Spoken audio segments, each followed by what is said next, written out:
Try to keep it off if you're not using it, so we don't have to go get.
Let's go ahead and call it to order. Good morning, everyone. Thank you so much for being here. We're going to go ahead and officially call the meeting to order, and we're going to start with a roll call. We'll go alphabetical. Campbell. Here. Duncan. Duncan is absent. He'll be here in a little while. He let us know he's just going to be a bit late this morning. Hagan. Here. Make. Here. Manning. Here. Marquez. Here. McKinnish. Here. Parker Murray. Here.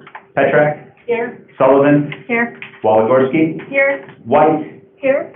Zoe. Here.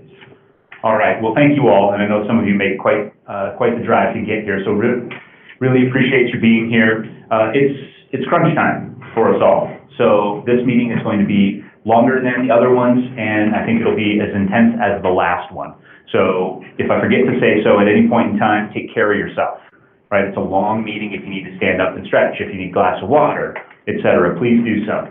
So here's what we're trying to do today. We're going to clarify the role of the actuary and which factors are necessary for them to be able to do the task that's been assigned. Second, we're going to discuss the remaining policy parameters with the goal of reaching consensus on those that inform that actuarial analysis. And then the third thing is about 3:30 this afternoon, we'll receive details of a proposal from Pinnacle Assurance and discuss the implications of that proposal. Okay? That's the major things we're trying to accomplish today. We've learned about the new technology. The next thing we're going to do is give you a progress update. What are all the things that we've been doing to feed your dialogue? Where are we on all of those?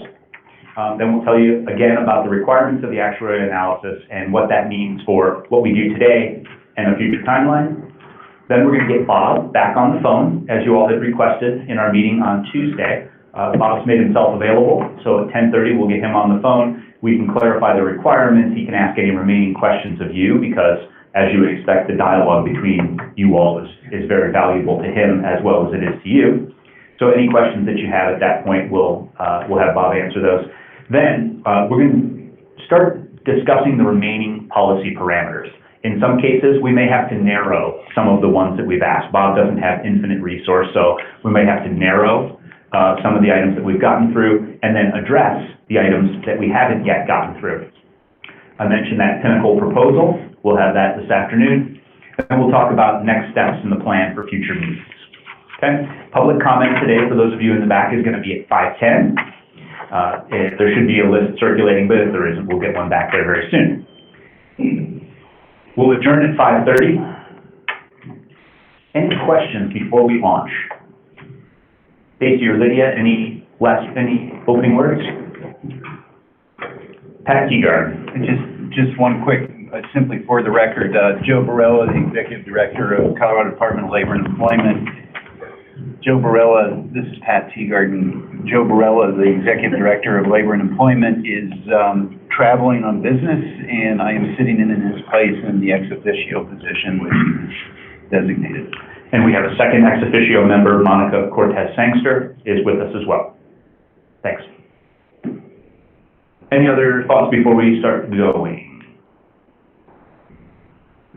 Okay, so I'm going to share some information with you all about kind of starting with the most broad thing and trying to get to what we need to do today. Okay, and Lydia and Stacy backstop me here. Lydia, Stacy, and I put this together to try to make sure that everybody understands what we have available to us, what we don't have and what we don't know in some cases, and what it means for how we're going to conduct the rest of our work. Okay, so I'll talk at you for a few minutes and then we'll pause and talk them through. All right, so many inputs to you all. So we've received administration analyses from third party and from CDLE. Admittedly, the third party contributions on that weren't that great. We didn't get the detail that we might have. CDLE completed their analysis though and made some suggestions on the implications. You've received the CDPHE written report on the health impacts. You've received 700 plus written comments and several comments here at meetings from the public. We've gotten 3 expert analyses, the University of Denver, University of Minnesota, and the Urban Institute. We've received Dr. Applebaum's expert perspective, and in the next meeting in November, we'll receive expert analyses per your all's request in the last meeting from Joshua Seidman and Jennifer Henderson, 2 experts in lead. So we have benefited most of the things that we intended. These things have to inform initial recommendations on policy parameters that the actuary requires. Then we'll have the actuary do their work and they'll feed it back to you. Okay? There are initial recommendations on policy parameters that are not required for the actuarial analysis. And we have pushed those mindfully into November. Okay, so I think there are about six, maybe 7 items that we need to talk about there that don't necessarily impact a number, but they are going to be very critical and we're part of the legislation. So we'll have in parallel those that affect the actuarial analysis and the dialogue with Bob, the actuary. We'll have continued dialogue around those initial recommendations that aren't required for the actuarial analysis. And those go toward your final task force recommendations with minority opinion wherever required. Okay? So those 16 dimensions, we need to at least address them to the best of your all's ability. Okay? Now we have imperfect information. And what I mean by that is when we ask the third party, hey, what will this cost? We didn't actually get great cost numbers, right? When we asked the experts for their perspectives and their recommendations, we also didn't always get great cost numbers. We have a number of LEAD programs nationally that have only recently been enacted. We have some that have been functioning for a long time but are undergoing change. So in a dynamic situation, you would expect that the information will remain imperfect. Nonetheless, you all have to get to final recommendations. All right? Lydia? Just a quick point of clarification. We actually received found an additional 200 comments that have been submitted prior to the time cutoff, and so we are over 900 comments now. And so that came out as an email, and I know there's been a flurry of emails for the task force, and so I just wanted to clarify that we had these additional 200 comments. Great, thank you, Lydia. So again, dynamic situation, imperfect information, but the goalpost will not move. We'll still have to make recommendations by the deadline. Okay? We had a conversation on Tuesday afternoon around the actuary. So in front of you all, you will see a component or a portion of the actuary's statement of work. Okay? The entire statement of work is something like 14 pages. This is just a page and a half that asks, or that clarifies what we asked the actuary to do. Okay? Show of hands, who's seen this before? Okay, we're going to give you a minute to read it then.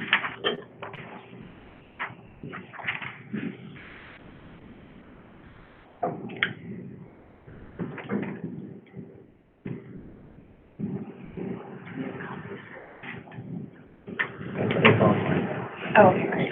And for those of you in the audience, I'm going to keep a copy for myself, but I think I have 6 extras. So if you just pass these around, and also it's posted online.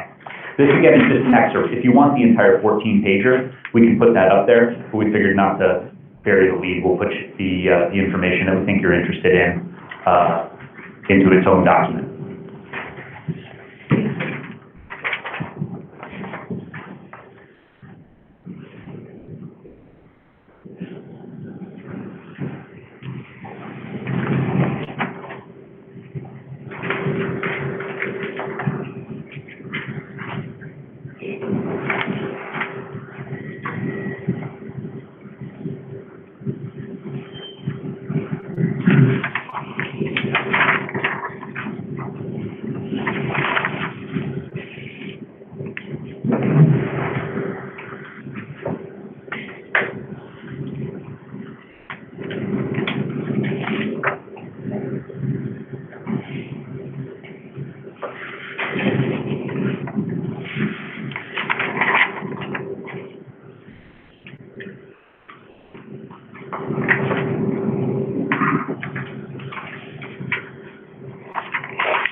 So what you'll see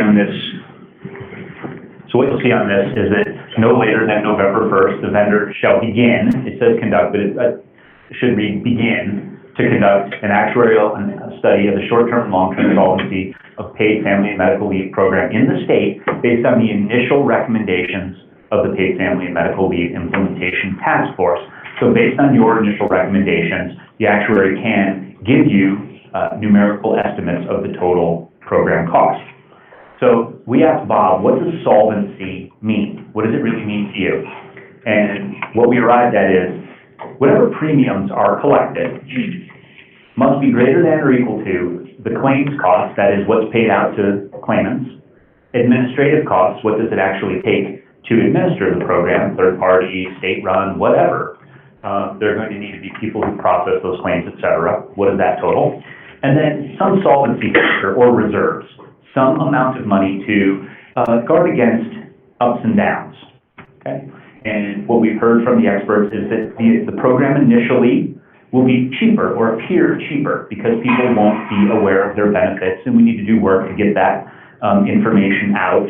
But over some period, the take rate matures, okay? After a certain number of years, and I don't know what that is, but a certain number of years, you're in a relatively steady state, but that doesn't mean it'll be the same each year. It'll bounce around with normal variation, okay?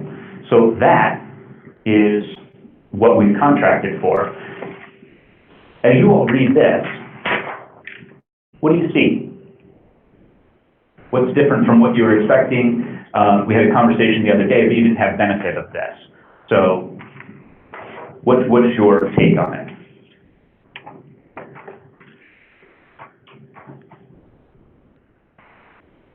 Kathy? This is what I thought the actuary was going to do. This Good. is more in line with what I thought was my expectation and what I think some of our key stakeholders' expectations are as well. So I'm glad to see that. Because I didn't get that from our call on Tuesday. Yeah, thanks. And I wonder if you all could, please remember to say your name and distribute the microphones along. So Judith, if you could pass to Diana.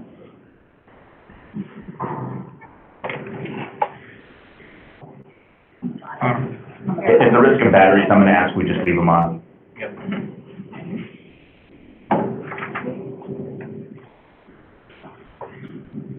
Yeah, this is Diana Petra. We're not here today.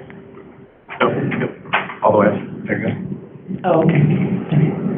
Can we define it says, and provide scenario variations. Can we define that so I know more clearly what that looks like? Yeah. So we asked that question of Bob. Jeff, if you would be so kind as to share Bob's thoughts on kind of how much is reasonable. Yes, and that's a fair question, and I think that's one of the challenges that the task force was having with regards to last meeting, in terms of wanting to look at a very stratified level of weeks duration, for example. Everything from 4 to, I can't remember, 16, and every 2-week increment there in between. So, but the bottom line is that we've got a finite amount of time to do this, and just based upon what the task force had worked through in the last meeting, Bob had said, well, what I've got in front of me is no less than 200 scenarios to run. So that's simply not feasible. So what we're going to be driving towards, and Greg's going to get to this in the agenda here, and agreed to by Lydia and Stacy, is that when we talk about variations, we should work towards one, meaning a recommendation, and variation, I think we would define as, if not one, then two. That is realistic in terms of being able to execute this work in the finite amount of time that we have to do it. Right. So,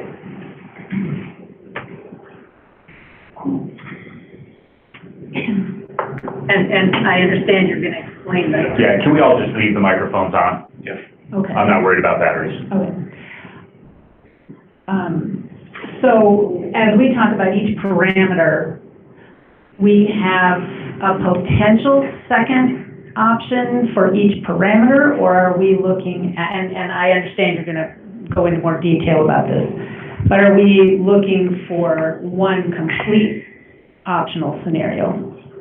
Because even if you were to take one option for each of those parameters, that again adds a lot of complexity.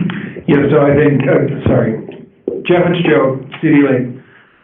So I think you ideally would want to drive towards a single recommendation, and where we think there's value add perhaps, or if we simply cannot get to a single recommendation, then we would drive to 2, but keeping that level of combinations to a more manageable number is the goal here. Yeah.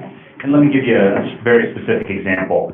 So on leave duration, we had agreed last time that we would ask the actuary for no less than 5 versions. 4 weeks, 6 weeks, 8 weeks, 12 weeks, 16 weeks. This one is material, folks. This will actually swing the total program cost and the implication on premiums paid. So on this one, I would suggest we probably need to give 2 factors in order to get some sensitivity to what is a 8-week or a 12-week or a 6-week and a 16-week. Just kind of bracket things, okay? So and Bob's a reasonable guy, but he's under contract and he's also under a time crunch. So what he said is, you know, in things that aren't material, try to give me your best guess. In places where it is, if you give me 2, he'll do the extra work of permutations. Tara.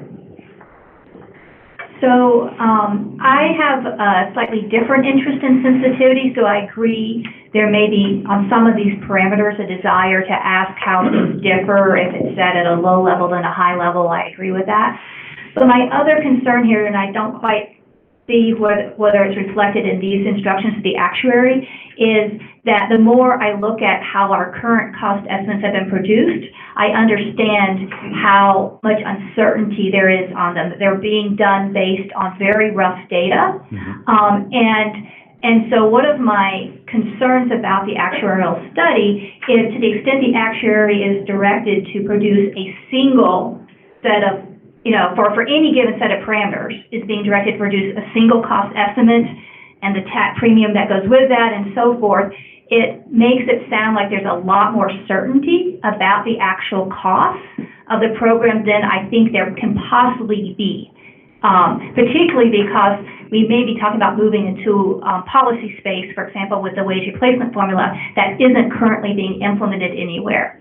So I definitely agree with giving the actuary a reasonable set of program parameters to deal with, but I would be very interested in receiving from the actuary some calculations that appropriately reflect the true uncertainty So that's why on the phone call, I asked about sort of the judgment calls and things like that, because once a single number is written down, that has enormous power.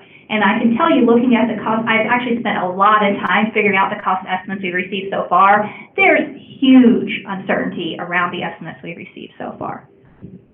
And this is Lydia. So we did talk a little bit on a call yesterday about, confidence intervals in his work and the need for him to really explain that in whatever product he produces to us to, fully recognize the sensitivity and specificity of the numbers that he's producing.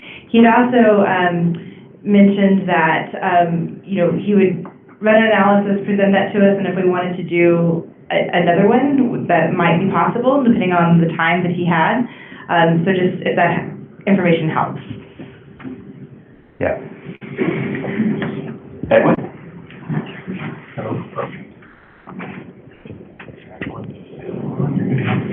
Edwin, so with Mama, in terms of my process usually when I have to do pro formas is have a very conservative and what I think most likely is going to land in a very out of the ballpark type number, so I have a full understanding of the range of possibilities. Mm-hmm. Is that possible in terms of instead of having two, is give us the conservative estimate, a somewhere in the middle, and then also a more liberal?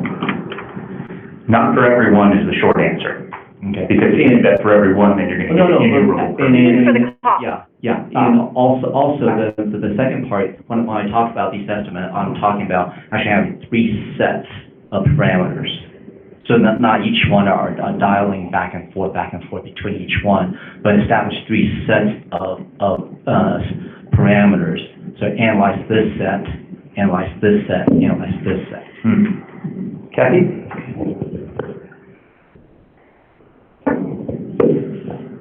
Kathy White with the Colorado Fiscal Institute. I just wanted to echo what Edwin is saying, because it seems like because not all of the variables are going to have an effect on solvency overall, for instance, family definition, just that family caregiving is such a small percentage of claims in any state anyway, so like if you're looking at 0.5% of the claims overall, that's not going to swing your premium cost, your total cost of the program very much, or your solvency factors.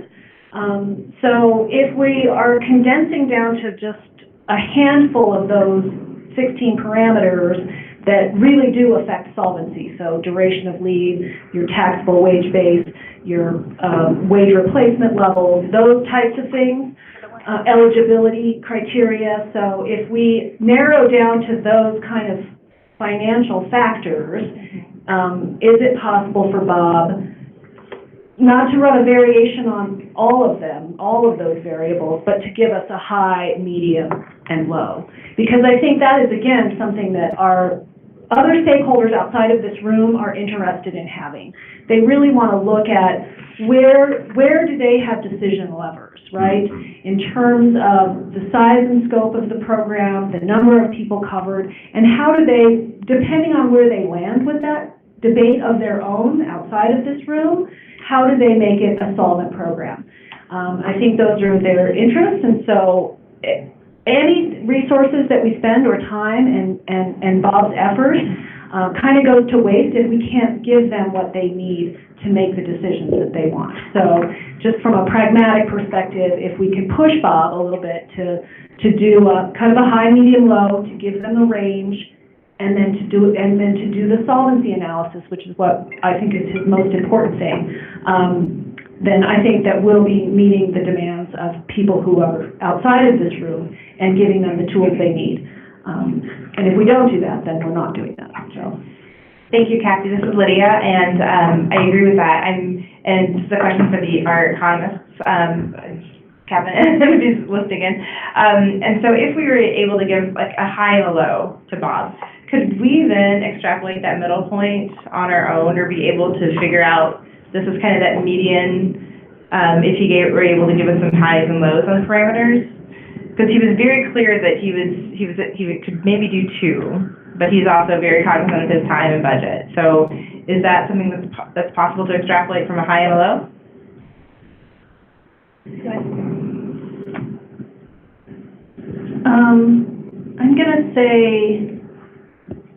I'm gonna say no.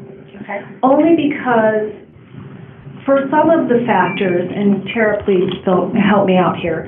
For some of the factors like eligibility, for instance, if we go with, you know, the UI rate, or maybe California's UI rate, $300, and somebody earned earnings in a base period.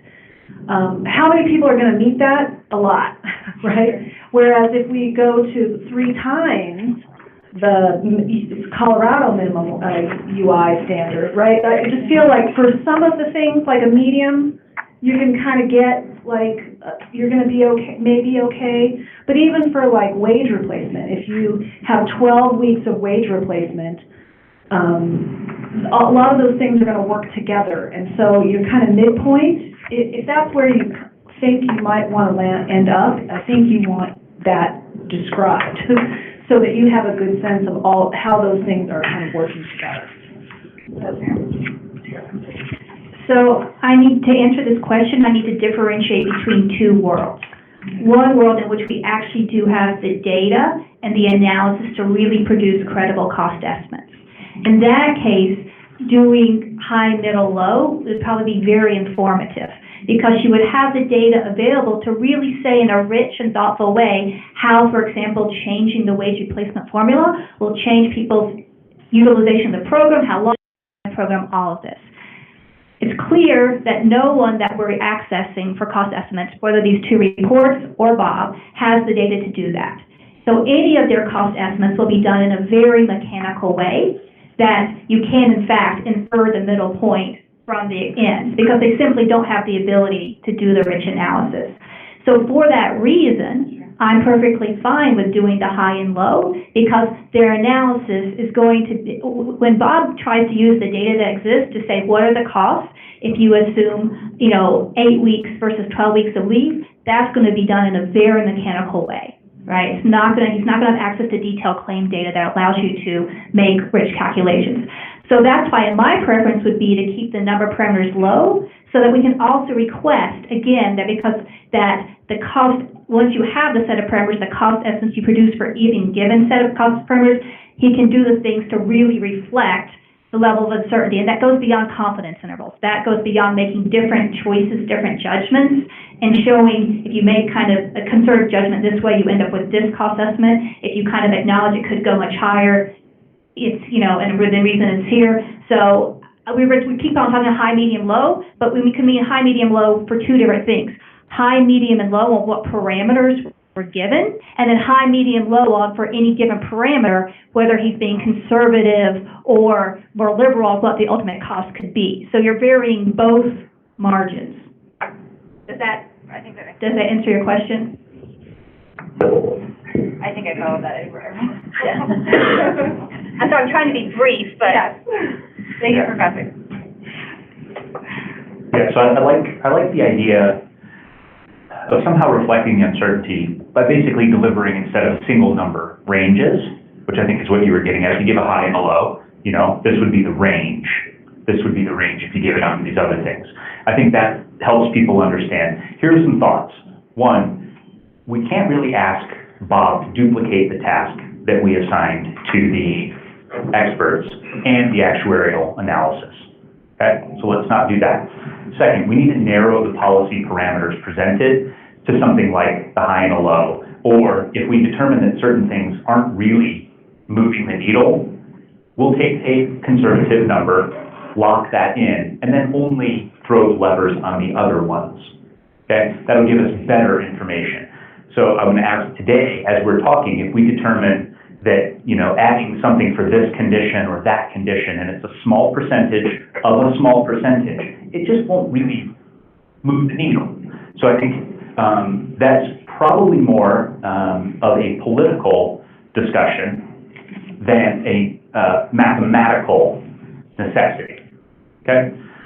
And then the other thing that came up was, in my reading on these things, and again, this is my opinion, so please, not binding anybody to it, but one of the things that we've heard from a number of programs was You start with something, and then over time, as you prove solvency, you try to do the greatest good as soon as possible, and over time, as you prove solvency and you learn with actual data in your environment, the actual impact, you can ratchet up certain benefits, right? If there's evidence base for something and you can prove that it won't really cause insolvency, well, then policymakers can make a decision to expand.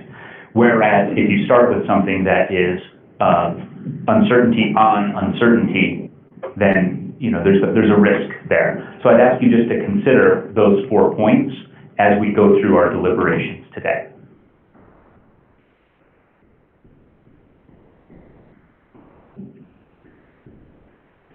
You want to see where we are? Like what we've gotten done versus what we need to? Okay, so I realize this may be challenging for you to see, so if you need to move up closer. We built a little key. We've got 3 main categories, right? We've got a 4th category around kind of implementation details or program management, or it had some title like that. But within purpose and eligibility, funding and solvency, and payment and duration, we've got ones where you've already made a determination. So using these pages, we've already agreed which purposes of leave. You guys did that and you did it unanimously last time. We talked about the definition of family and you got that done.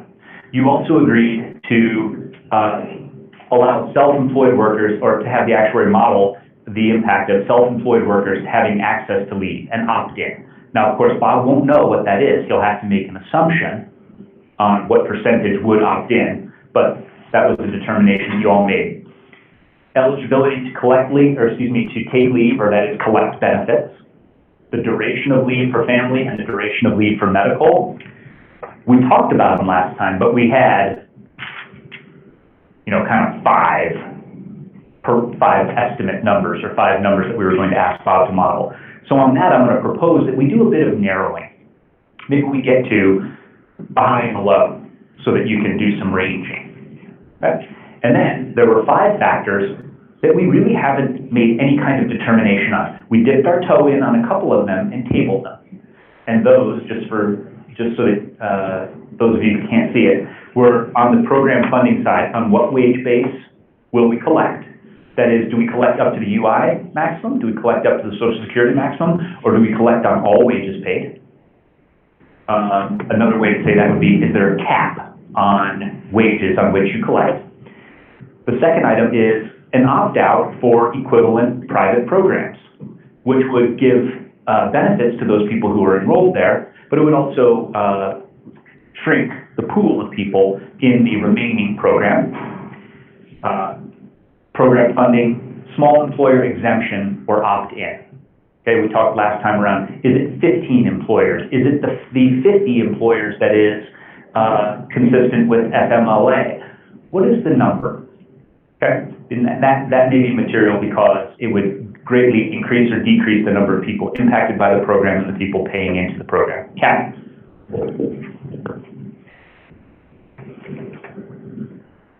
I just wanted to clarify that the small employer exemption or opt-in is for the funding, not the benefit.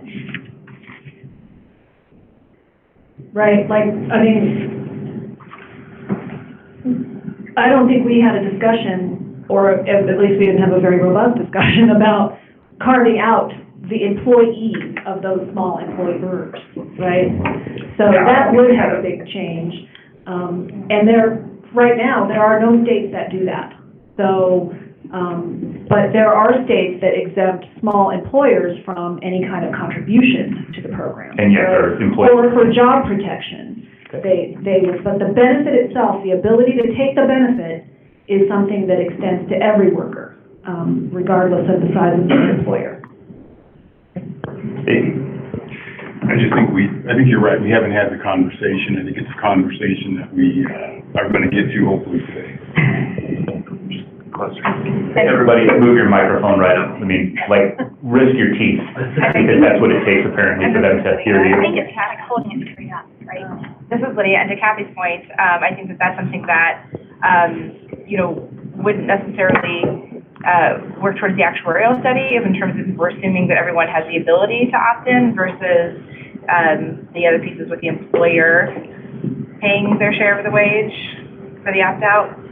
So the risk pool would be everyone. This is Kathy. Yeah, well, it will have an effect on the solvency and the funding because it changes the size of your pool, right? So it changes your potential claims, right?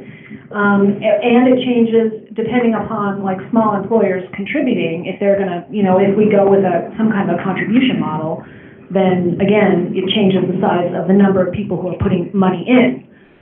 If it doesn't matter, like if it's just 100% employer paid, but you have to put those people in, because otherwise you're carving out like a big percentage of the Colorado workforce, depending on where you cut that number at. Mm-hmm. So that's exactly the sort of conversation that I envision that we will have for the majority of today. So the way that we've done this is we're going to ask over your working lunch for us to debate the items where we could do some narrowing. And interestingly, those are pretty critical factors, right? So could we create a high-low that you all believe will be representative of what the policymakers need? To include 4 weeks, and no group would really support a 4-week plan because it's insufficient in your opinion, let's say. Or 32, well, we're just not there yet. That's for you all to determine and decide, but we can do a bit of narrowing. These other ones, we haven't given them any kind of debate. So the point that Kathy raises is a perfect point for discussion later today. Jared, a better balance. And just want to clarify on the family member definition. I think we agreed on a certain set of relationships pretty unanimously or close to it, and determined for the other relationships where there wasn't consensus that it wasn't something the actuary needed, but we haven't determined the broader set of relationships. So I assume that's something in November that we'll have to also come back to. Not that we've closed the door and have full agreement on what the final recommendation on family member will look like. Consistent with what you all believe? Okay, thanks. Yeah, and just so you all know, the summary that was produced from the last meeting, which is available on the website for anybody listening at home, contains precisely what you all agreed to in here. So if there are any adjustments or edits to that, that's just another resource for us. Okay, so again, we've got 3 places where we need to do some narrowing. We've got 5 places where we haven't really had any kind of substantial dialogue around it, and we need to do that. So the majority of today is to do that narrowing and to do the hard work of initial discussion with the goal of getting to consensus that will give the actuary a fair shot at informing us with real estimates. Show of thumbs. Good. Okay. Jeff, Bob was going to join us at 10:30. Can we just check for those on the phone? I'm just going to see if Bob's there. Is it possible to? Yes, you're on. Hey, Bob. Bob Eco, are you on the telephone? Okay. Well, we asked him to join at 10:30. So Text or email him and ask if he's ready to go. A few minutes early. I can certainly text him. See if he's free. Cool. Jeff will I text him. guess he's just waiting to join. Yeah. Okay. Great. So while we're doing that, this is just a reminder of some discussion rules, and I think they take on particular importance today, so I'm going to hit each of them.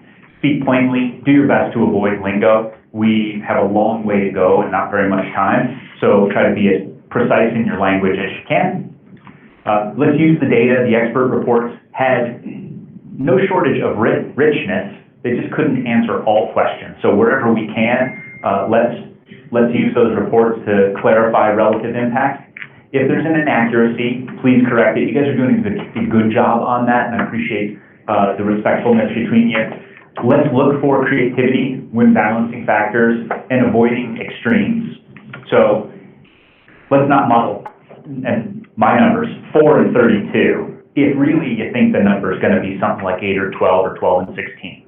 Let's try to get to numbers that are going to be informative to our policymakers. I think that's what they've assigned you to do. And last, try to be as specific as you can. offer proposals that can be a thumbs up or a thumbs down. Okay? And if we do that regularly, I think what we'll do is narrow quickly toward consensus. These still make sense to you? Or would you like to propose any other kind of group norm to help us get to where we need to go? Because it's going to be tough.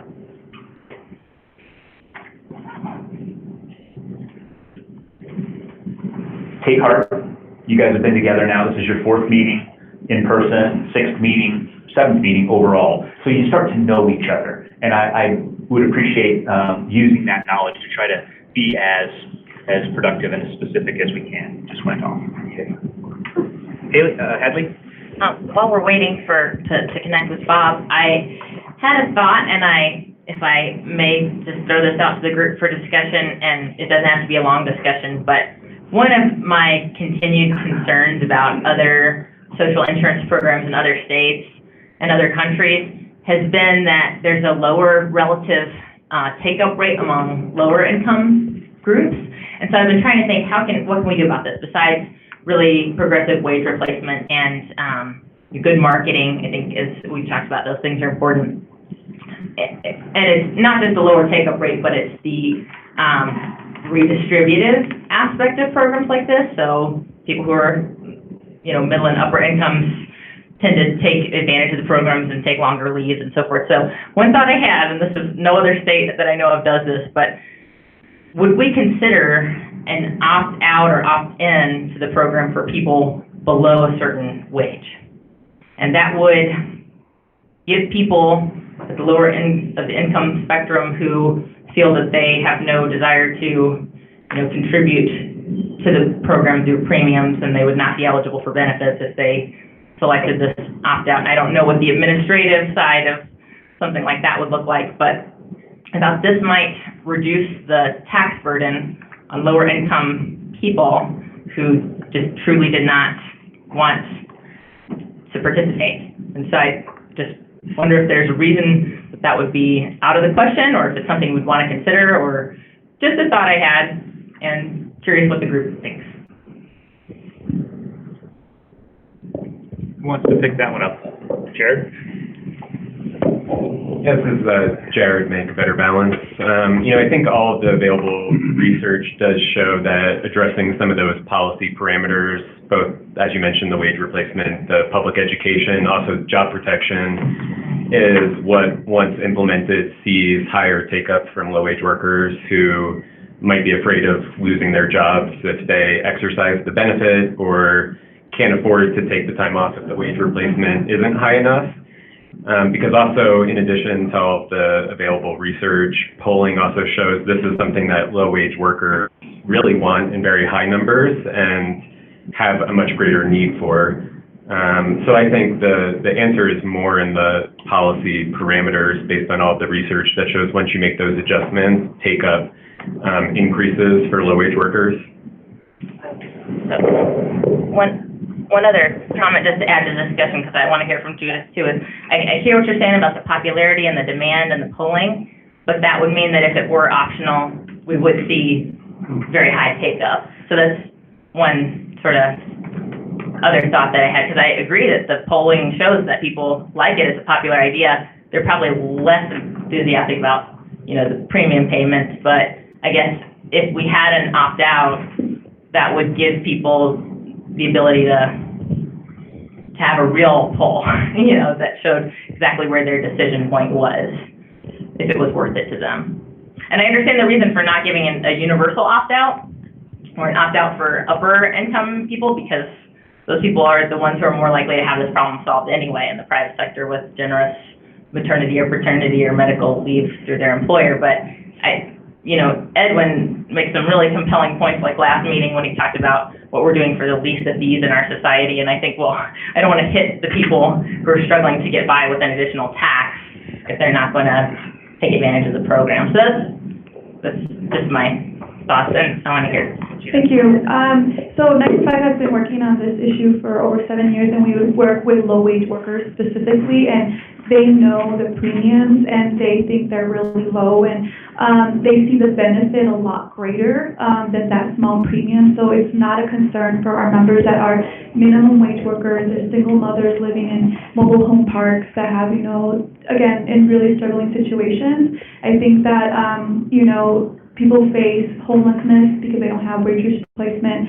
A lot of other unintended consequences financially, losing their savings. So I think that the benefit in our experience and, with research as well, that low wage workers really benefit this. And also, I think that in regards to like the uptake rate, to make sure that people know about the program, we know that I think via employer education, if employers actually educate their employees, that is actually the best way that low wage workers can know about the program. So I think that there could be great collaboration with employers so they can educate their workforce, and have, their workforce know that and low wage workers specifically, that there's this benefit. Because I think that, again, for all the reasons, and I think that maybe Kathy can speak about like opting out, people from, an insurance pool, again, it destabilizes it. So that's also another reason why that would not be good. But I think the experience of low wage workers, the benefit is a lot higher. Okay, Tara?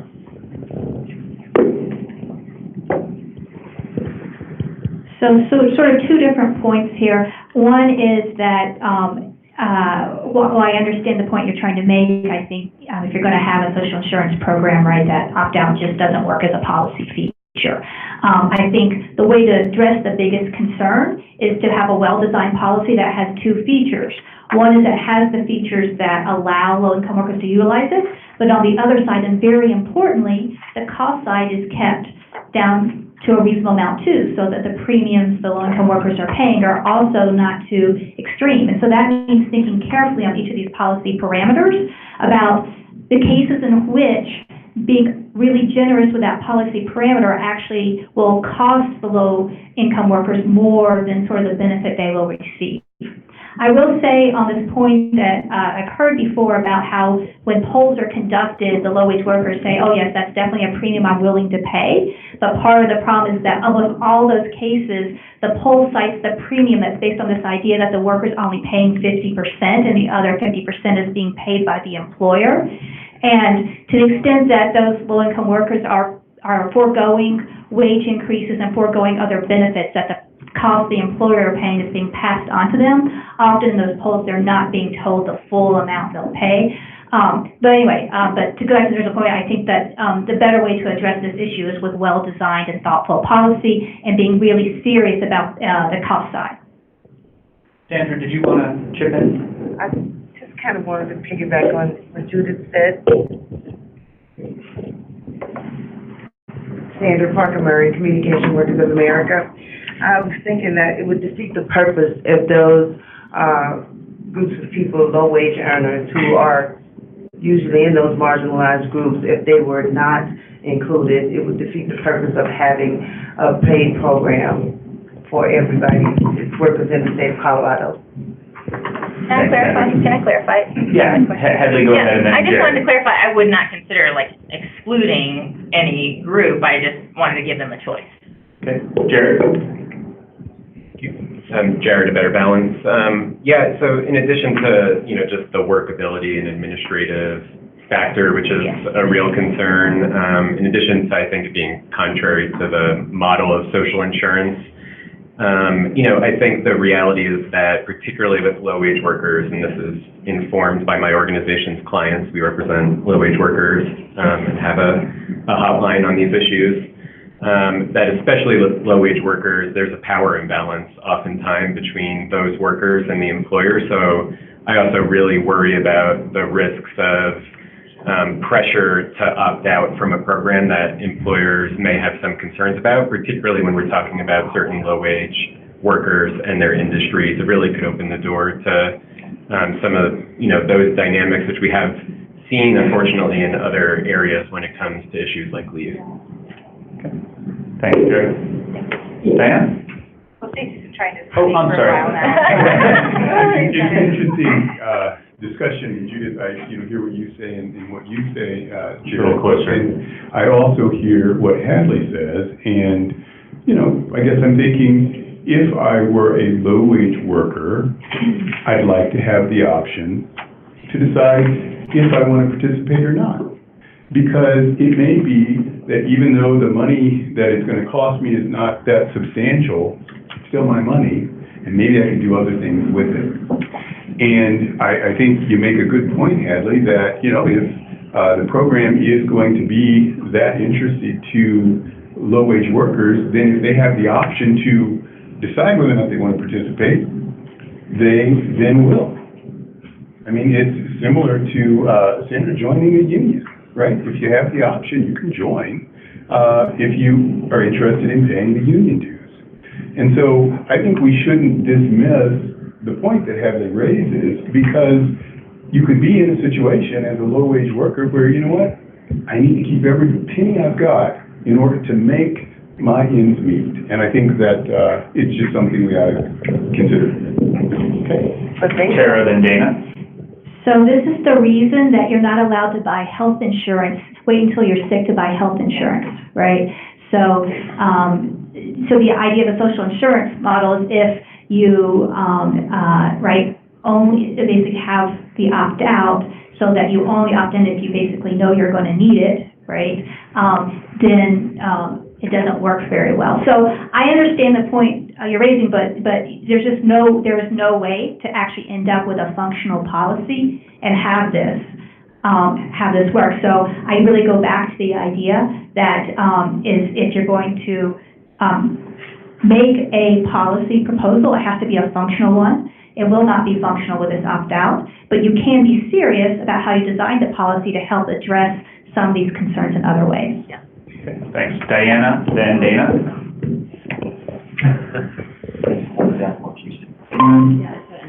So, this kind of comes back to this issue of having options and some of the things that we struggle with the social insurance model, and that is that, and I talked about this earlier about what's going on in human resources, benefits management, and how it's always changing and always changing.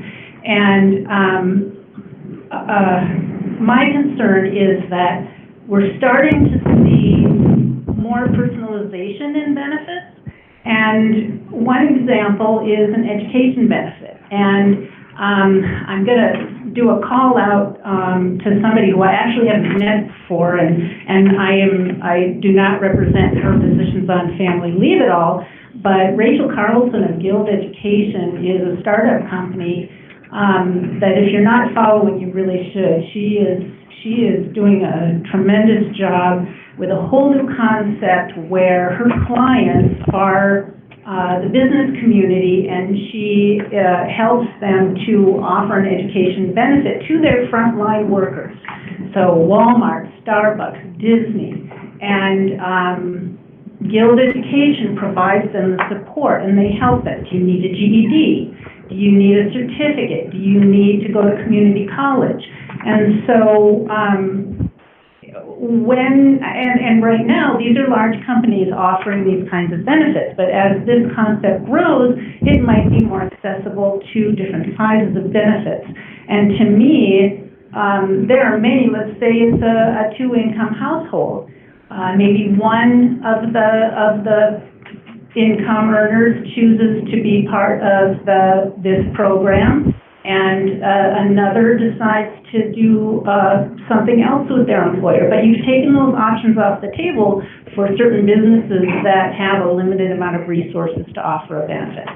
Thanks, Diana. Okay, we're almost at 10:30, so we'll have Dana go, then give Hadley the last word on this one, recognizing that we're going to have a continued discussion on this, but I can hear Bob on the phone, so we'll go to Bob in a moment. Go ahead, Dana. I was actually going to go where Diana just went, that there's a trend and a need and a thirst from employees for personalization of benefits. Instead of, here's what you're offering, they want a cafeteria style.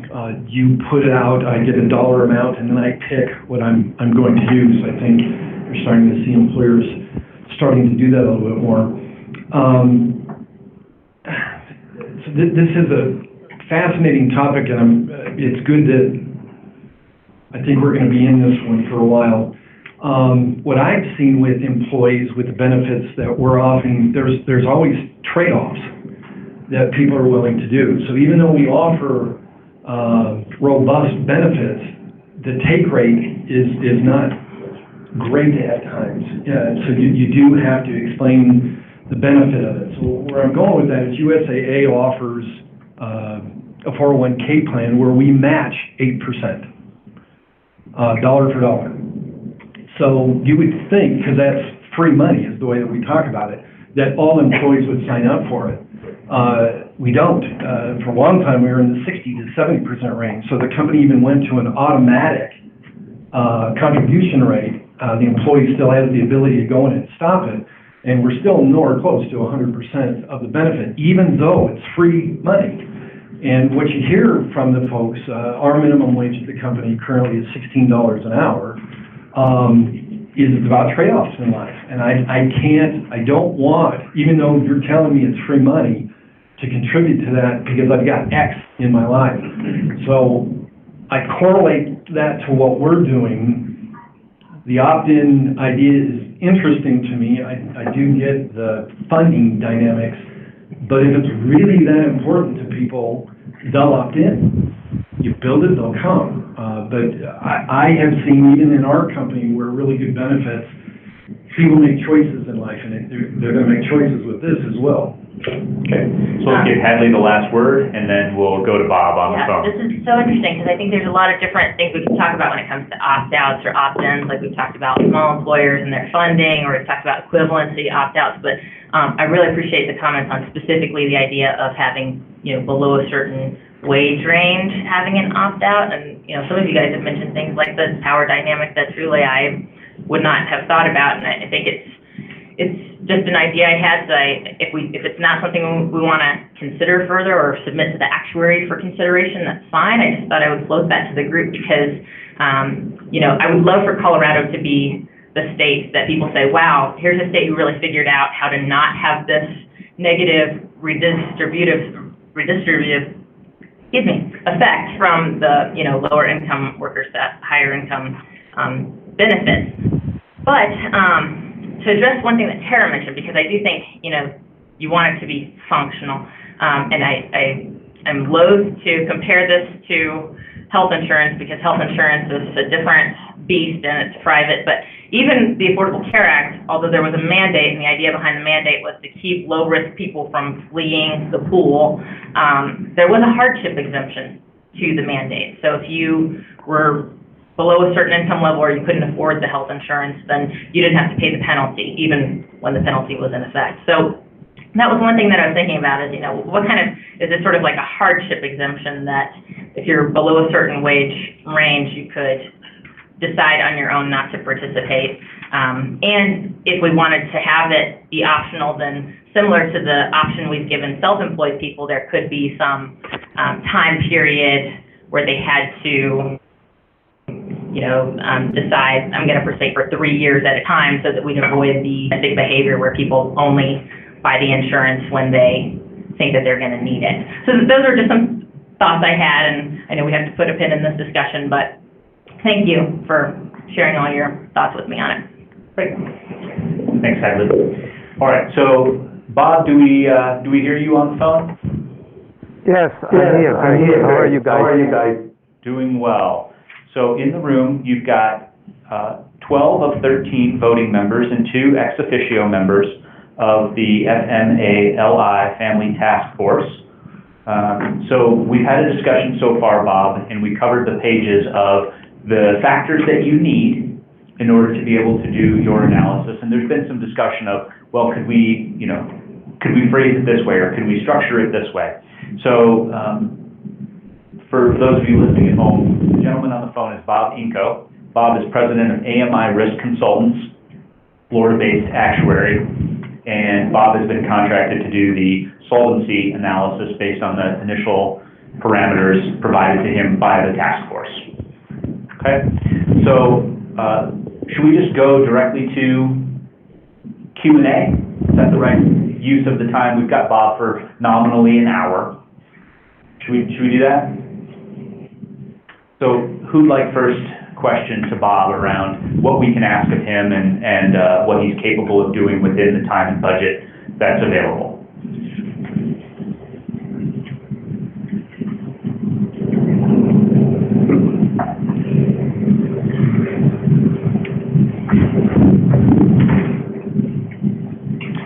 All right, well, I'll summarize just briefly, and then we'll get going. So maybe I'll just misstate something so that you all jump on me and correct me, and then the dialogue will get going. So Bob, we had a conversation earlier today where we were saying the ranges matter, and a couple of task force members made a point that there will be uncertainty in whatever analysis is conducted. And so how do we provide clarity to the policymakers who utilize the analysis, just how much uncertainty is inherent based on the fact that this isn't like a traditional insurance thing where we can look at volumes of claims data. So a couple of our members were saying in their own business how they manage things is they have a set of parameters, high, medium, and low, right? And from that they achieve a range of outcomes. Or they'll have a parameter set for worst case, best case, and most likely case, and run a few analyses. Okay? Someone else was suggesting that rather than imprint an idea on the policymaker's head by offering a single number, we might say, here's a low range estimate, here's a high range estimate, and so looking at these, the answer is between X and Y. Okay? So how did I do summarizing our conversation? Good? Okay. So Bob, how do you think about the idea of ranging if we were to give you either a smaller number of parameters, but a high, medium, low, or worst case, best case, most likely? How do you think about that in terms of the actual analyses you need to do and your ability to accomplish that work in the time available? Okay. That's, oh my God, I'm having an echo again. Oh no.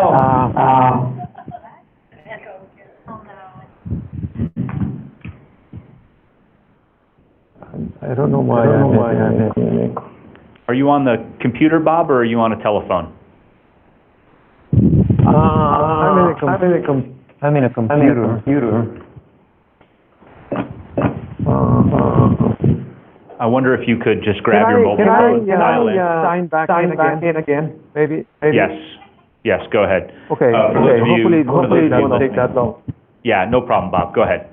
Okay, thank you. For those of you listening, we had a conversation with Bob on Tuesday in which he was getting this feedback, and for those of you who've ever had that happen, it is absolutely maddening. You just can't complete a thought. So Bob will dial in on his phone. Okay, let me try signing back in. See if that works. And Bob, if you can, I would sign in on your phone. Okay. He's got a guy, right? Okay, he has a telephone number. Okay.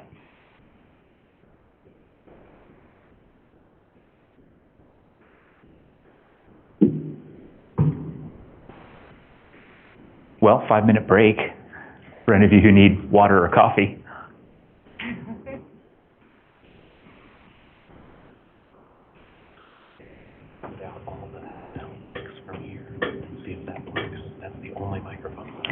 He had this problem yesterday, Tuesday. I fear that he...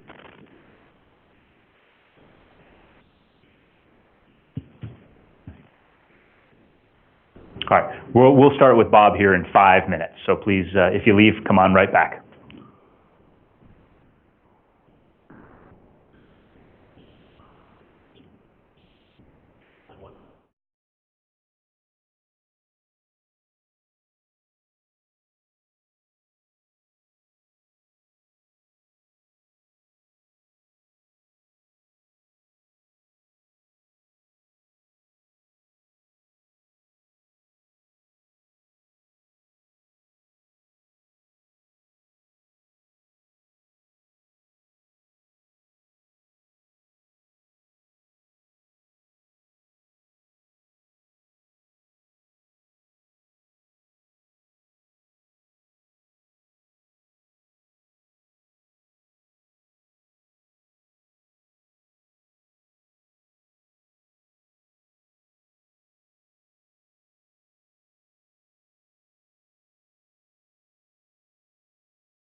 we discussed, either a set of factors or highs and lows.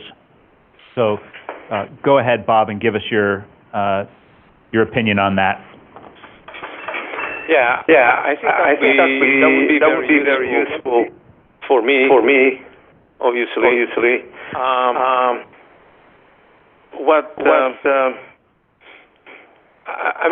Inherent in what I'm going to be doing, obviously, is the understanding that there's a significant level of uncertainty in the calculation. In fact, that's the whole basis for the solvency evaluation. So when I come up with the premium level, remember when I came up with the level, I started saying that I start with what my projected claims will be, and then I loaded out for administrative expenses, and then some kind of margin for solvency. That margin of solvency is based on the level of uncertainty that I feel exists in the calculation of the estimated losses. So what I would do, thinking out loud now, and I haven't formalized yet, is that I would come up with some kind of statistical distribution inherent in the numbers that I have. Now, I might not be able to get it directly from the numbers that I'm working with. The numbers that I'm working with will be based on what kind of information I can get from literatures and studies that were performed for other states. And that study normally just gives you an estimate of what we would call estimate, okay? Or we call an expected value. And they don't really identify a distribution around it.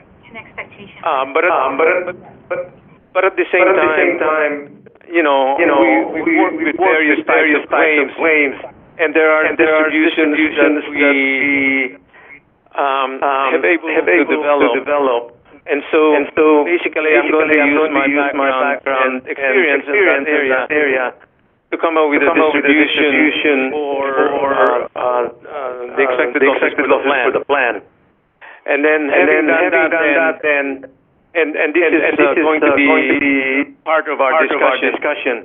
At what level of confidence do you want us to establish the solvency? In other words, the expected value only gives you 50% chance that whatever premiums you could come up with would be sufficient. Okay. If you want a higher level of confidence, let's say 75% or 85%, I would use the distribution that we established what that number is. And that is what I plan to come up with what the premium should be. So any help in giving me, let's say, a high and low estimate would be helpful. The only problem with that is that I have to take it with a grain of salt because when you say high and low, when you say high, is that 75%, 80% level? And we say low, is that 15, 20%, whatever. And so I'll just have to, kind of guess what it might be. But it would be a helpful information to get, of course. So, Edwin Zoe? Yes, Bob. I have a couple of questions or comments. Sure. It's my understanding that intuitively, I understand that the more factors that's involved, the more complicated and more challenging it is to come up with the information. So if we were to provide you with, say, 2 models.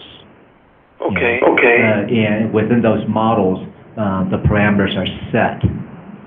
And from within those models, one model would be the low model, and one model would be the high model. Would that help improve the results? Yeah. It would. Okay. When you say, I just want to make sure. When you say 2 models, high and low. Can you give me an example? Yeah, so let's just say on the low model, it would be 6 weeks, and then as one of the set parameters, and then another one within the range that we have talked about, another low number that's set. So that entire, within that model, all the numbers are set. You're not being asked to do variations within the model. And then have another model that's high, and within those models, let's just say it's 16 weeks or whatever that number is, 14 weeks. Within that model, all the parameters are set. So you're basically running 2 models rather than having each parameter being a sliding scale, which someone said like as many as 200 becomes 200 scenarios. This is Lydia, and if I might help, and so I think you're talking about 2 different variables on the same model. Yeah. It sounds that way. Basically, I'm looking at one variable and saying what the estimate of claims for that might be. I think maybe a better example might be, let's say we establish the number of will be 12 weeks, for example. Okay. But not everybody is going to take that 12 weeks. Not everybody. Maybe on average they might let's say 8 weeks. Take advantage of 8 weeks. Okay. So what I'm looking for is something like the average is 8, but from 1 year to year it could vary anywhere from 6 weeks average to maybe 10 weeks average. That's the kind of variability that I'm looking for with regards to high and low. It's actually how the actual experience could vary. I guess we're talking about 2 different things. The model apparently is Lydia corrected me means a very different thing to an actuary than a layman like myself. Than variable. I guess what I was trying to get at is that if we give you one set of variables, parameters, one set of parameters, and then another set of parameters, just analyze those 2. Would that make the process, and will we get better results?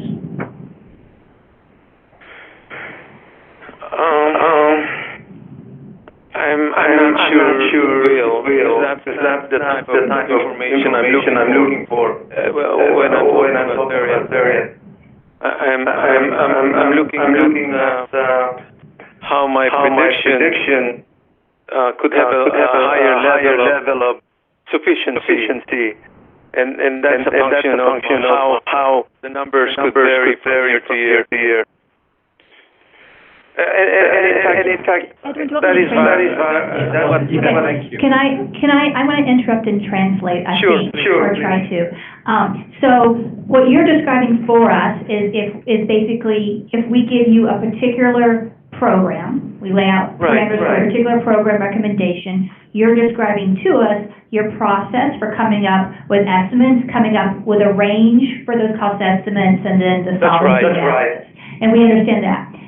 What Edwin is suggesting, and to give you a little background to understand where his suggestion is coming from, that we have some different viewpoints on the committee about what the ideal program might look like. And so it would probably be difficult for us to all come to agreement on a single program with a single set of parameters for you to do your analysis on.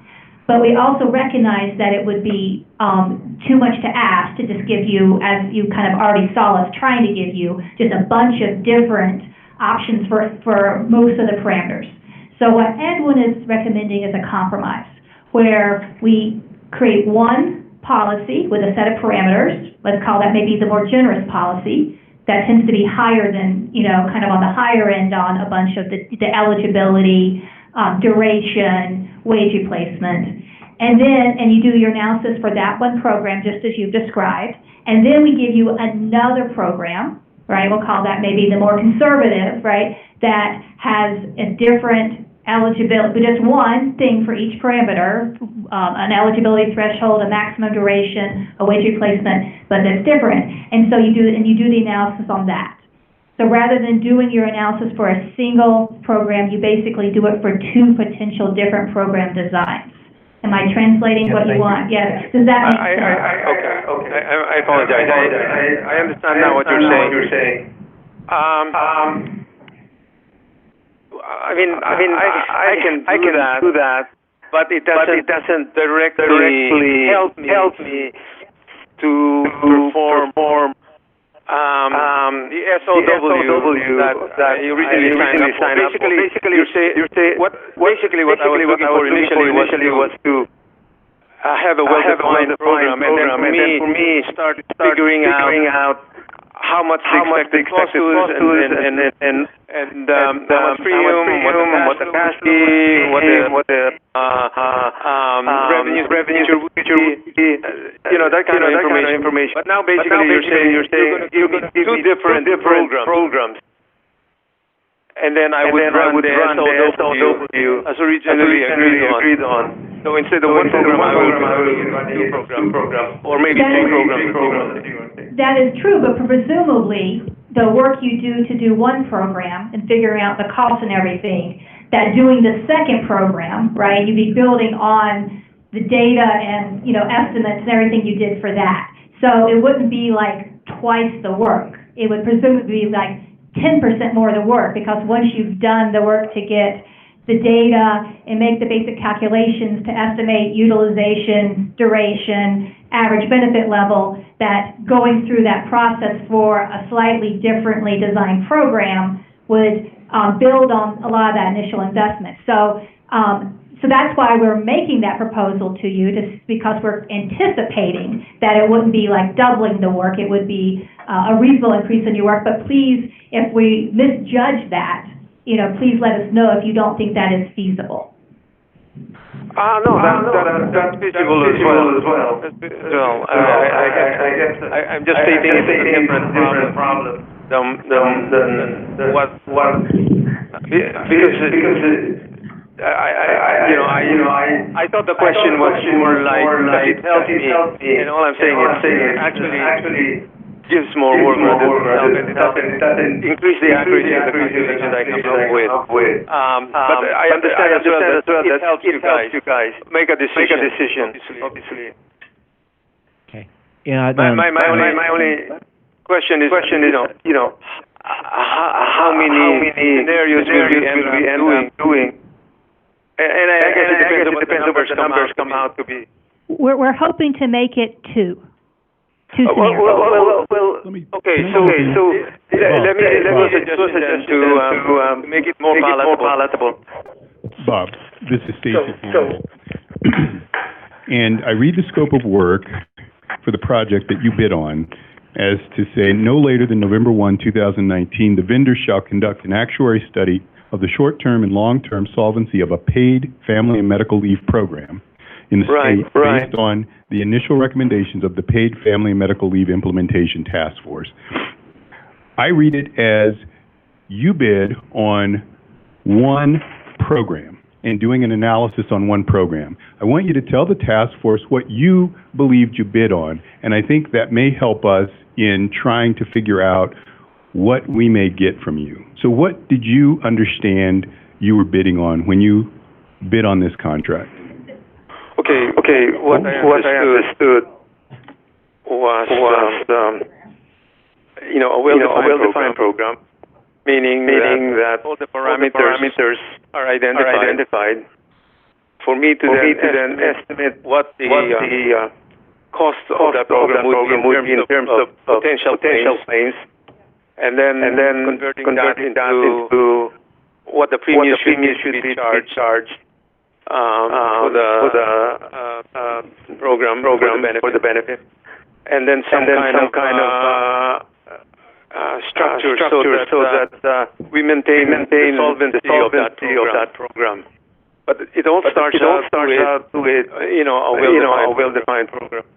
Now, basically, I'm assuming that in coming up with a well-defined program, you've already looked at various scenarios and have decided that this is what we want. This is the features that we want in the program.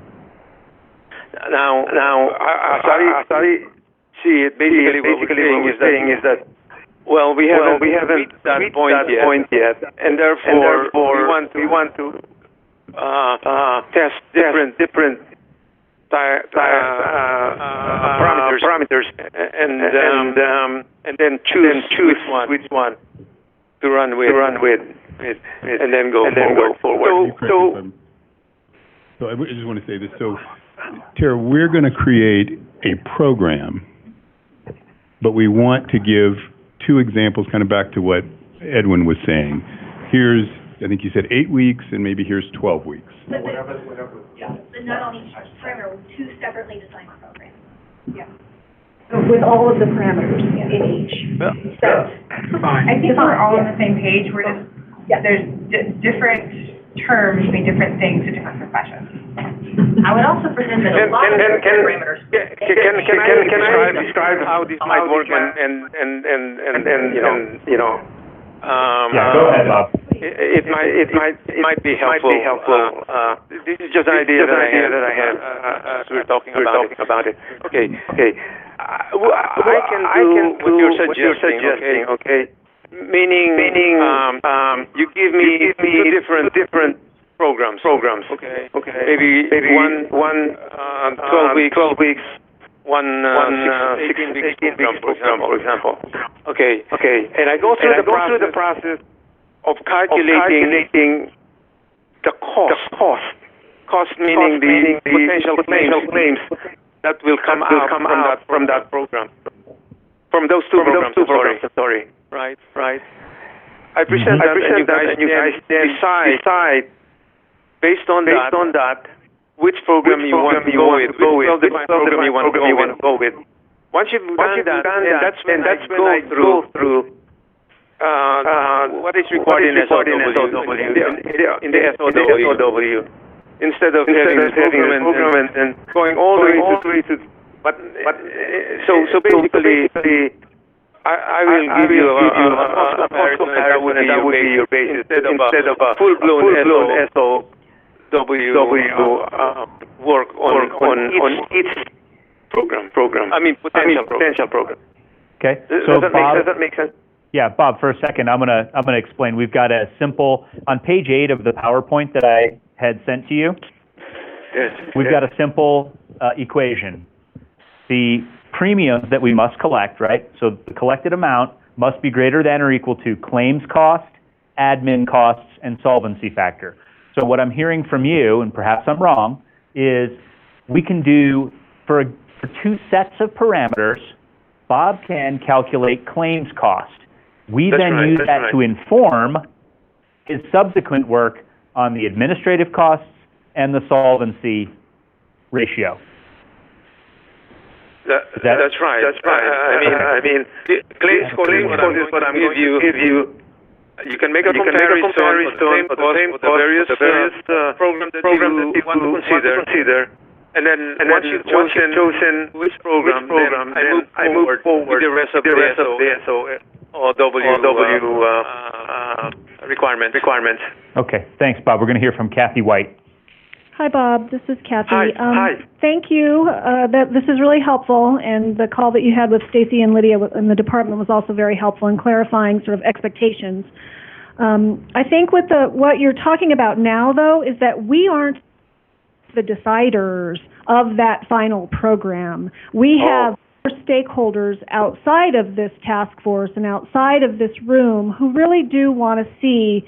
They are concerned mostly about the solvency. So they want to know what is the loss ratio that they have to hold, and what are the premiums in year 1, year 2, year 5 that they need to be collecting and preparing for an increased claims cost. So I think I really feel like we need what Tara mentioned, which is we give you 2 well-defined programs and you do the full analysis for both of those programs. One is kind of a low, like bargain basement Walmart version of a paid family leave program. And, you know, it's like the dollar store version. And one is like, I don't know, the Target version. And so, but I think that is what is there Bloomingdale? Okay.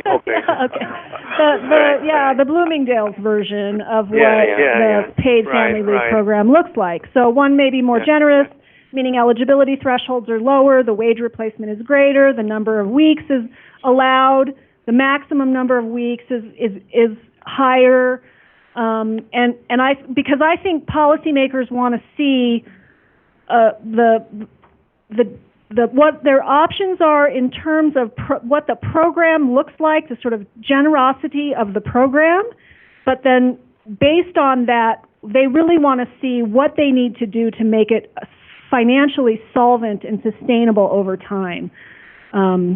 And so I think that your analysis, your work is like the most important that this task force is going to do, and it's what, you know, that policymakers are really looking at. And so as I said earlier, your effort, if we don't give them both of those things that they want, then your effort is kind of wasted. It's a wasted resource. And so I don't know what we need to do to make sure that you could do both of those things, even if it is slightly outside of the scope of work that you thought you were doing. But I feel like as a task force and as like just a process and a department, we need to do that. Okay. Thank you for that insight. Hey, Bob, hang on. Jeff Fitzgerald wants to... I'm sorry. Okay, go ahead, Bob. Yeah.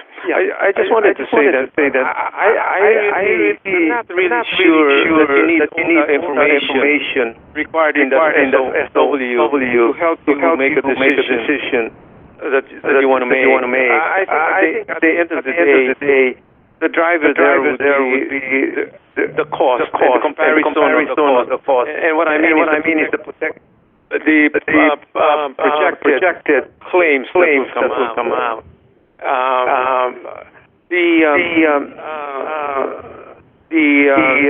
loading for solvency, for example. I mean that can even be there is no specific requirement that it might be at 75% confidence level or 85% or even 65% confidence level. And I've seen insurance companies and pools that use the whole range of solvency requirement. The other thing, the other thing is that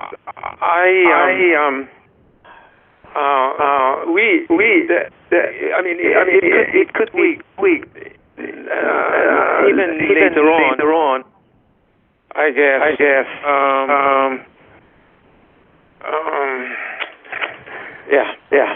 Okay, but I guess the only thing is that perhaps you don't need all the information that is required by the SO to make an evaluation that you are suggesting. To inform the recommendation. Okay. We're going to pass to Jeff Fitzgerald.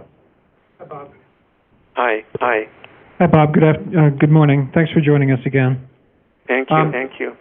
So, 2 things that we've talked about, Bob. So, first, I think that there is, and your conclusion may be accurate in terms of that the task force may not need it, but I think that that's where the task force comfort level exists in terms of running and I'm not looking just at you, Kathy. I think that's where the task force comfort level exists in terms of having a high and low, defined parameters around a high and low specifically. I think where we, and this gets to a previous conversation we've had, Bob, I think where we might have to provide some compromise to Bob, if that is the expectation from the task force and if that is the comfort level of the task force, is with regards to turnaround times. So I think that the task force needs to be prepared to perhaps allow Bob more time to execute that work, and therefore you would cut the margin, you would cut the margin potentially in half with regards to time from when you receive a product to Bob to when you need to turn that around to January 8th. So I just want to put that on the table to the task force in terms of having some understanding about what's feasible, having some understanding about what, to Stacy's point, what Bob signed up for, and the load and the expectation of the work he was signing up for versus what you are now asking Bob to do. Bob, is that accommodation sufficient? Yeah. And if I can have a slight adjustment to the fees as well, that would be helpful, of course. But I definitely can do what you are asking, and it is what you want and need. By all means, I'll do it. No problem. Okay, this is Edwin So with Omama. Bob, in terms of the scope of work, in the last sentence of the first paragraph is improvise scenario variations from the task force recommendations as a basis of comparison to optimize solvency and reduce risk. And it seems like that's pretty much all we're asking is that one variation. So I would think that would be within the scope of work. And then the second question I wanted to ask, maybe rhetorical, but we have been asked to consider a private option. So I assume that is off the table in terms of your scope of work. Yeah, I wasn't looking at that. I just want to be sure that the task force as well as all parties involved understand. I would think that, this is Stacy Campbell, I would think that if there is a private option that comes forward, that whoever's bringing that forward would give us the actuary study on that. Okay. Is what I would think. Yeah, I'm sorry, Bob, you mentioned about the first question. Yeah, with regards to the question, you're right. I did envision a potential variation, but I did not necessarily think it would be redoing the entire requirement for SOW for another complete program. As I indicated, a comparison of cost might be sufficient just to get an idea of how much variability would be. And honestly, if let's say you come up with let's say 8 weeks, and you want to compare it with let's say 16 weeks, and if I perform a calculation of the cost and the relationship of the cost, say 1.8, it's almost certain in range that the rest of the numbers will have that kind of relationship. I mean, not exactly, of course. So that's the reason why I'm saying, just having the cost, because everything is driven up by the cost, because that's the starting point of the calculation. So at the end of 10 years, if the original relationship is 1.6, for example, between the two different programs with regards to cost, then the relationship might be 2.0 or it might be 1.5, whatever. But what I'm saying is that there's that kind of relationship as well. Okay. Hey, Bob, we've got a comment from Stacy Campbell. And so, Bob, I'm going back to, this is Stacy Campbell, I'm going back to the scope of work. And so the second sentence says, the vendor shall utilize information from other states, existing paid family and medical leave programs, and it lists the various states, from a cross-comparison study of the various models to provide an analysis of the short-term and long-term solvency of each model as it applies to Colorado. It talks then about some dates and then says, based on the parameters set forth in the task force recommendation, please provide an analysis as described below and provide scenario variations from the task force's recommendations as a basis of comparison to optimize solvency and reduce risk. And then it goes on with some various other things. And so it seems to me that I think we're all on the same page.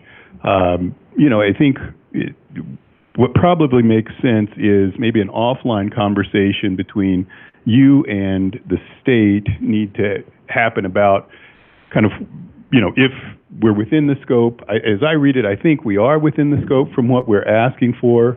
But I do think that's maybe an offline conversation that we need to have. And I know we've got a little bit more time, but I thought our time was going to be more devoted toward kind of other things. Back and forth.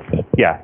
I think there are other questions people would like to ask Bob, but it sounds like we're getting close with the idea of a couple of parallel programs, and that puts on the task force, instead of innumerable permutations, a couple of well-designed programs. Okay? Okay. What other questions do we have for Bob? Kathy? Bob, I just wanted to ask again so when you do your analysis between like year 1 and year 2 and year 5, and maybe this is comparable for like workers' comp claims, like does the solvency or the reserve that you want to set up accommodate the different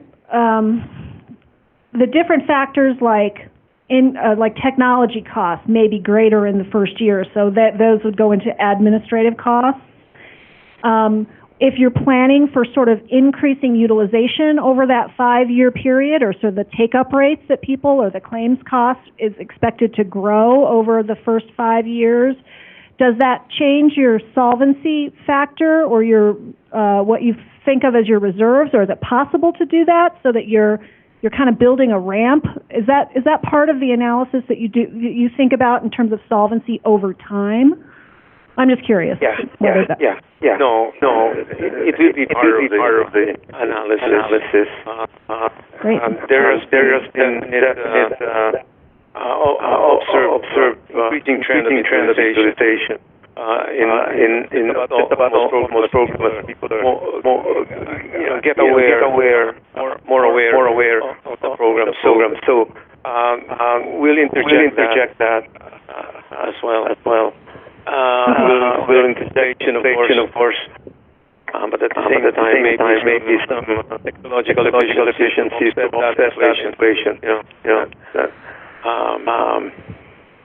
Yeah. Okay, great. Thank you very much. Sure.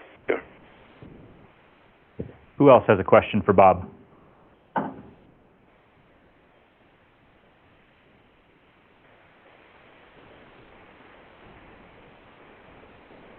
Bob, do you have questions for the task force? Any particular things that you feel like you're missing and the task force, through additional research or their own experience with paid family and medical leave programs, may be able to assist you with? As soon as I come up with a question, I shoot it Admira, and Admira has been very helpful in responding to those questions. I think you've responded to all my questions already, right, Admira? Or maybe I haven't seen all the email responses. But okay. I think you also Admira's here. Hang on. Responded already to my question regarding Can you hear me, Bob? Family member definition. Bob, this is Admira. Can you hear me? Yes, hi. Yes, hi, Bob. So I think I did respond to the most recent question, but if you have any additional questions, just go ahead and send them my way. Yeah. I mean, what I came up with just 30 minutes, an hour ago. So I don't have further questions at this time. Okay, great. And Bob, this is Lydia, and so I think Hi. what would Hi. be hi, thank you so much. I think what would be most helpful to the task force and to the decision makers that come after us is to really make sure that all of those assumptions and all of those details that you use to inform your work are included into the written report so that we can really dive into the numbers that you're about to give us. And so I just wanted to point that out and be clear on that, and thank you in advance for showing your work, essentially. Yeah, no, I welcome that. And, I mean, that's something that we always do with our clients. We can do the math, calculations, but you know, sometimes we have to get help to come up with the right assumption, perspective, and I'm looking forward to getting that from you guys. We get a draft. That's the reason why I'm suggesting pulling it a draft initially instead of a final report. Change it and. Okay. All right. Any last questions for Bob then? All right. Well, Bob, then on behalf of the task force, thank you very much. We appreciate the work you've put in so far, how accommodating you're being, but also everything you're about to do on our behalf. So thank you very much for that, and you're free to drop the line at this point if you wish. Okay. Thank you. And thank you very much for giving us the opportunity to work with you guys. Yep. All right. So everybody, Thank you. Have a nice day. Thanks, Bob. Bye-bye. All right, everybody, we're at 11:20 versus a target time of 11:30. So let's take 15 minutes. We're going to come back at 11:35 by that clock. Task force members, your lunches are outside on the table. I believe they're labeled with your name. Okay. We will start up again at 11:35, so please be as efficient as you can. And members of the public, you're welcome to eat anything that you've brought or step out for a quick lunch. We'll get going. We're going to do a working lunch on narrowing the factors. All right? Trying to get to our couple models or a couple programs. All right. Thanks, everybody. See you in 15.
Yeah.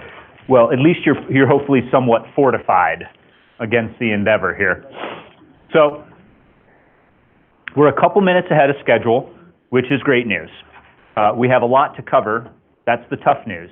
But I felt like our discussion with Bob helped us understand the idea of having 2 programs, and that should be helpful to us as we go forward. So I've got a flip chart up here. I've got our original posters in which you all sort of said where you were leaning. I've got a summary of the last meeting.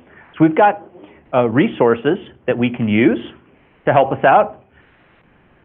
The lunch discussion was intended to be, where can we do some narrowing? And we didn't have benefit, obviously, of our hour with Bob beforehand, but what you'll recall is that on the duration of family and medical leave, we actually had 3 motions. I'll recap those for you, and then let's talk about what narrowing we might achieve. A motion to submit a range to the actuary for separate sets of ranges of duration for family and for medical leave. They ended up actually aligning perfectly. Each of them 4 weeks, 6 weeks, 8 weeks, 12 weeks, and 16 weeks. To that, a second motion was added for the maximum amount of leave in a period. Okay? So any given instance, but then in a given period. And that was family and medical, again, mirroring each other at 8 weeks, 12 weeks, 16 weeks, 24 weeks, and 32 weeks. Then there was a third motion, which passed with 8 votes, submit to the actuary an extended bonding period, both maternal and paternal, to 26 weeks. Okay? So that's my recap of what we had spoken about last time.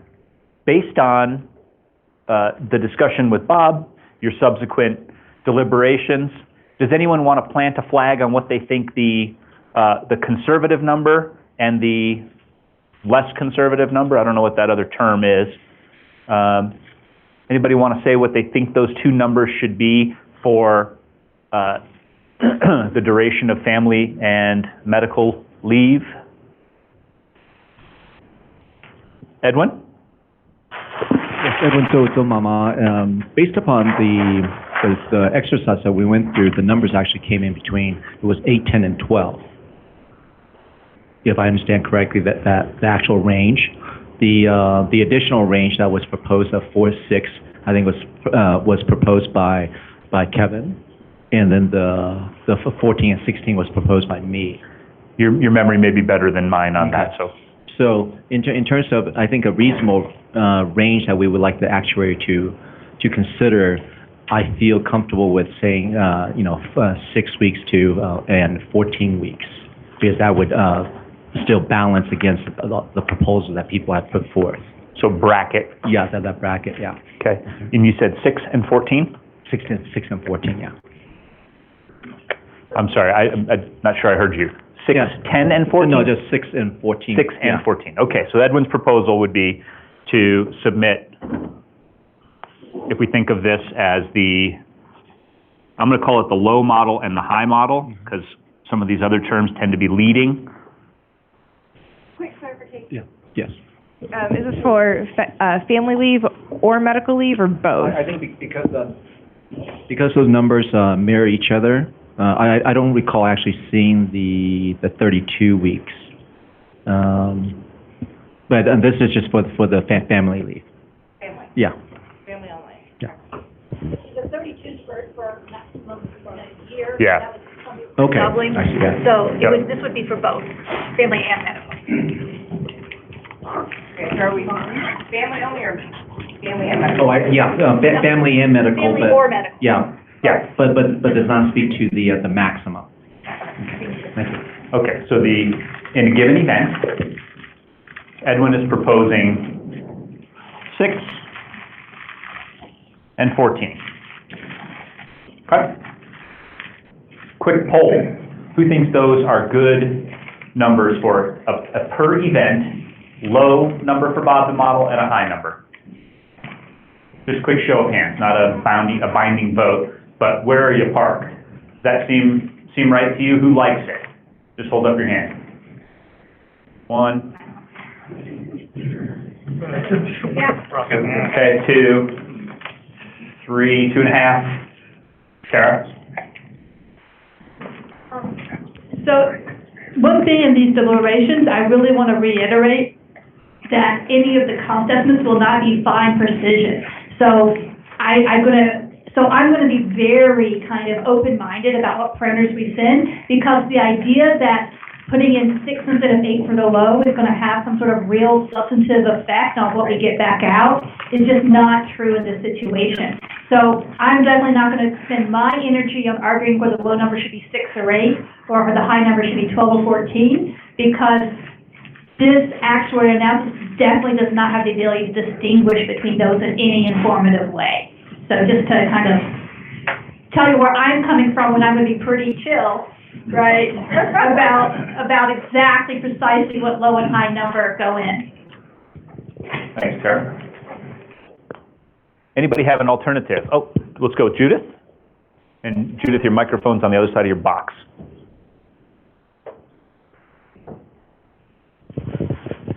This is Judith with 9 to 5 Colorado.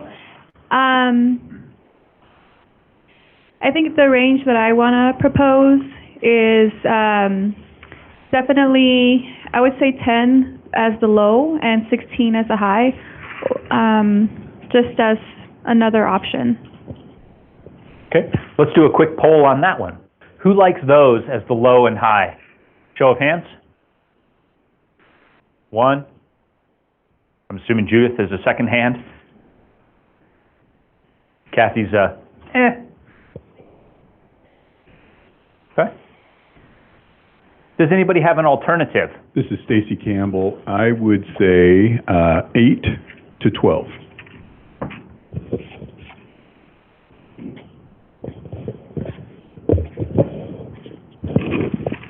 Eight and 12. Let's see hands on those.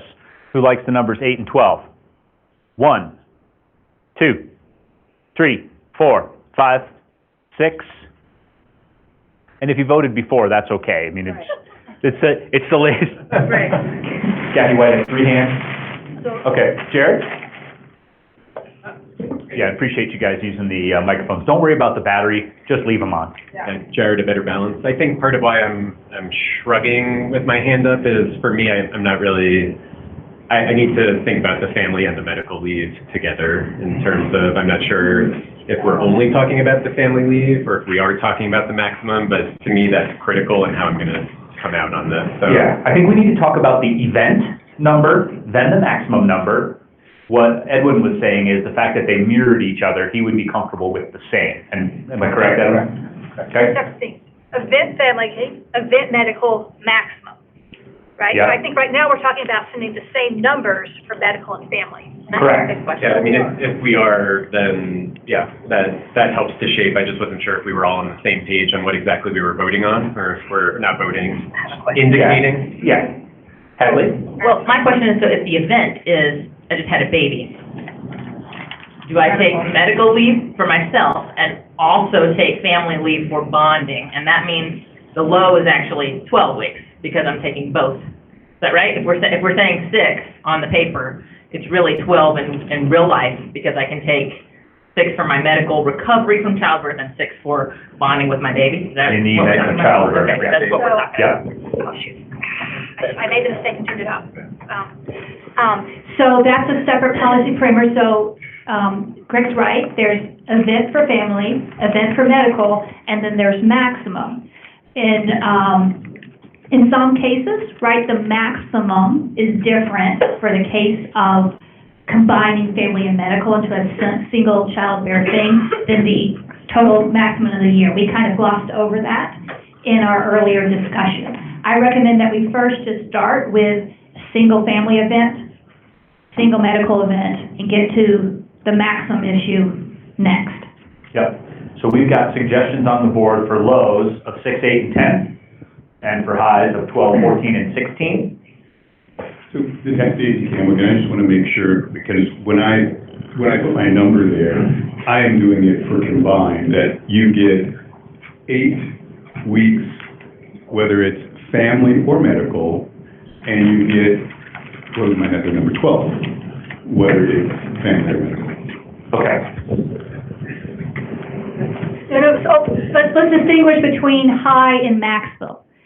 Low and high, we're talking about the two different levels of numbers to put into the policy analysis for this number. Maximum is a separate policy parameter. Right, is that, right? So that's not what the 12 is in this case. So are you saying that 12 is your max? He's saying 4 and 6. 4 and 6. Okay. But then I don't care how you split it. This is what you're going to take leave for family or for medical. Correct. And you get 8 or 12. Okay. Tara, go ahead. All right, so I noticed only 45 minutes was allocated for this entire discussion, and I did say to Kathy, I thought that was ambitious, and she was like, oh no, we're going to be totally quick on this. Anyway, I'm going to put a motion on the floor. I'm going to put a motion that the low number is 8 and the high number is 14. And again, I'm not putting those motions on the floor because I think 8 or 14 is the right number. I think those are reasonable numbers to give the actuary, to give you a broad sense of how costs will differ. That doesn't rule out in any way ultimately doing less than 8 or higher than 14 if the committee in the end decided to make those recommendations. Anyway. Okay, so Tara formally moves that it be 8 and 14. It's time for discussion, or? Seconded by Edwin, thank you. Okay, keep Hadley? discussion. So one reason I thought that this conversation might go quickly or easily is because last time we all got together, we said 4, 6, 8, 12, and 16, and I thought, high and low? Okay, 4 and 16. I just thought it would be as simple as eliminating the numbers in the middle, but I guess I was being naive and thinking it could be that simple. But that's one reason why I think if we're talking about a low and a high number, why not go low on the low and go high on the high? That's my discussion. Okay, Tara? 6 and 14. I'm amending my motion to 6 and 14. Is it a friendly amendment? It's a friendly, is that an amendment? Yeah. Okay. So 6 and 14, I'm just going to use these liberally, but I need all of us to be very clear on the voting so that we don't have to backtrack. Right. Okay? And that's for family. That's for family. I thought we were discussing family and medical simultaneously. Let's ask the doctor. Sorry, say that? Did you indicate 6 and 14 as your numbers for both Family and medical, yes. and medical? Yes, I did. Okay. Additional discussion? This is Diana Petrak, and I have two reasons for leaning towards 4 weeks.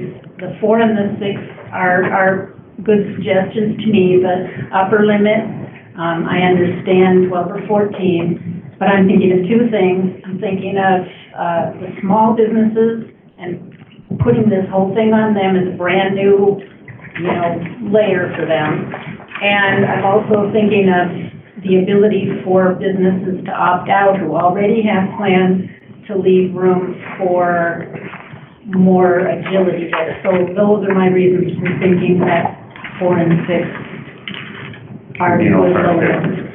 Okay. Kathy? Thank you.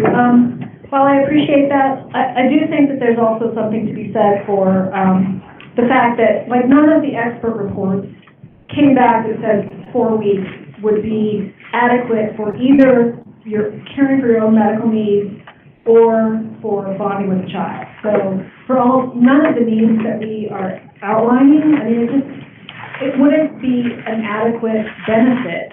And so it's less than a minimum benefit, it's like an inadequate benefit. And so why do that? Why go out of the gate with an inadequate program from the start just for cost reasons?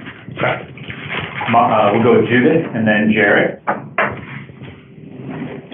So Judith, 9 to 5, I also just want to kind of support what Kathy is saying, is that I think it's really, really important that we center and ground this conversation, and also all the public comments that came in. There's a lot of really compelling stories out there of, parents having to take care of their children that have brain surgery, or, caring for a loved one that's sick, or complicated pregnancy. So I think that, I know that's why this process is so important to me, because I know that there's lived experiences of people suffering, and I think that, as Kathy was saying, there is research, so much research that we've compiled through the task force, and also from the Department of, Health and Environment, from TMA, that has, direct correlations, 12 weeks of direct correlations to prevent maternal mortality, infant mortality, breastfeeding. So I think that it's really important that,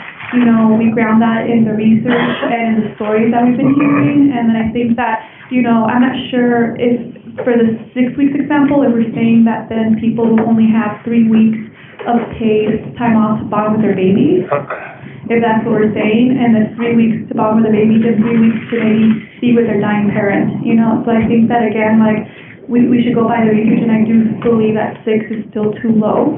I would be comfortable with modeling 8. And again, this comes from centering the research expert report and also all the public comment that has come in from the community of what's adequate for them. Okay.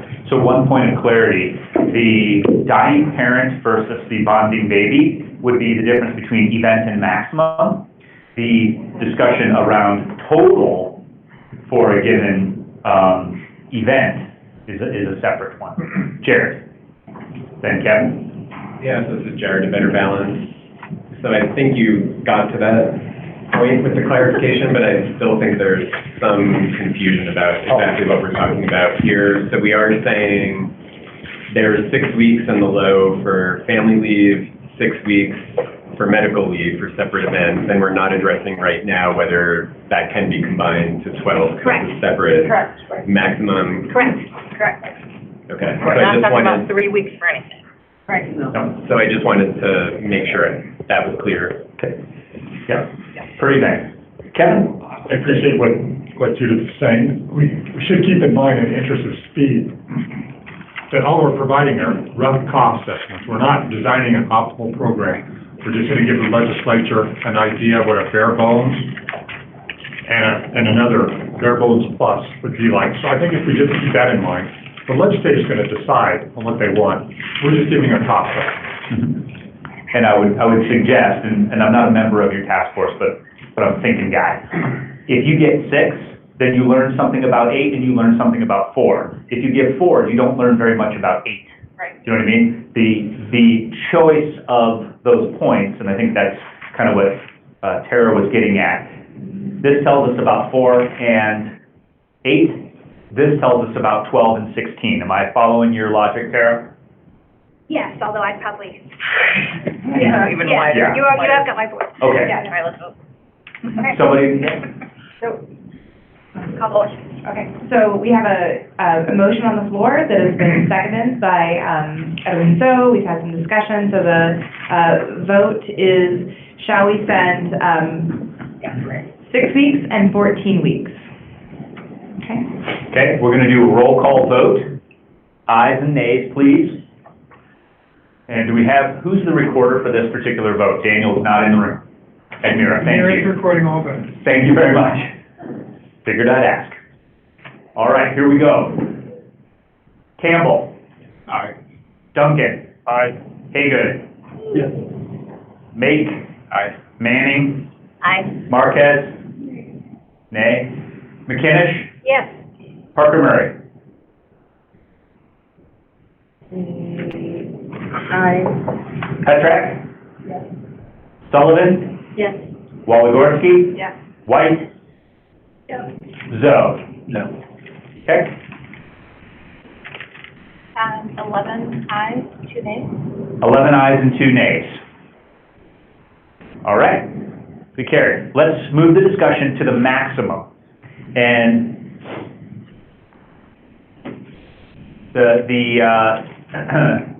your agreement last week was that last meeting was that you would send to the actuary these maximum numbers for each family and medical, okay? But I'm guessing maximum means combined for all events. 8, 12, 16, 24, and 32 weeks. So, Tara. 8 and 28. 8 and 28. Are you making a motion? I'm making a motion. I move. I move for 8 and 28. Okay. So Tara throws up 8 and 28. Discussion. Yes. And so, based upon the combination of, in case of pregnancy, combining the family and medical, at the very least, I think if you were to combine that, should be at least 12 at the very minimum. And on the high end, we combine that at the very least should be 28. Okay. Just following the logic of someone in the So Edwin would suggest 12 and 28? Yeah, to address that, it is, there are many programs that have allowed the full medical and full family to be combined for the childbearing family spending, but not every state has. Even some of the more recent generous programs have not doubled. They have done it something less. If we're trying to do something that's a low end and a high end, it makes sense that the high end be the doubling of the high number, but it makes sense the low number to actually be something less than the doubling of the low number, because that would be more consistent with a low end program. So that's why I specifically gave 8 and 28 instead of 12 and 28. Okay, let's go with Kathy, then Jared. Again, sorry, I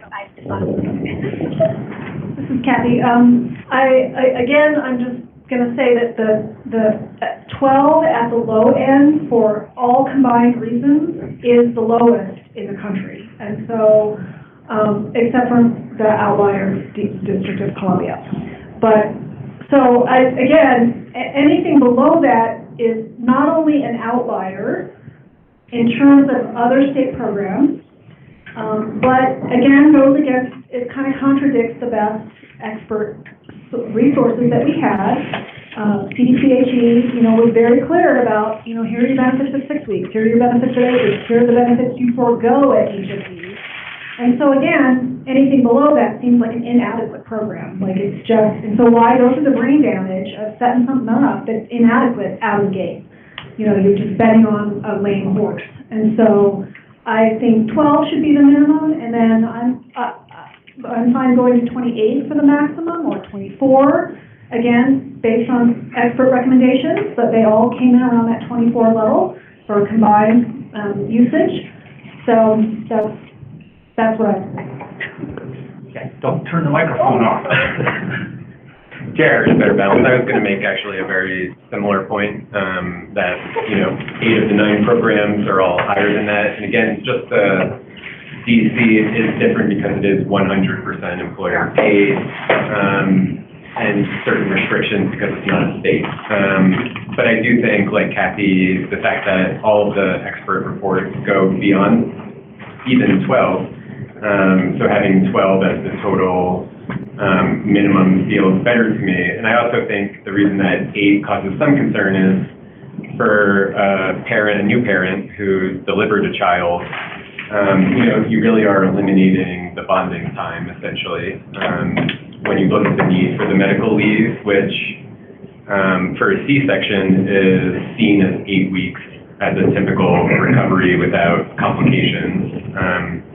So given that, I think having additional time that allows new parents who deliver a child to also bond leads me towards 12, along with the fact that it's also the FMLA, which I know a lot of folks here have also raised 12 weeks, and I think just points us in that direction as well.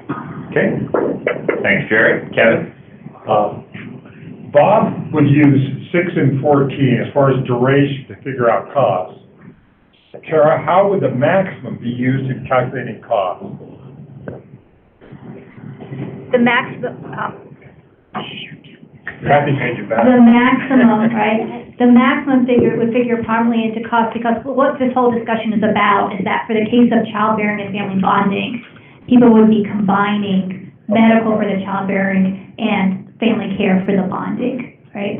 Again, I really want to go back to this thing, because otherwise we aren't going to be able to do this, that if it's the case that the people that want a more generous program nix any low number that's not in their comfort zone, and the people that want a more bare bones program nix any high number that's not in their comfort zone. We're not going to be able to do this. We need to remember that the numbers that are up here do not mean that that's the ultimate recommendation, even of the task force, much less the policy that will be passed. So I'm sticking with my 8 and 28. I realize 8 is lower than what's typically being done, and I realize that's lower than what some of the experts say is the maximum benefit, but that the most beneficial, right, level. But that doesn't rule it out as a reasonable number to give the actuary. So I'm sticking with my 8 and 28. Judith, if we can get a microphone over to Judith, please.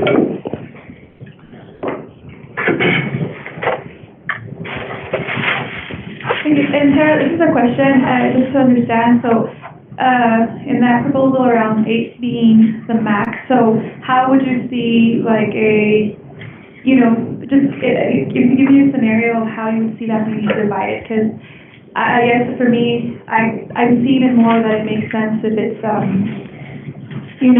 people have, 12 weeks of paid time off, 12 weeks of bonding. So just kind of in a scenario of like, are you saying, for example, that, someone can be with their baby for 6 weeks, and then if they have, to be with a dying parent, they can have 2 weeks? Is that kind of like I'm just wondering how this 8 would be really divided in a scenario where people need to qualify for that. Does that make sense? So in some of these different programs, right, the maximum that is designed for a childbearing bonding event is different than the maximum that's for like a maximum a year. So if we want to go that route and specify separate maximums, we can certainly do that. Right, so some programs have a quote family bonding, childbearing family bonding maximum separate from the 52-week maximum. Again, because I am trying to give reasonable low and high numbers, I'm happy to stick with these same numbers for both. Again, we're not designing the policy. This is super important. We are not designing the policy through this, right? We are giving numbers to give the actuary for information about costs for different types of programs. Thanks, Tara. Diana, then Edward. Yeah, I just want to bring up a point that keeps running through my mind, and that is every time we discuss a parameter, we are benchmarking on all of the other states who have this program. And there are 3 or 4 states who have some experience, and even among those states, they have expanded their parameters, and now we've added more states who, some of them haven't even started paying benefits out yet. So there's a lot of uncertainty there. I'm concerned because 10, 15, 20 years from now, there may be states saying they wish they were the outliers. And I kind of feel like if we can not benchmark and recognize that maybe there are some advantages to creating a floor that we can always move up from, that floor is going to be great progress. And I don't think there's anything wrong with Colorado saying, we're going to do it this way. Watch these other states, but I get a little concerned that we're benchmarking a lot of these parameters. Okay, Edwin? Yeah, I fully appreciate what Tara is saying in terms of we're just providing information. And because of that, in something Tara has also mentioned, is that whatever parameter we provide them, it will have I believe, will have a very practical effect of implementing how the conversation is directed.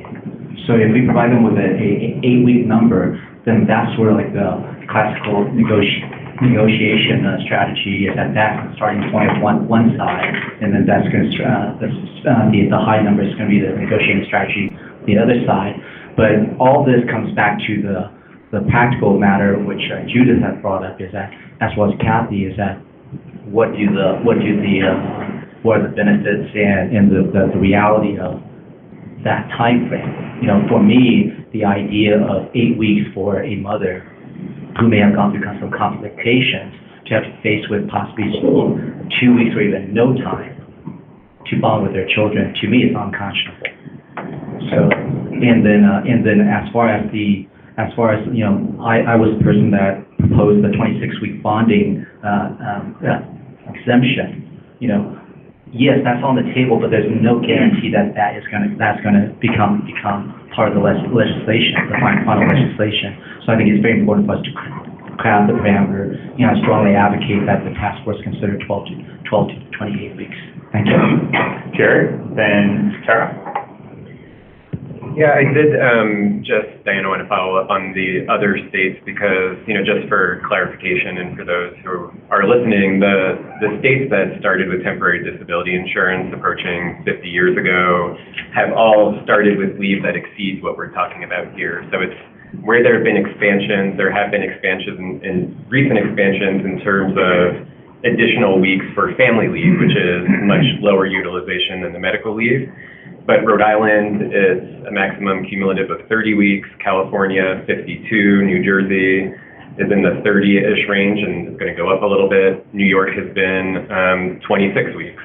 So that's not a new, I just want to make sure folks know that that goes back decades and it's built on the part of the program that is the most utilized, which is the temporary disability insurance. So it's not a new feature that we're seeing additional time. This is actually lower than what we've seen in the original states for maximum. Okay. Tara? So I want to just say something about sort of this idea that's going around right now, that sort of 8 weeks is just this abysmally low number for the childbearing family bonding. The reason I would say that is if you look at the Minnesota report, right, that we got, which recommends, you know, 12 weeks plus 12 weeks for a full 24 weeks allowed. The cost estimates produced in that report assume and predict that the average usage will be 8 weeks, right? So their own cost estimates, despite allowing up to 24 weeks, are based on the idea that the average usage for a childbearing family bonding event will actually be 8 weeks, right? So you either have to believe one of two things. Either 8 weeks is a perfectly reasonable time for some people because that's what they would be, the Minnesota report is predicting they would use it as, or that's an awful thing, and hopefully that if it were implemented here, we would get a lot more people using 12 weeks or 16 weeks. But then the cost of the program and the taxes required to implement that program will be much, much higher.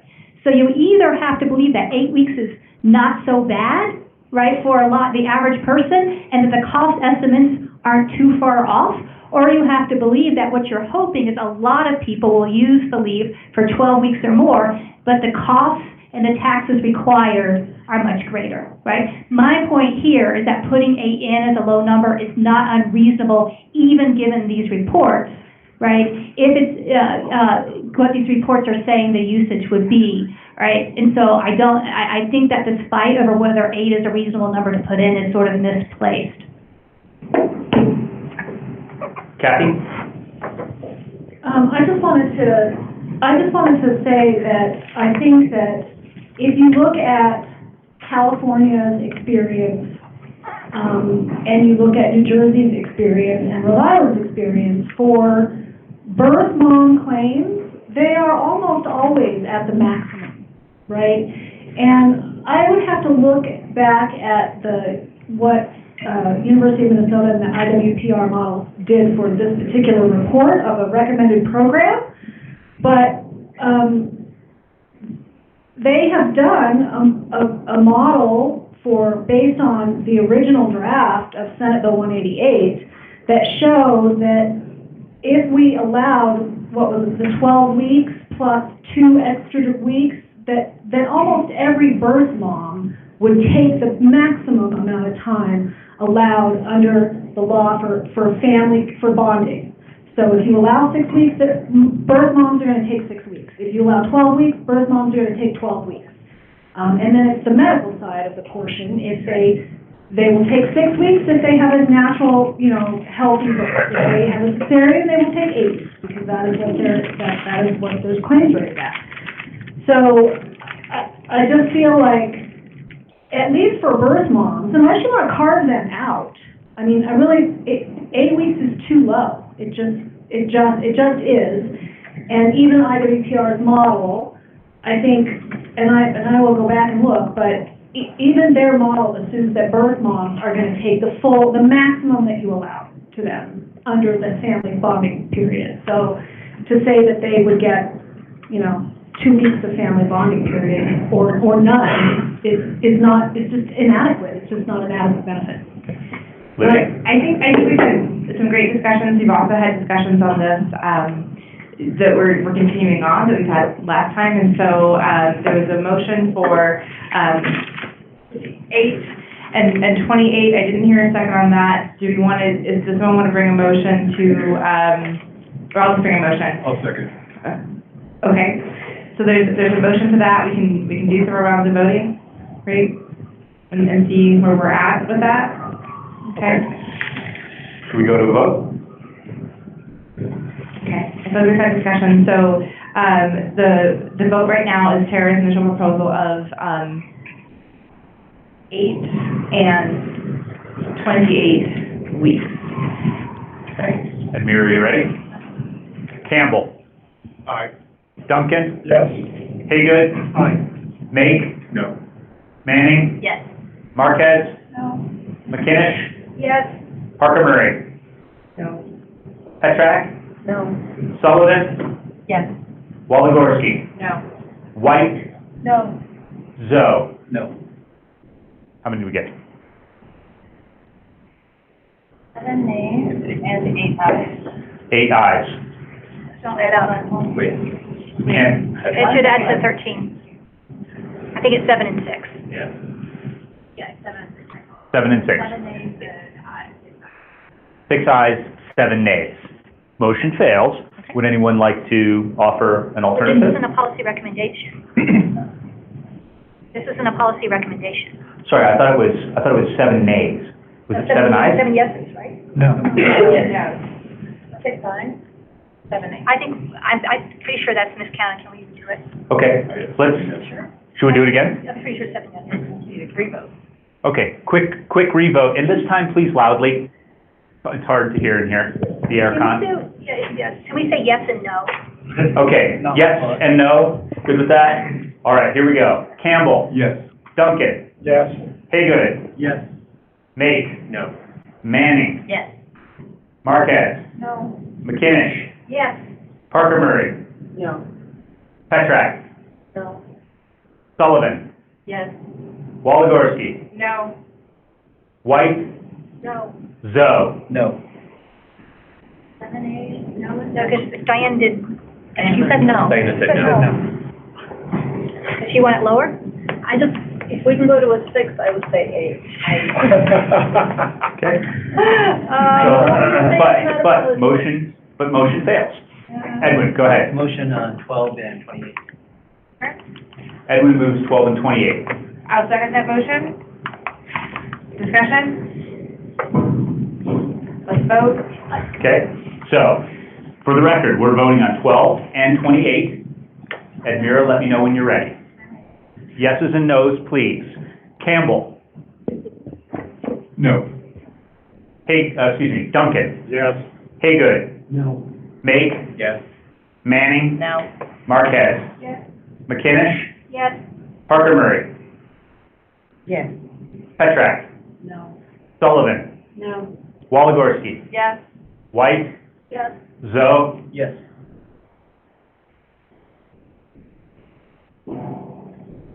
Eight yeses. Motion carries. 5 no. 8-5, motion carries. Okay, so the maximum that we'll offer to the actuary for the calculation of their ranges will be 12 and 28. The next matter for discussion, and Lydia, if I'm ever overstepping you, just let me know. Next matter for discussion is the third motion about having the actuary model the implication of an extended bonding period. Okay, so Edwin, you will recall, made a motion. This one passed with 8 votes. So, do we want to send that to the actuary? Is there a motion to send this to the actuary? So, the question is, should we send an additional factor to the actuary that lists bonding time at 26 weeks. Sorry, 26 weeks. My understanding that motion that passed was understanding that would get passed to the actuary. Okay. The 32 weeks we No, the 26-week, bonding. Yeah, all of the others passed as well. Correct. Yeah. I mean, so the question is just, given our conversation with Bob and the reason I included it is because given our conversation with Bob, is this a place where we need to do any narrowing? I'd like to move, we don't send this is a different recommendation, right? And this was passed without us understanding the need to narrow the scope, right? Because this would be separate from childbirth for just the pure bonding period of 26 weeks, so this is beyond what has currently been on the table. I'd like to propose we eliminate it from the, what's being sent to the actuary. I'd like to make a motion. Second. Okay. Seconded by Kevin. Discussion, so we are sending 28 weeks to the actuary as a maximum. So that your 26 is certainly in there, and so we'll get that. No. Well, it'll be different. You're right. So, but it wouldn't be on top of what we're already sending to the actuary, which is how we're understanding the bonding leave to be. My recollection of the conversation was that based upon the studies that's provided, it was from multiple studies that the optimal bonding period is between 26 and 52 weeks. And so that's why I stated that I think it's very important for the benefit of, I think not just the parents, but us as a society, to have that bonding between parents and child. So I thought that was the understanding that every at least 8 of the members agree that indeed should be something that should be part of the program. And to exclude that from the study, I think in fact will exclude it from consideration. And I do believe that would be contrary to the vote that we already had in place.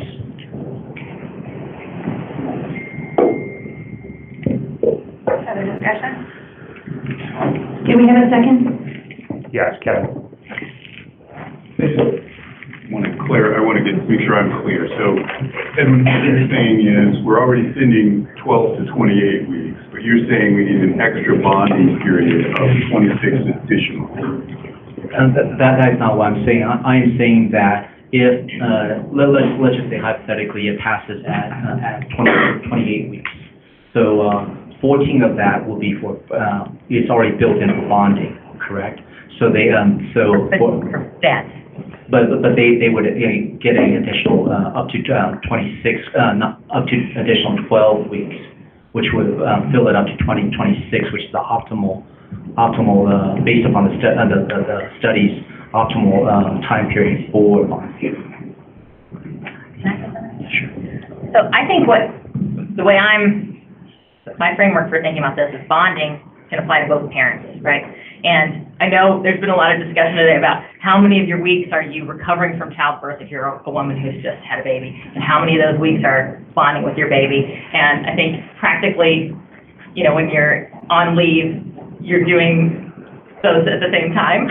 So what Edwin's saying is if you're a birth father, or you're an adoptive father or whatever, and you haven't had any you're not taking any medical leave, you get the bonding leave that he's describing to bond with your new baby. I mean, mothers would get it as well, but in the scenario that we're currently sending to the actuary, birth fathers don't take medical leave, right? So that's my framework for thinking about it.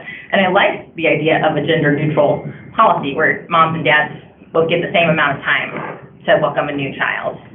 Because as I've expressed before, I think when the law says women take longer leaves, then that can have repercussions for women in terms of advancement in the workplace, where employers say she might be missing from work more if she has a baby. Unfortunately, I think even if you have a gender-neutral policy, sometimes employers, and even Bob, the actuary, on our last call with him, said something like, for some reason, women take longer leave. For some reason, women are more likely to take leave. And I'm thinking, yeah, I wonder what that reason is, But that is borne out in the data, even in European countries where they do have very generous leave. Women take it more often and they take it for longer. And so I like the idea, Edwin, of the gender neutrality, but even so, I'm still concerned about the gender discrimination piece. But I just thought I'd add my 2 cents to the conversation, so maybe help with some clarification. Quick question, and then we're gonna move towards. Yeah, this is Jared, A Better Balance. I guess, I'm supportive of the idea of having the actuary look at this. I guess my question is just if it would have to be integrated into one of these 2 models based on this morning's conversation, or whether this is even something that's possible to be looked at separately. That's what I'm not clear on. My understanding is that this would be included in both models. Because this is not predicated on a range. We all agree that 26 weeks is something that would be agreed based upon the vote. Okay.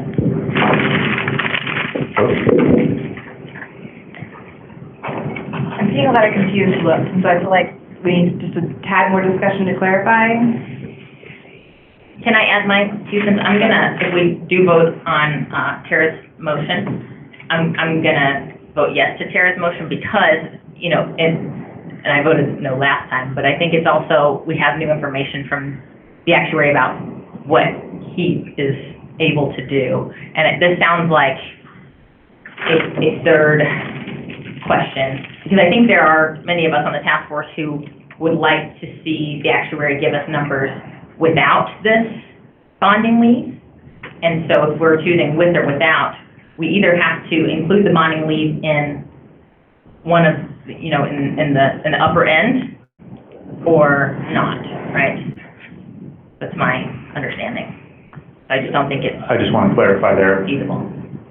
If you're saying, what you're saying is your understanding of the motion as is that it would be included in either one, or it would only be included in the high model?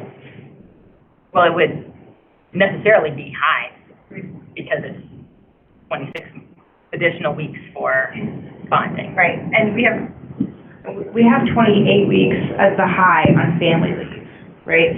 And so for No, not on a duration basis. Sorry, what? Not on an event basis. Okay.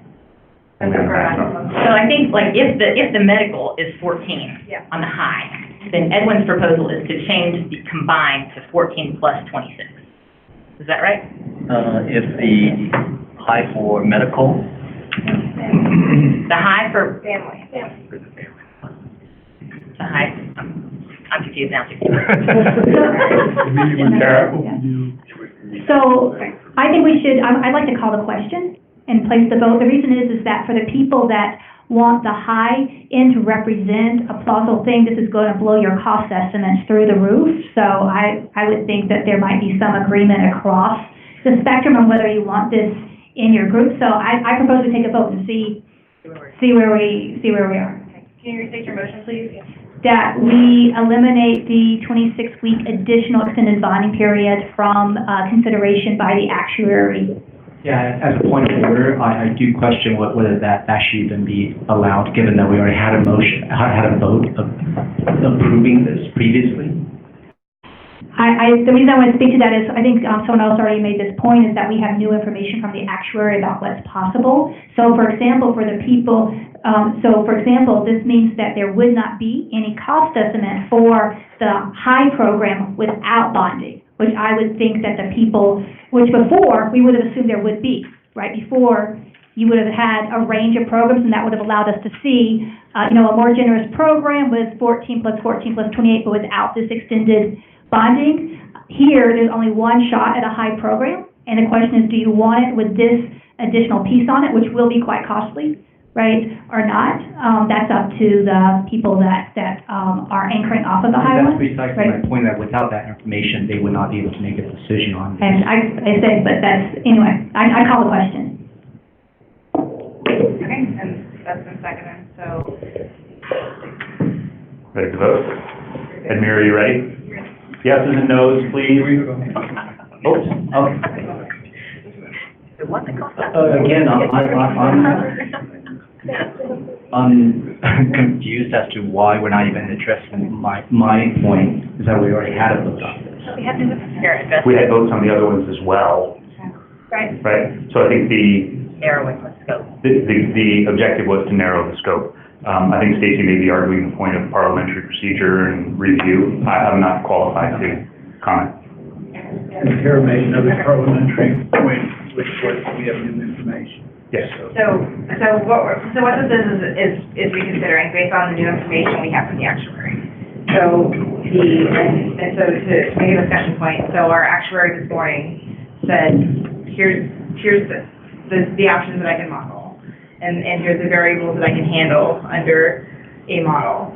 And so what we have before us is to look at this as an additional variable, and whether or not we look at that as an additional variable, and whether or not that is acceptable to what our actuary thinks that they can do. So what Tara's motion is a motion to reconsider the previous vote that we took at the last meeting. My point is that I did not hear from him specifically that this variable or this component would affect his calculation. He did not specifically say, I cannot do that.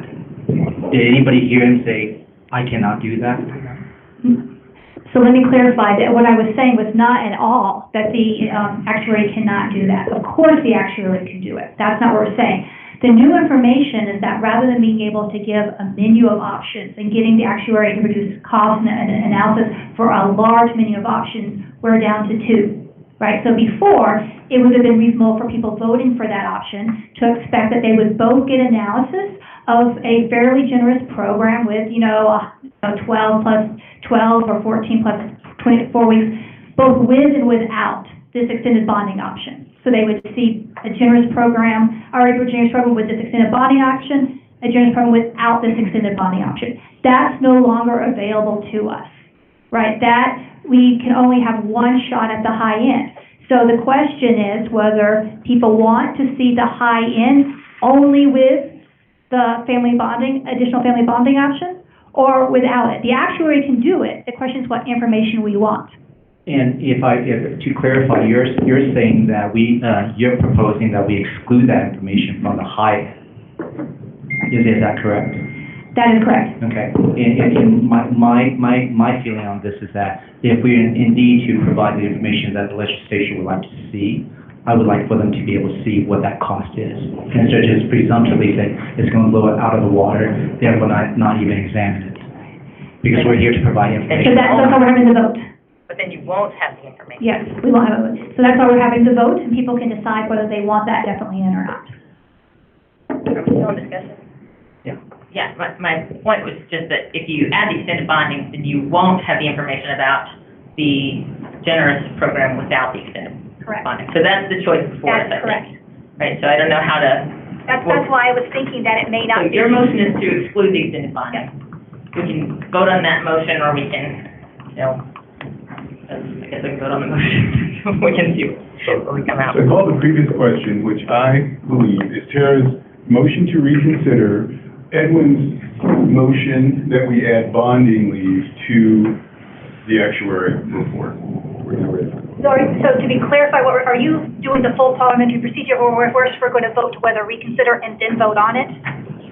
We're voting to reconsider it. So here, the vote is, if you want to ultimately take this off, we need to vote yes to allow reconsideration. Is that what you're saying, or are we voting just to take it off? It's the voting to take it off. Okay, that was my confusion. All right, so a yes vote is to take it off, a no vote is to leave it on. Okay. Everyone clear? A yes vote means take it off. A no vote means leave it on. Okay? We'll go in order. Amira, are you ready? I'm ready. Campbell? Make sure I'm doing this right. I'm agreeing with her, Yes. so I am voting yes to reconsider. Duncan? This is a vote to reconsider? Take it off. No. That's what Stacy said. That's why I was trying to clarify for it. All right, Yes is to take it off, no is to leave it on. No. Yes. Second is here. Yes is to take it off, no is to leave it on. What? To leave it on to send to the actuary. If you want Is Kevin voting no to the motion that he seconded? No. How I thought I was voting after Stacy, I voted following Stacy. Stacy voted yes. To take it off. You're taking no, you want to leave the family bonding on. I think we need to consider it some way. We can't, if it's something that they're gonna put in the bill, we have to have a cost estimate somewhere. It might be a separate line item. It's not going to be. Do we know But how, if it's gonna be part of the program, we have to have a cost estimate. No, what I'm just saying is, we have to have I don't think we wanna stick it on the high program, because it's gonna blow it out of the water, just like you said. All right? But if it's something that's going to be a part of the policy, we need to give them a cost of it. If it's gonna be expensive, we have to have some measure of how expensive it's gonna be.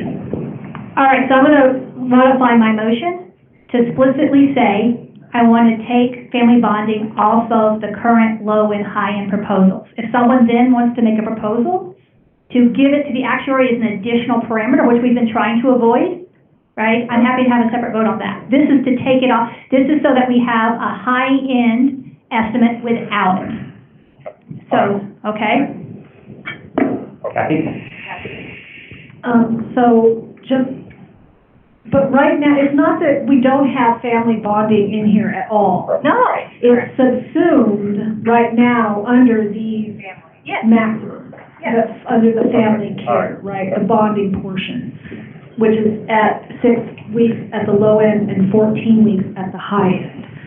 And so this would be, Edwin's would just be to increase that by, just for this particular purpose, bonding with a brand new baby or new child, would be taking that to 26 weeks. Correct. Okay. And there is a vote on the floor.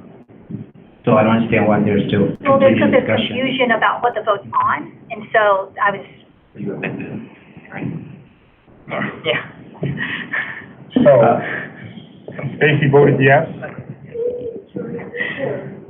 And you voted No. Well, I wanted, if we're gonna continue it, before we move, oh, okay, that's why I was trying to. Stacy voted yes. My vote? And this is to remove it? Yes. The vote is to remove. Question, we do need to be very clear on what we're all voting on. I know that there's been discussion, confusion around bonding and family leave. Jared, a better balance. I just want to know if we're voting, because my vote will be shaped by what Tara mentioned would be an amendment to her own about only taking this out of the high range, and whether someone else could then subsequently, subsequently offer to check with the actuary about whether it's possible to add this question as a third. So I don't know if we're now voting on that. I am fine with that. Yes, that's why I sort of, in a little bit out of normal parliamentary procedure, I updated my proposal to clarify it for, and yes, that is true. Tara, would you please state your proposal again, and I'll write it down. My proposal is that the extended bonding period of 26 weeks will not be included in either the low program proposal or the high program proposal that goes to the actuary. Yeah, that does not exclude the potential for someone to say, because we had previously agreed in this meeting that we would send a low program proposal and a high program proposal, right? If someone wants to later make a motion that we add this on as a third proposal effectively, which would be like a high-end with this, they can do that. I would like to add an amendment that is predicated on us actually having a vote on adding that as an additional factor. You don't have to do a vote predicated on having a vote, because anyone can make a motion, right? There's nothing about this vote exclusive. I don't think anybody will get in your way to make the motion immediately following the vote. Good. We have a runaway jury here. Yeah. All right. This is what we voted on. That a third motion passed with 8 votes to submit to the actuary an extended bonding period, maternity to 26 weeks. That's what we are doing right now. We have a motion to reconsider it where, Tara, you're saying I don't want to do this anymore, right? I do not want to send that to the actuary as either the low or the high proposal. All right.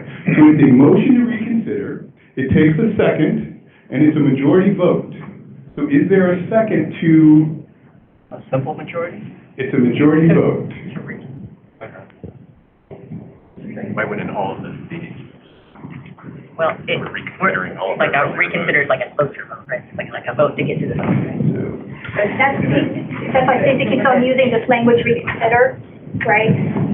You just don't want this to go to the actuary. No. The reason we're saying that is that in pure parliamentary procedure, reconsider means something different, right? And that's what's causing some confusion for some people, right? So, are we okay with my motion? As it is right now, we're sending this to the actuary. Correct, and based on previous conversation we had, I thought any reconsideration of a motion that's already passed requires a 9 vote? A reversal. Yeah. Two-thirds. Yeah. Two-thirds, which effectively. I really don't consider this a reversal because of, again, that vote was done in the world in which we were going to send a lot more to the actuary. I voted for that. I voted one of the 8 because we were working on the world that sure just give the actuary a ton of numbers to work with, right? So this isn't really does not fall under that formal reconsideration vote. This is really, we're in a different world now. We're sending 2 programs, right? Main programs. Again, if someone wants to, there's nothing that's set in stone. Someone wants to now then make a motion, right, to send this 3rd thing. But I want a high-end estimate without this on it. I would think that everyone else who is hopeful about having a high-end program pass would also want a high-end estimate without this on it. If the actuary just give us what we're looking for here and also tell us what the bonding would be? I think that'll be the next motion. Have to revote. I think that's the next motion, Stacy. So I think we have to, Get through this motion. Yeah. and I don't think anybody, I want to speak for you all, I don't think anybody's getting in the way of Edwin making that motion immediately following this vote. Okay? Greg, would it also be possible, I mean, it's possible that someone could make a motion to remove the extended bonding period from the high and lows that we've all agreed to, and send the extended bonding, can you not combine those? I'm not You're not gonna vote for that Yeah, either? Okay, well, you would just say no to the whole motion. No, because I want the first part to, right, so I'm sticking with my motion. I'm sticking with my motion. Okay, just for the assurance. Okay. Okay. So what we're going to do is we're going to go with Tara's motion that would take this out of the high and low range, to send to the actuary. We have current agreement that this would go to the actuary, okay? But this would take it out of the high and the low range. To go to the actuary. I really do strongly object So to it would this. go to the actuary as a separate I really do variable. strongly object to this. Okay.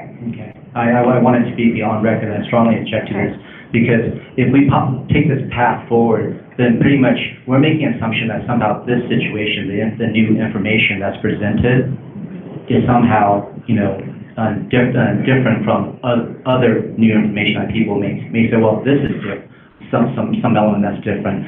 For me, as far as I'm concerned, we have actually narrowed down the number of factors that the actuary has to consider. So if anything, it should actually be an easier lift for the actuary than the previous position of having basically 200 potential scenarios. So to bring this back, I don't think it's just a matter of procedure, some simple majority. It really requires a 2/3 majority to reverse a decision that's made, because that was also brought forth in an earlier meeting. Yeah. Thank you. Yeah. Okay, so right now, haven't we voted that we're sending if you could flip your chart back? Thank you. We voted that we're sending the 12 and 28 weeks, right? Yep, correct. And so that doesn't include Edwin's bonding, right? You're saying you want to see the actuary give us some numbers on what your additional bonding would be. Is that right? That was the understanding that if I thought that was the. In addition to what we've already, what Correct. we're asking you. Yeah, so really the question is, now we're submitting to the actuary this factor and this factor, both of which we expect. I think the issue, as I understand it, is whether we want to conflate those items, or whether we'll get this and a separate value for the incremental cost of the up to 26 weeks, correct? And so my question is to Tara, can't we, if we give these two scenarios to the actuary and say, in each of these scenarios, tell us what an additional 26 weeks of bonding would be, can't we get what we need? So that is correct, right? We could basically send 3 scenarios, right, to the actuary, the low scenario, the high scenario without extended bonding, the high scenario with extended bonding. And we can go that way, and if people go that way, then we can do that. I'll just point out that we have multiple parameters to get through, and once we start doing this, we're probably going to end up sending, instead of 2 programs, as we had sort of tried to get down to the actuary, we're going to end up sending, 4 or 5 or 6, essentially, programs to the actuary, because I don't think extended bonding is the only place where this will come up. So just to be aware of that, whether or not we're doing that. But certainly, we can do whatever we want, and then the actuary can do it, not do it, refuse, demand more money, I don't know, right? But anyway, I was sort of operating under the assumption that we were going to stick to what we agreed with the actuary, which is we were going to send a low program and a high program. If we're sending a low program and a high program, I think the family bonding should be off of it. If people want to send low program plus extended bonding, and that's a little committee, totally good. Just recognize that we can only do that, in a very, we have to really minimize how much we do that, right? The actuary's already freaking out about the 2. Okay, so let's have Stacy, then Jeff. So can't we just do this? Can't we've got 2 programs, and we want this information right here, but in addition, we want to tell us what 26 weeks of bonding would be in 26 weeks of bonding, but it's 2 programs. Isn't that? I agree completely in that if we want to have a Bloomingdale's program, put that into the Bloomingdale's program for the actuary to analyze as part of that program set with those parameters. And that's what we're trying to vote on, so we just need to vote. Like, if people want it, right? The point back is that motion was already passed at the previous meeting. That motion was passed. The motion was, assuming we are sending all of these other things to the actuary, let's also send this. That was the motion that was passed in the previous meeting, was assuming we are sending all of these many options, which was like 20, to the actuary, also send this. We are now voting in the context of sending a few options to the actuary. It is not the case that we did not previously agree that if we only can send the actuary 2 or 3 options, let's use this for one of the options. All right, so this is not the case that we're somehow nullifying a previous vote. Jeff, do you have a point of clarity around the scope of the actuary? Can I have the microphone? Yeah.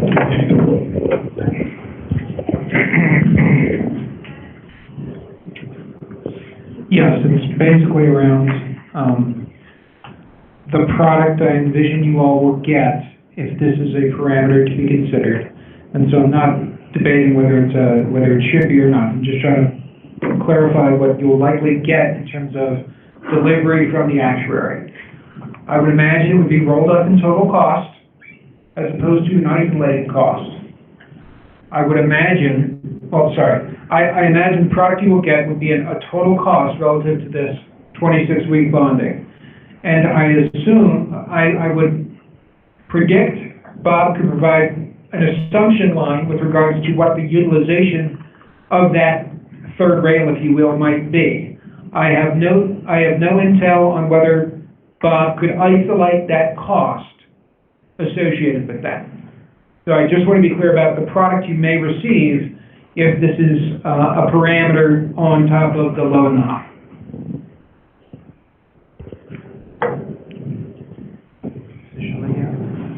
Okay. So,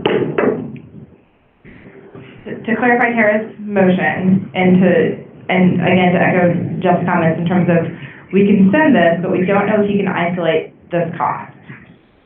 So Tara's point has been that if we add this 26 weeks to it, we're going to see this high upper range that we don't know that he can isolate. And so that we look at the information that we get back, it might be unclear to us in terms of whether or not we're looking at the 28 weeks, or we're looking at the 28 plus the 26, given the conversations that we've had with the actuary in the last 48 hours.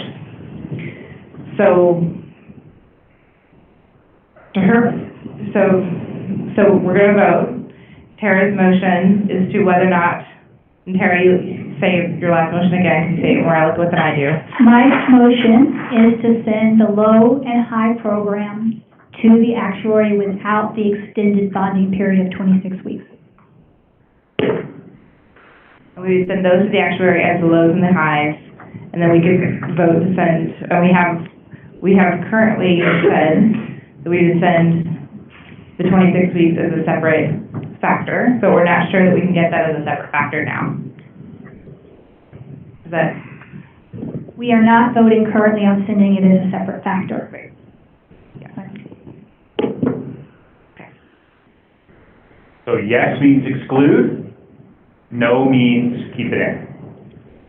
Correct? Is there a second? A second. Okay, roll call vote. Campbell? Yes. Duncan? Yes. Haygood? Yes. Meg? Yes. Manning? Yes. Marquez?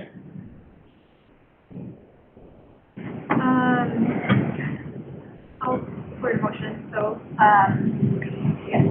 Yes. McKinnish? Yes. Parker Murray? Yes. Petrak? Yes. Sullivan? Yes. Walagorski? Yes. White? Yes. Zoe? No. Okay. 12 yeses, 1 no. Okay. I would like to propose the motion to include it as a third. Microphone, please, just for the record. This is Judith with 95, and I would propose a motion to include the additional bonding time to the max. Yeah, just to include it as a third parameter, to say. Separate parameter. As a separate third parameter. A third program proposal. Yeah, a third program proposal, and in yours, point of clarity, would that be added to the max? Would it only be added to the quote high, or added to both? That's like 4 programs. Do we have to get separate? But would he run the model twice again? Low width and high width? Because right now he's running 4. Right, he's going to run 2. This would imply that he's running 4. Are you just adding it to the high or adding it to the high and low? Wouldn't that be just a line item that the legislature can see what the cost of that would be, and then they can work that out? This is how much, doesn't matter whether it's program A or program B, this is the additional cost for 26. So the additional cost, I'm sorry, I don't know the answer of whether they can. But I'm just trying to make sure we're clear on what it is that we're requesting of Bob. Yeah, it seems that it would need to be for both, Okay. just to get a comparison, or else you can't really compare the quality. Yeah, so I think because it would basically be, for example, for the max, you would, that's the half 14, so it'd be additional 12 weeks, correct? And then for the 12, it would be an additional, so it's 6 is a half of that, so it'd be an additional 20 weeks. Is that correct? That we would have to reach to 26. Okay, I see. Jeff, go ahead. Yeah, so can I have my turn? So we agreed to provide the actuary with 2 defined programs. And if I'm hearing the motion correctly, you are now providing variations on each of the defined programs. That's precisely my objection to the previous vote. Is that we need to, if the legislature, if it's not included in the actuary report, we effectively have taken that off the table for consideration. When in fact, we have already voted that that was something that was to be considered. Okay, so I'm approaching this agnostic from the previous vote and what the group recommends, but we do need to respect the previous dialogue with regards to, we had a conversation with the gentleman about providing 2 defined programs, high and low. You are now making that into 4.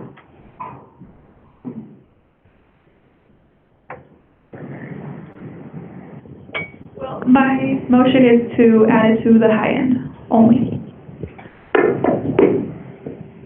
Can we clarify your motion? Yeah.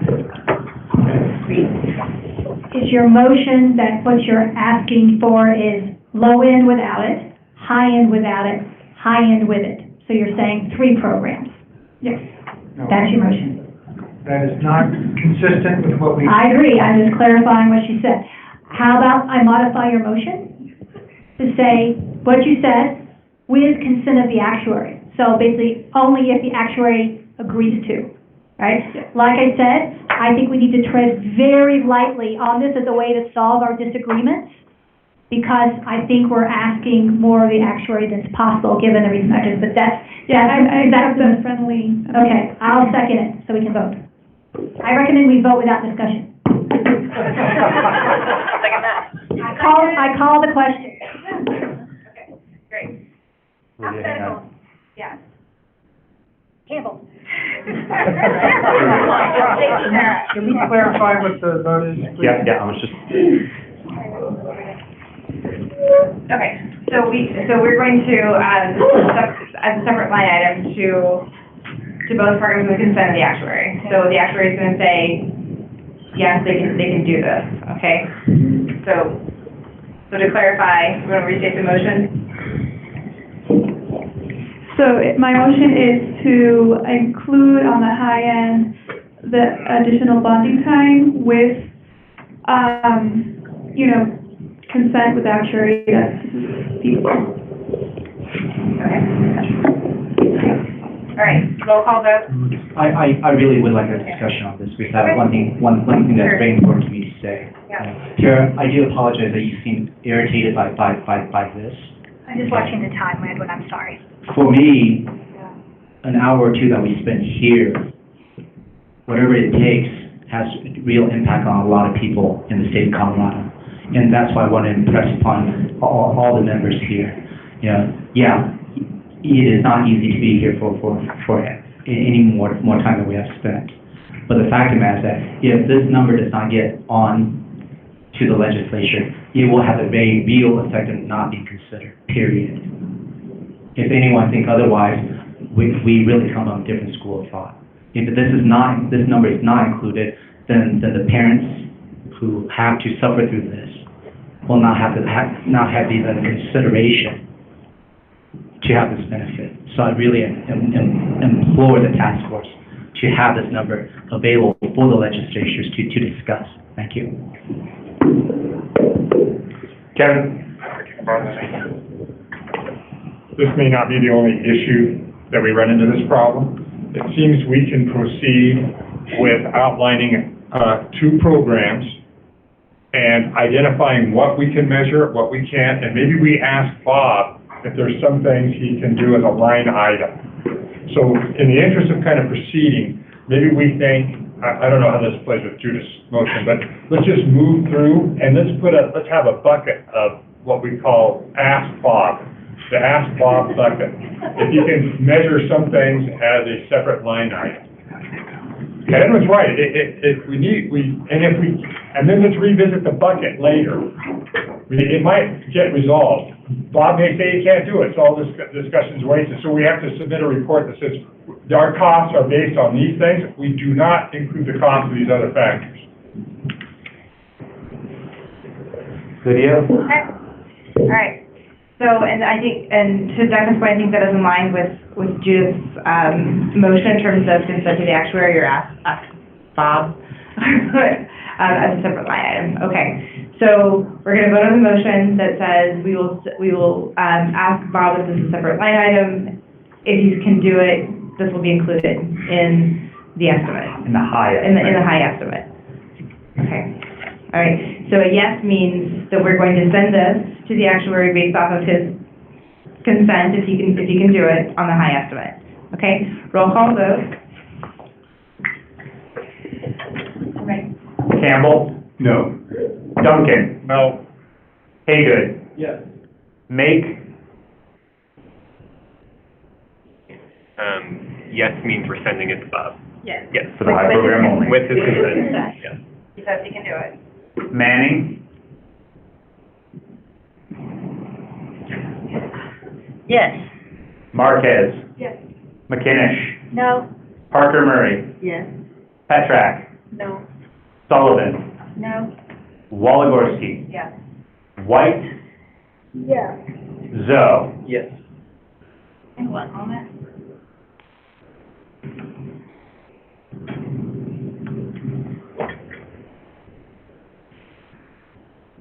So 8 yeses, 5 noes. So 8 yeses, it carries. motion carried. We have to have further conversations with Bob. Okay, so the next topic is eligibility to take leave, and I'm going to ask a little bit of help here on the technical component of this. A motion was proposed to submit to actuary a range for both earnings and hours worked. Eligibility in this sense means, am I eligible to apply for a benefit? Can I make a claim? Have I worked enough to make a claim? In other words, have I participated enough in the workforce that I am eligible for paid leave? Okay? Typically, this is done, and again, I'm kind of trying to speed this up, but I'm not a pro on this, right? Typically, this is done either on hours, a component of full-time work over the last 12 months, or certain earnings in a given period. The argument on doing it based on time versus earnings is that it doesn't penalize low-wage workers. If you do it based upon time worked, then people who make $12 and people who make $24, they don't have to work twice as much in order to be qualified. Okay? So that's the argument. So last time we asked, do you want to do it on both? And we had ranges for each, right? This is where Bob's 200 permutations arises from. This one has many, many. So you all said on hours, 2, 3, 4, 5, and 6 months of full-time equivalent work. And on earnings, $300, $2,500, the UI threshold, and $7,500 for earnings.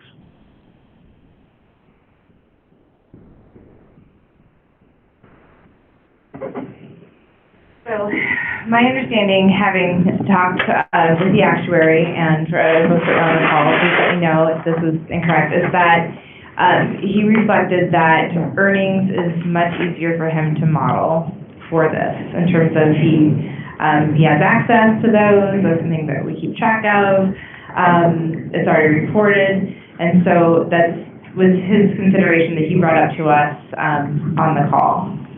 Okay. So, do we need to have discussion between hours and/or earnings to send to the actuary? Or do we just talk about threshold for earnings? I'd like to make a motion that we forward to Bob. The high-end program has a threshold of $300 and the low has $5,000.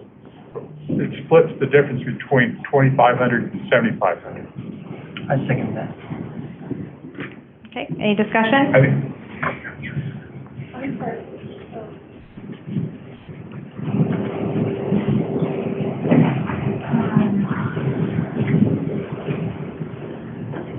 Discussion on Kevin's motion?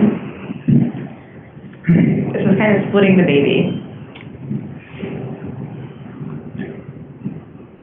So can you just explain, I want to follow where you are. Can you explain to me kind of what you're... Well, 300 is California. Oh, I'm sorry. 300 is a California standard. I just have to be considered very generous. And then 5,000. We have 3 ranges. We have from our previous discussion: 300, 2,500, 7,500. So the last that into 2. is 300 to be very generous, and then split it, you know. We could go 7,500, but that doesn't tell us too much about 2,500, you know, following Greg's reason. So that's what it is. And if I may, just as a point of having read these things, groups that default to dollars but don't want to be regressive against low-wage workers tend to set a threshold that is relatively low. Right. Consistent? Okay. So that's how you kind of get around the idea of not trying to penalize folks for only making $12 an hour.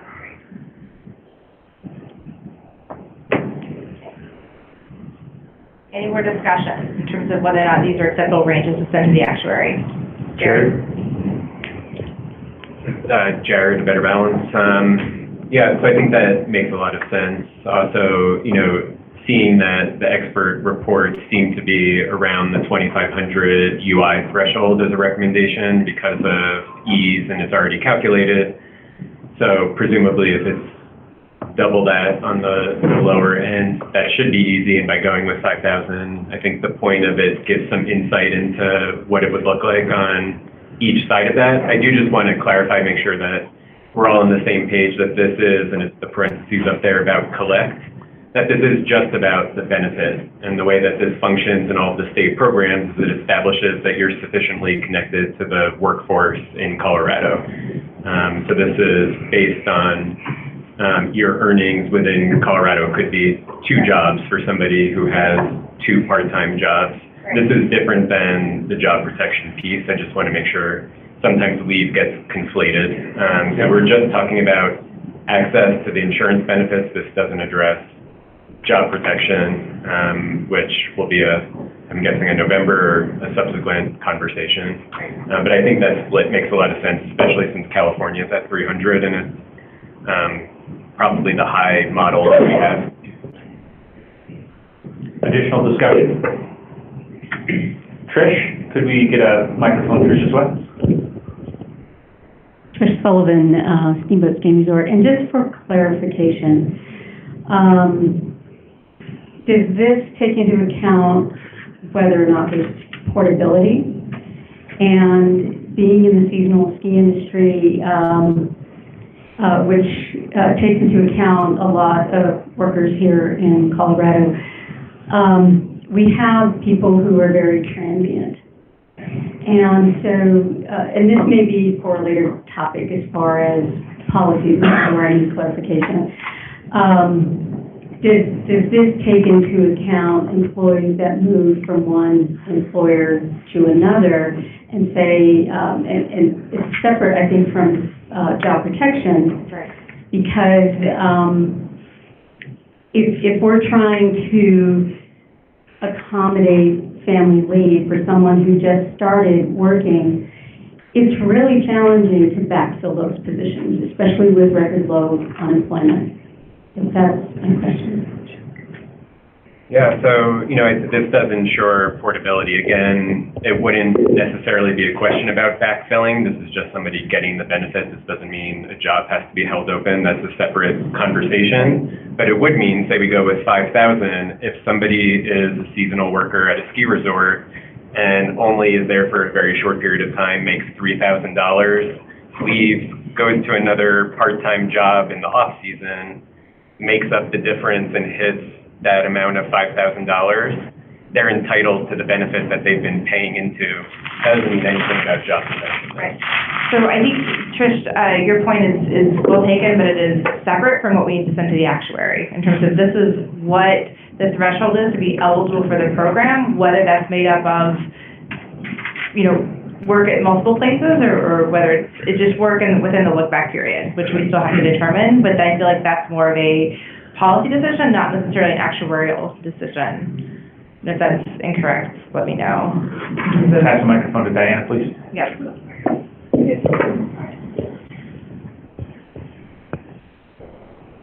Darren, maybe you can explain to me. Can we please leave the microphones on? Oh, one more. Okay.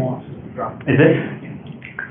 So maybe I'm getting a little bit confused when I go from FMLA to these state plans. So I'm confused when you say that eligibility, this discussion does not include the job guarantee. Now, I know that certain states have created a separate little place for the job guarantee, but is that the structure that we see consistently, that we're going to talk about eligibility for the benefit, and then we're going to have a separate discussion for eligibility for the job guarantee? Yeah, so the answer is yes. That's how all the programs are set up. And when you think about the FMLA is unpaid. There is no right, benefit, exactly. so it's just a job protection statute, essentially. And when you think about it, unpaid leave, right, that's job protected. So yeah, this is separate, and all the programs have separate qualifications for them. So now my second question is, we're talking about setting a threshold for either hours worked or earnings.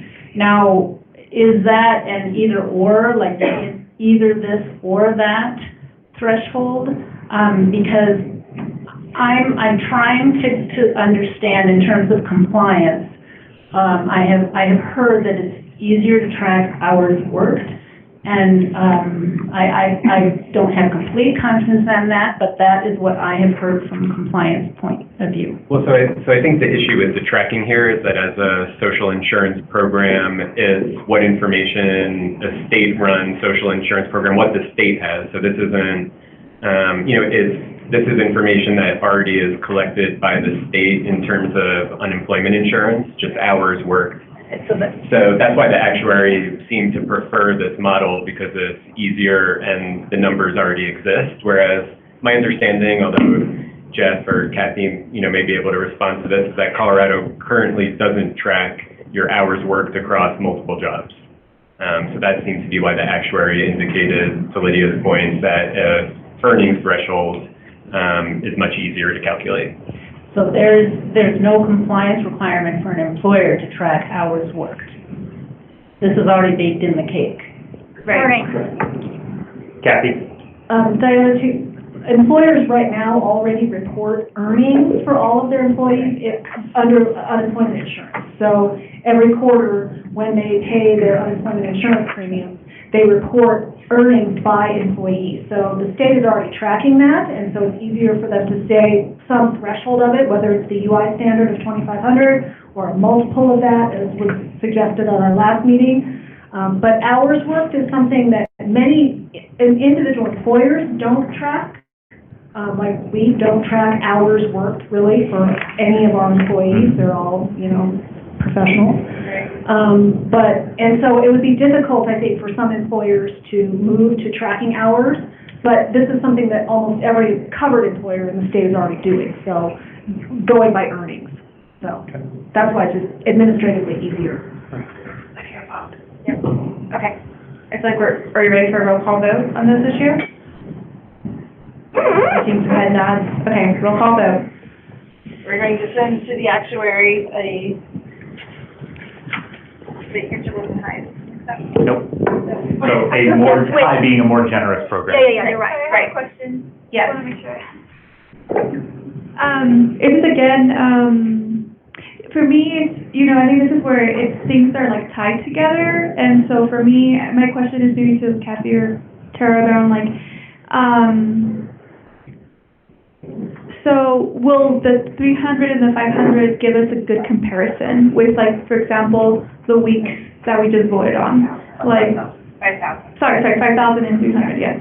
Yeah, will, like, these ranges give us a good perspective of, again, because I think it starts, once we start down the weeks, and, now the wage replacement, like, I think that, excuse me, hold on a sec. I see, it's eligibility, okay, never mind. Eligibility Please. only. Yes, okay, yes, I'm sorry, thank you, never mind. Okay. Eligibility only. Roll call vote. Campbell? Yes. Duncan? Yes. Haygood? Yes. Meg? Yes. Manning? Yes. Marquez? Yes. McKinnish? Yes. Parker Murray? Yes. Petrack? Yes. Sullivan? Yes. Walagorski? Yes. White? Yes. Zoe? Yes. Cool. Thank you, everyone. I know we're hanging in there. Yeah. Doing great. Thank you. Hey, and a special shout out to Kevin, which was he cut to the chase very Thank you, quickly. Kevin. You guys asked relevant questions, we got clarity, boom. I think we're doing well. Okay, so we are 45 minutes behind schedule, but I feel like we've worked, we've got some momentum now. Keep spinning it. Well, if it kills you, then you can't vote. All right, here we go. So there are a couple remaining topics in payment and duration, and there are three remaining topics in funding and solvency. So we have 5 topics to get through. It's 1:15. Pinnacle goes on at 3:30. Okay? That's 2 hours and 15 minutes, 5 topics. Do your math. We got to be about 30 minutes per. Okay? All right. So, wage replacement percentage. I'm going to dig this out because we don't have as much familiarity on this one.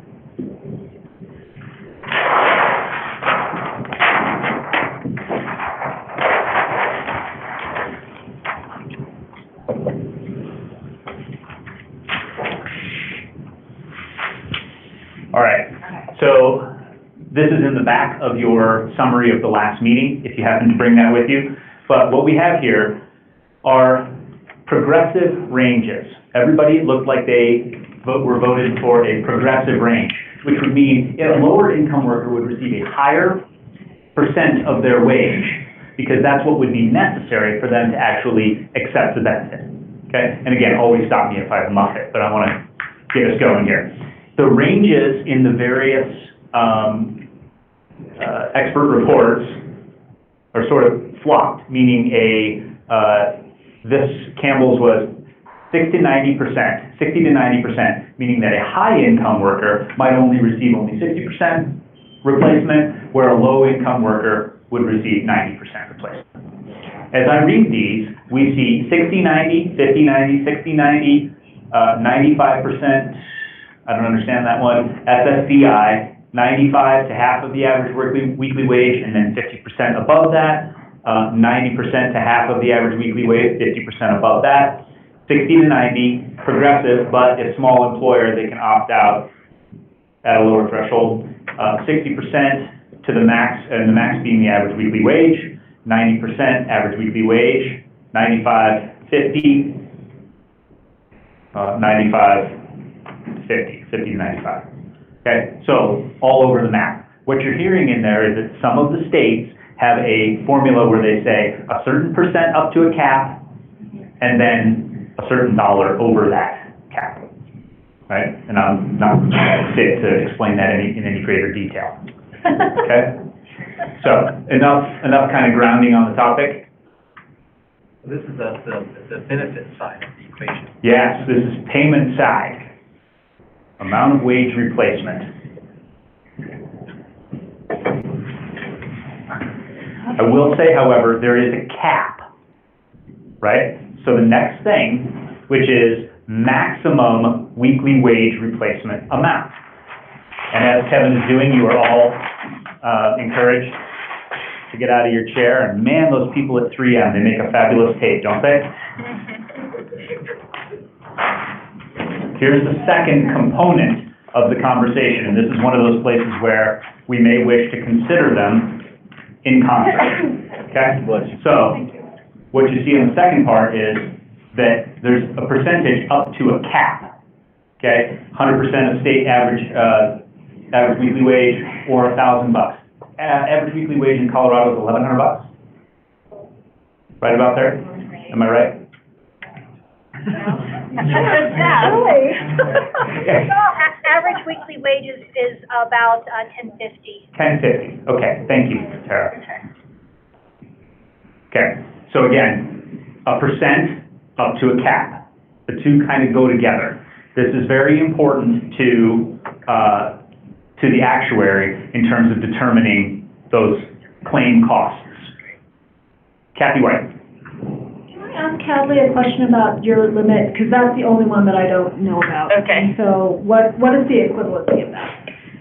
Social Security disability insurance, I don't know if there's a cap per se, but it is a formula that is established by the Social Security Administration that would replace wages at a progressive rate, so a higher rate for lower income people and a lower rate for upper income people. I don't know that there's a cap on SSDI. And is it adjusted every year, or like, is it a set formula?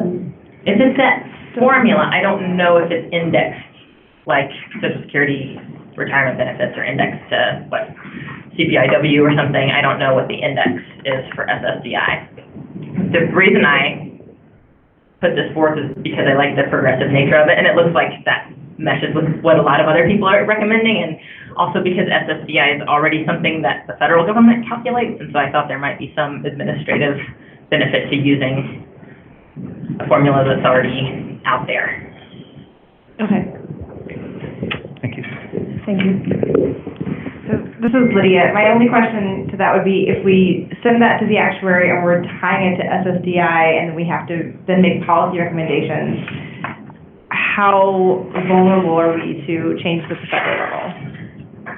So I guess that would be a policy decision for the state. If we wanted to go, if the state wanted to say, we're going to tie this to SSDI, no ifs, ands, buts, then we would be pretty exposed to policy changes, but we could put some additional language in the law that says, you know, with limited variation, or, you know, if SSDI does this, then we do something else. You know, there's sort of a if-then, but I don't expect there to be a lot of policy change related to Social Security. It seems like a tough issue area for anyone to make any changes at the legislative side. Kathy? Can I just propose that we use the progressive wage replacement formula that is currently in use in Washington State? So they have a formula, Connecticut and Oregon based theirs loosely on that, and Massachusetts as well. But Washington is going to be the first out of the gate in terms of actually paying claims on that. And so it achieves the progressivity requirements that I think a lot of our task force members want, in terms of ensuring that low-wage workers have an adequate benefit that allows them to actually make use of the program and not, you know, go into poverty as a result of being on leave. And we will, by the time, you know, maybe this rolls out, we would have a sense of maybe some claims being paid under this type of a formula. So. I'm not familiar with that formula. Can you help us? So it's 90% of a person's earnings up to 50% of the state average weekly wage, and then 50% of all earnings above that. So the benefit of that, too, is that there's an equity issue. Every worker, no matter whether you make $100,000 a year or $22,000 a year, gets the first portion of their wages replaced at the same rate, and then it is just everything above that that is replaced at a lower rate. So your lowest wage workers are going to be able to, your lowest wage workers are going to get a higher percentage of their wages replaced, and I know that the trend is to go to more generous formulas, but, you know, listening to my friend Tara here on the uncertainty around utilization rates based on a more generous benefit, I think that just seems reasonable to me that we peg it at something that is going to grab the lowest wage workers and replace their wages at the highest rate, and then isn't going to be horribly costly. I mean, we've looked at a couple of different ways of adjusting the threshold as a percentage of average weekly wage to try to get at more middle income workers, but that just gets to be really expensive, and so I feel like maybe just doing that formula. Sure. One question, oh, sorry. And then capping the maximum weekly benefit to either equal to the average weekly wage paid in the state or a very high percentage of it, so that your medium and higher income workers have a better, you know, they're basically getting a benefit that's more equal to what they're actually earning. And one thing, I just want to point out that the actual Washington proposal is actually up there several times on the chart that we did last meeting, and so the Washington, model is 90% wage replacement up to 50% of the average weekly wage, plus 50% of wages above 50%. So that's reflected on there when we see that the 50 and 90% already, so it sounds like that's a motion that we've talked about a little bit in the last meeting as well. Could you read it one more time, please? Yes. Okay. So so Kathy's motion, as I understand it, is to put this in as 90% wage replacement up to 50% of the average weekly wage, plus 50% of wages above 50% of average weekly wage. Up to a cap. 95% of the average. Up to 95% of the average weekly wage? Your Yes. maximum benefit is 95% of the state's average weekly wage. In Colorado, that would be right at $1,000 a week. It's close to it, yeah. Right, and that would be the cap. Okay. Kathy? Yeah. Do you believe that that is the low or the high? That's target, Greg. Leading the witness. Can I offer some more information about SSDI? Maybe that'll give some contrast or fill this out a little bit more. But I didn't have this information in front of me when you first asked. Under the SSDI formula, there'd be 90% of the first $895. And then there'd be 32% of earnings between $895 and $5,397. This would be per month, Yeah. yes. And 15% of earnings over $5,397, up to a maximum of $2,788 per month. Well, you're talking about the 95% of the average weekly earnings would be how much? It'd be about $1,000 a week. So Right, the so- maximum weekly benefit would be $1,000 a week, so the most somebody could earn from this benefit would be about $4,000 a month. Right, so I'm saying that this is $2,788 per month as a cap would be more progressive, right? Because it would restrict the use of for upper middle, or upper income people could not take more than $2,788 per month. But with the low income people, so. They would get 90%. I'm gonna do math in public and then look out. So the difference is that the 90% drops out at a much Earlier. lower, so it's less progressive. Right. It's a smaller benefit. For everyone. Just for everyone. Okay, so maybe this is the low. Maybe this is the Walmart proposal, as you called it earlier. Or maybe Terry used the word Walmart. So it is. So, I just want to throw something out there on this high versus low, depending on how people in the room are feeling, right? So, one of the things that I think is a little unfortunate about the way we go through each topic individually, and that's actually now being, further solidified by having this low and this high, is it doesn't allow us to talk about the trade-offs between the different parameters. And so, if we send forward to the deciders, sort of a thing where on each parameter we have a group of people say, we want this really high, and a group of people say, we want this really low, that actually doesn't provide as much information as if this body actually provided some information about prioritization and trade-offs, right? And so in a world where the two key cost drivers really are this maximum weeks and this wage replacement formula, I actually think that it's worth spending some time thinking about how priorities should be set, right? And for me, when I care the most about how this program affects low-income workers, it's the wage replacement formula that's the important thing, right? And so in a world where I think that the wage replacement formula and having an appropriately progressive formula is crucial for low-income workers to be able to benefit from this, but I also want a program that ultimately the taxes that will be imposed on those same workers are within reason, that they can pay them. Then what I want to do is, in a world where costs are uncertain, I want to be more generous on the wage replacement ratio, but maybe more conservative on the weeks, because a program that's really generous on weeks, but then restrictive on the wage replacement ratio, that's a horrible policy design for low-income workers.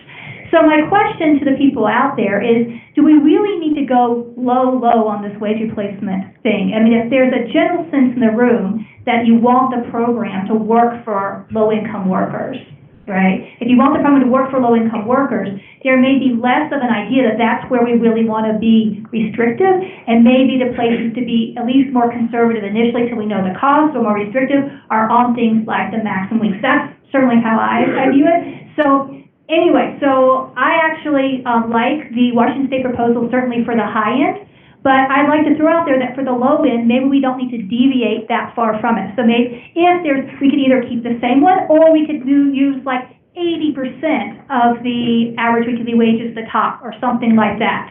But anyway, people can sort of go in on that. So what I think I'm hearing you say is that it is, and again, so we had some consensus, or around consensus last time too, is that we can send one of these to the actuary. For both low and high, or a smaller Right. deviation than we've been shooting for on these other things. Right, exactly. So, and my recommendation would be that since we've talked about the Washington State model, I feel like we understand that piece, we're really, really close on all of these numbers that we talked about last meeting. I'm gonna make a motion that we send what we just said, the Washington State piece, the 90% after 50% average weekly wage, to the actuary, and we ask for them to look at that across the board, both models. Can I add some discussion? Yeah. Before we go? I like progressive, I agree with everything Tara just said about shorter weeks and higher wage replacement being better for low-income workers. My question about the wage replacement is really how it applies to people with higher incomes. Because I'm in favor of a pretty low cap. I mean, I think the data that we've seen in all the research is that people who have middle and especially upper incomes are more likely to have access to some kind of employer-provided paid leave. And I think if the state offers a very minimal benefit to those people, that increases the relative value of private market paid leave. And there's a lot of people who are professionals who really value that, and there's labor market demand for, white-collar workers. And so I don't know that it's really, in my view, the business of the state to be providing for those families when they miss a paycheck. I think if you have an income above a certain threshold, then you can save money ahead for a time when you know that you're going to need time off. And so I like the 90% and very high for low-income people, but I don't know if I think that the cap should be $4,000 a month. No, the cap would be $1,000 a You get a month. Right, okay. We're on we're driving. Yeah, okay. As a point of order, my understanding you have a motion on the floor for using the Washington State model for both high and high. Yeah, is there a second? I'll second that. Yes. Okay. Because that might. Discussion, I feel like we've had some, yeah. Dana? Yeah, you're an island down there. I am on an island. The only thing, with employees putting in money from their paychecks to fund this, playing in some way, shape, or form, a lot of times it's easy to create something that the general citizen is going to have a really hard time understanding. And when we're talking about the Washington calculation, I think I'm tracking, but I think the majority of folks are going to go, huh? Is there a way to get there that allows transparency for understanding? Because if I'm going to pay for it, I need to understand it. Sure. And I just think what we're talking about right now is just really complicated. Right. And I think that's policy versus what we're putting to the actuary. Just remind you that we're working through what you said. I think this is a fair point, Dana, but I actually think this is the simplest policy that has the features you want. You want two key features. You want a progressive nature that allows you to have a pretty high wage replacement at the lowest level, and you need benchmarks tied to like the state average weekly wage. So I agree with you, don't want it complicated, right? But I think this is about as simple as you can get, is have those key things. Kevin, while we're passing the microphone. I would just say that makes sense to the actuary, but then as we make a proposal to the state, I think we've got to word it in a way that people will understand. Yeah, that's a good point, thank you. Kevin? For the low-end values on this, how about if we consider keeping it aggressive with respect to lower income, but it might save, it'd be interesting to see how much the program would save if it was less generous at the higher end. So does it make sense to go with, instead of 50, go with 40? With that? I think people should cap out. So I think if you want to make it less generous, the way to do it is on the cap. So can I offer an amendment to Lydia's, where we stick with the high end, as what we've already said, and on the low end, we do what, 75% of the average weekly wage is the cap, or, you know, as a, that would make the maximum about $750 instead of $1,000.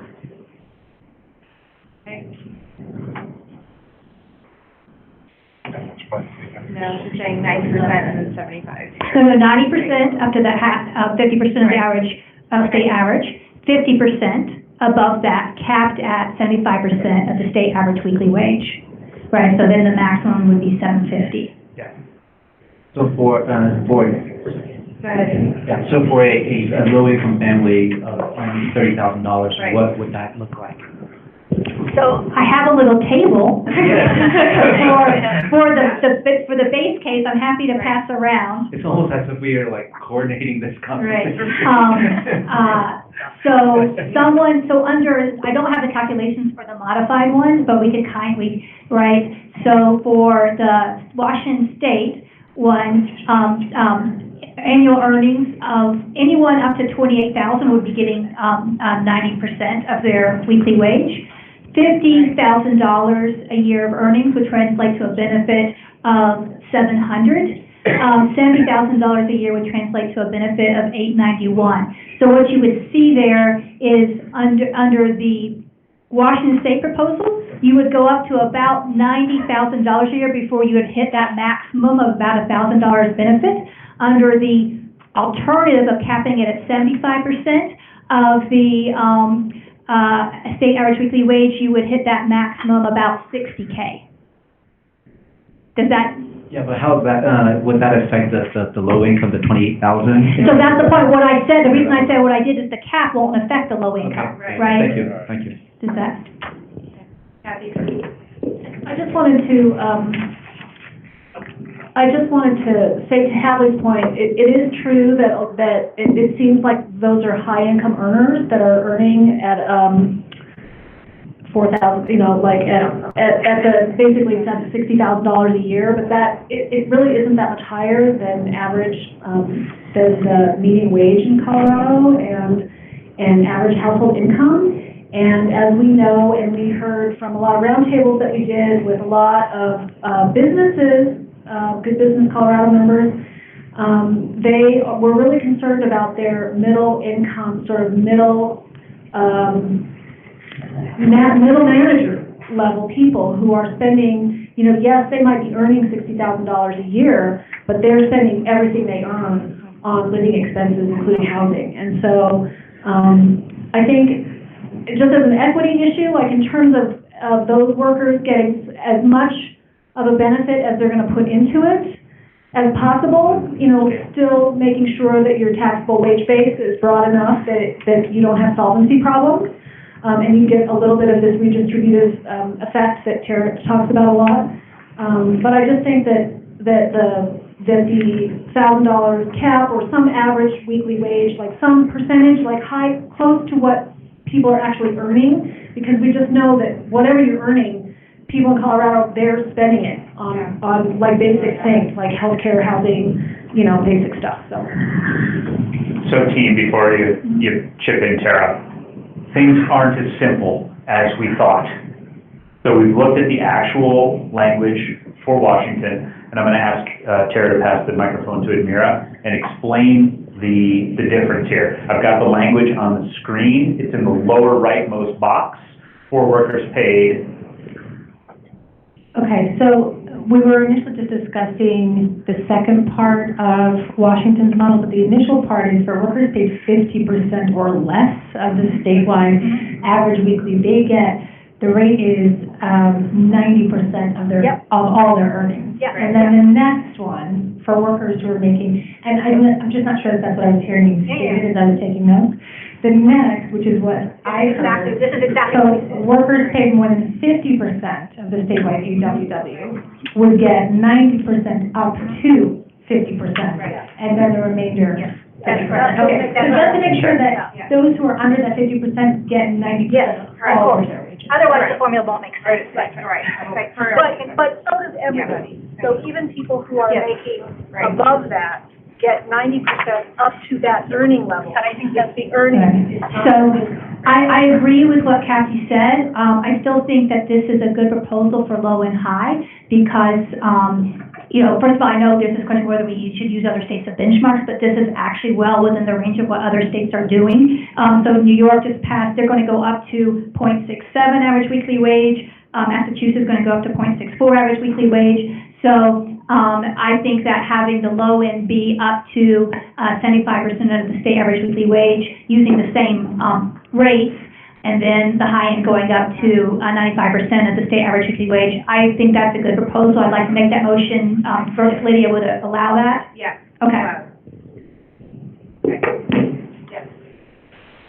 Jared, then Kathy. Yeah, and just to Tara's point, if it's helpful, I mean, the Massachusetts and New York have higher statewide average weekly wages, so the numbers when you do that percentage is actually around what we're talking about. Cost of living, but just as if we're thinking about the numbers, on the high end, if we have 95% of average weekly wage, that is right in the mix. There are two states that are higher. Oregon is 120% of the statewide average weekly wage, and California equals out to about 100%. So just, I don't know if that changes anything. It does put it right in the mix.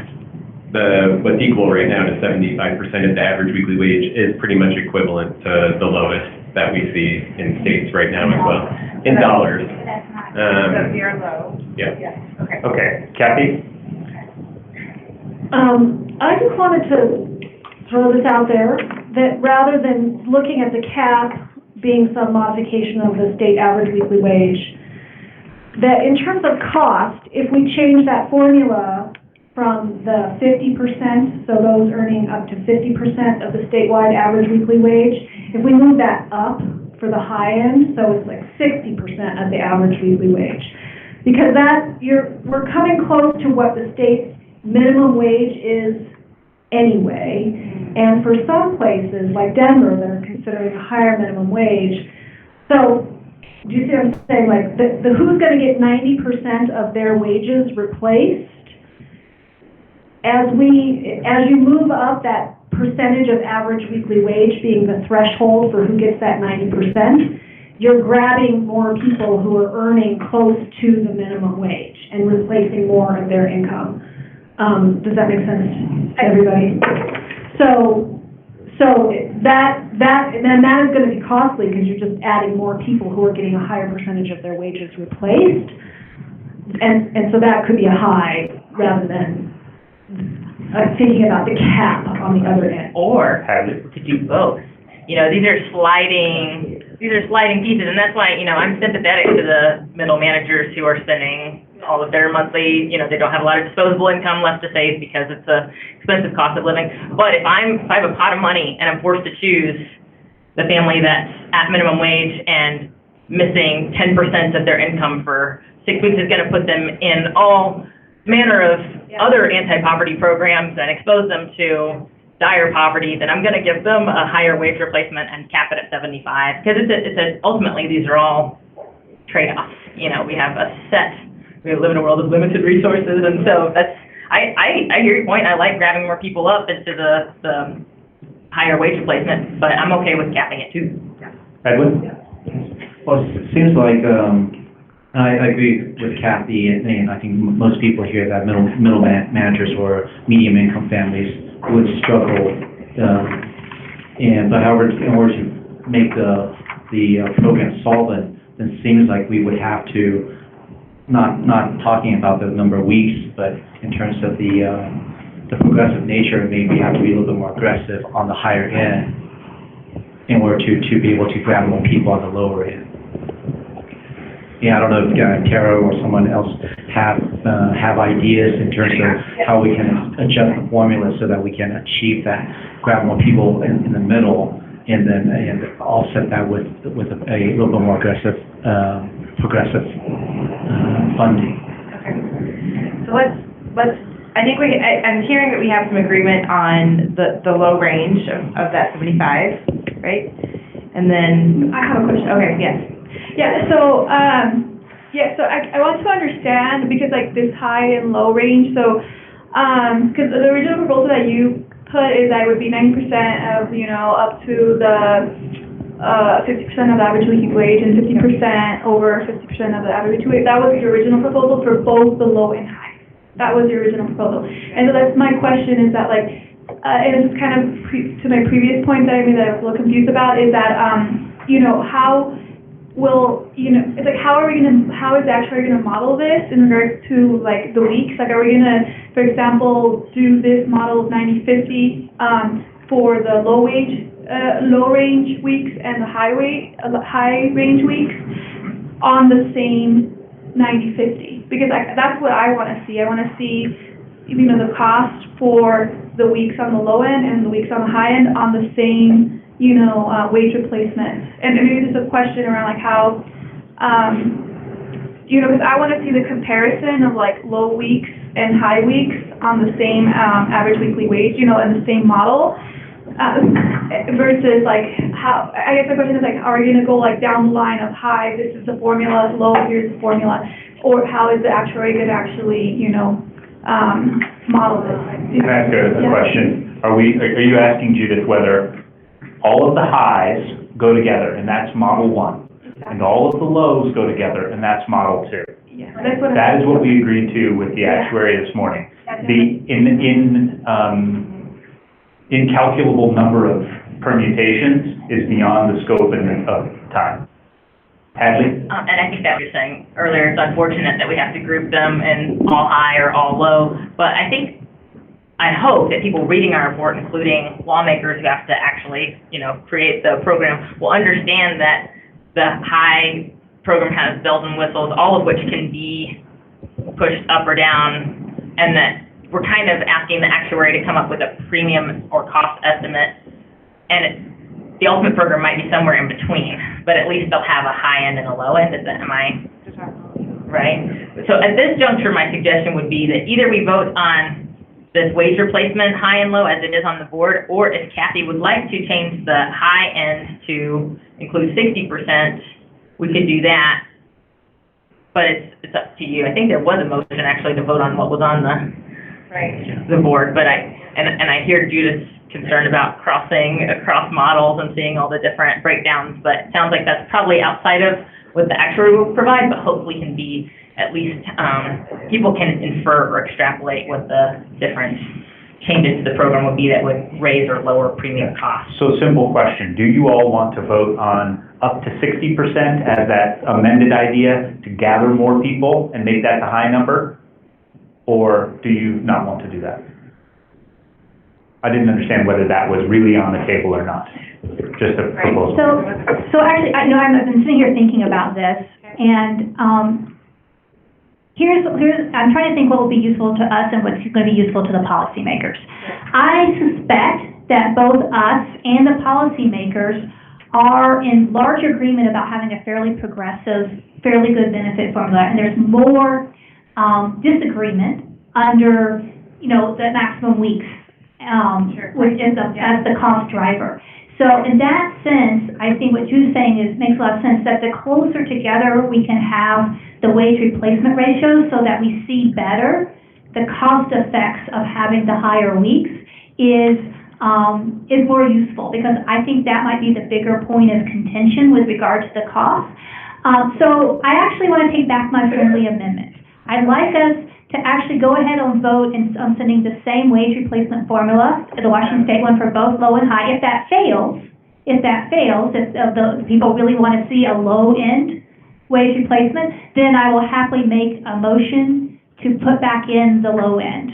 But I'm just thinking that I feel like, I think everyone wants low-income workers, right, to be the benefit, and the issue is how can we do that containing costs and making the program, right? And so I think it may be more beneficial to us to not differ this too much between low and high. So I'd like to go back to Lydia's original proposal. I'd like to second it. Yes. And then vote on it, and we'll see where we stand. Okay, roll call vote. Have the same cap as well. With the same. With the 95% cap. Washington State. Yeah. Okay, Okay. so let's do our roll call vote. Ms. Marcus, are you ready? I'm ready. Thank you. Campbell. Yes. Duncan. Yes. Haygood. Yes. Make. Yes. Manning. No. Marquez. Yes. McKinnish. Yes. Parker Murray. Yes. Petrak. Yes. Sullivan. Yes. Walagorski. Yes. White. Yes. Zoe. Yes. 11 yeses, 1 no. Shouldn't we have 13 votes? We should. 12 yeses and 1 no, okay. Okay, I think we so, should start having like more green and red. so I don't have pom-poms, but if I did, in about 35 minutes, you got through 2 of your 5 remaining caps. Okay, so, here's what's coming, here's blah, blah, blah, blah.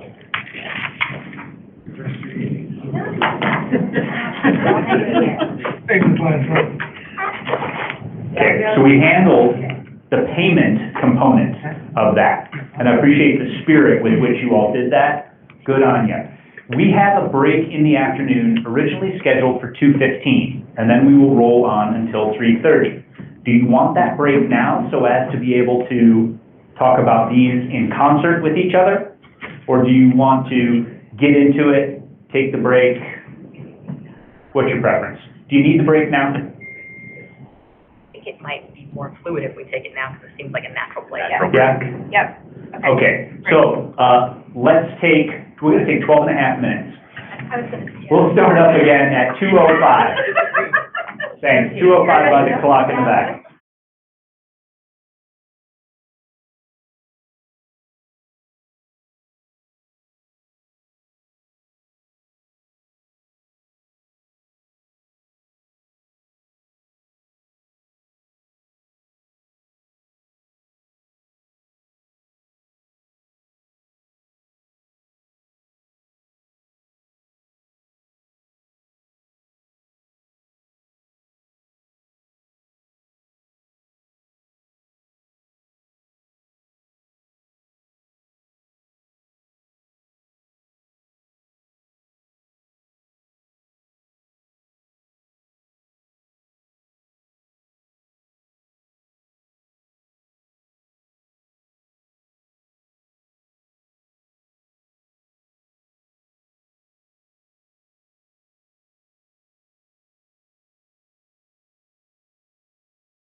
There's a bit of a traffic jam at the coffee maker. Pretty predictable at 2 o'clock on Thursday. Okay, so we have 3 parameters left that are necessary for the actuary to make their decision. Those parameters relate to program funding. First one is, on what wage base will we collect? In other words, is there a cap? In some states, they cap it at the UI number. Jeff, what is the U? 13.1. 13.1. Then on others, there's a cap at Social Security, which is 130 something, 128, nominally $130,000. So quite a bit. Or is it all wages? The second one that we're going to consider is this one, a small employer exemption or opt-in. And this is the part where we'll revisit Kathy's question of whether that's simply a premium, whether the exemption is around premium, or whether those employees would not be covered. What would the implication there be? And then the third one is this item here, opt-out for equivalent private programs. Okay, so those are the 3 topics. I think there's an opportunity in some cases to talk between them, but let's just dig in and see where we get. The first one is the most straightforward. On what wage base do you believe we should collect? Tara? All right, so first of all, I'm just going to clarify that we're going to just first deal with this first question of the cap on contributions, and deal with that before we move on to these topics of opt-out and small employers. Okay, I'm not going to try to do those all at once. Perfect. All right, I want to sort of say that I think in a well-designed policy, this cap on what's the maximum wages from a worker you can tax should actually be tied to the wage benefit formula. All right, so this isn't something that you just over here decide the cap, over here decide the wage replacement formula, and pretend they're unrelated. It's actually really important that these 2 things are actually done together and tied together. So let me explain what I mean by that. Under the wage replacement formula that we have currently put in as what we're sending to the actuary, I already told you from my little table, right, that what happens is at about $90,000 of annual earnings is when a worker will hit the maximum benefit, right? So once they get to $90,000, they will hit under our wage replacement formula the maximum benefit of around $1,000, okay? Any dollar they make above that, if we tax it, that's going just purely into the pot, right? Purely into the pot to fund others, and they're not getting any rise in premium, all right? So what does that mean? That means if you cap the contributions at $90,000, so you say, we'll tax it at whatever rate up to $90,000, then to be clear, we still have redistribution. We have a progressive wage replacement formula where even though the tax rate is constant up to $9,000, right, that what will happen is low-wage workers will on average be paying in a little less than the expected benefit they get out. High-wage workers will be paying in more than the expected benefit they get out. So to be clear, for example, at that $90,000, for example, the worker would be getting a little over $1,000 in weekly benefit, and they would be getting 63% wage replacement, right? Whereas lower wage workers are getting 90% wage replacement, right? So there's already redistribution. What happens if you set that cap going up above $90,000 is what you're doing then is all the dollars above that, you're just pulling money out from workers, taxing them, and they're not getting any increase in benefit, all right? The problem that creates is that once you raise that cap up above 90K, you're going to create tremendous incentives for private firms to opt out of the program, right? Because what happens then, suppose we use the Social Security cap, like 130K, or we have no cap. Every dollar earned gets taxed. What that means is any employer who mainly hires high-earning workers, right, they're going to be paying tons of money into this program, right, even though their worker benefits are capped, fairly low, right? Those firms will be much better off opting out of the program, right, taking that money and funding their own program internally, right, because they're paying much more in than they're getting out, okay? One thing I see when I look across the programs that are in existence, the ones that already exist, California, New Jersey, Rhode Island, have caps that are appropriate to their formula, their functional programs. What I've noticed is the more recent ones that have been passed but not implemented have put up these really high caps, right? That Social Security cap or no cap. And I think what you're going to see in these states is they're going to have to backtrack on that. They're going to find that firms are opting out, the high-wage firms are opting out once these things get going. And the problem then is that you lose your wage base to fund the program, right? You need those high-wage firms staying in the program to fund the redistribution, to fund that higher wage replacement. So it's really important that the cap that's set matches the benefit formula, or you create really problematic incentives for firms, and you're going to lose your wage base. So that's why I'd like to propose that the cap, because we use the wage replacement formula as the same for both low and high, that we stick with the well-designed policy cap of $90,000 for both low and high, because that's what's kind of good policy design. Deviations from that are really not very good policy design. Okay, so we've got a flurry of hands. We're going to go in this order: Edwin, Jared, Kathy. Okay.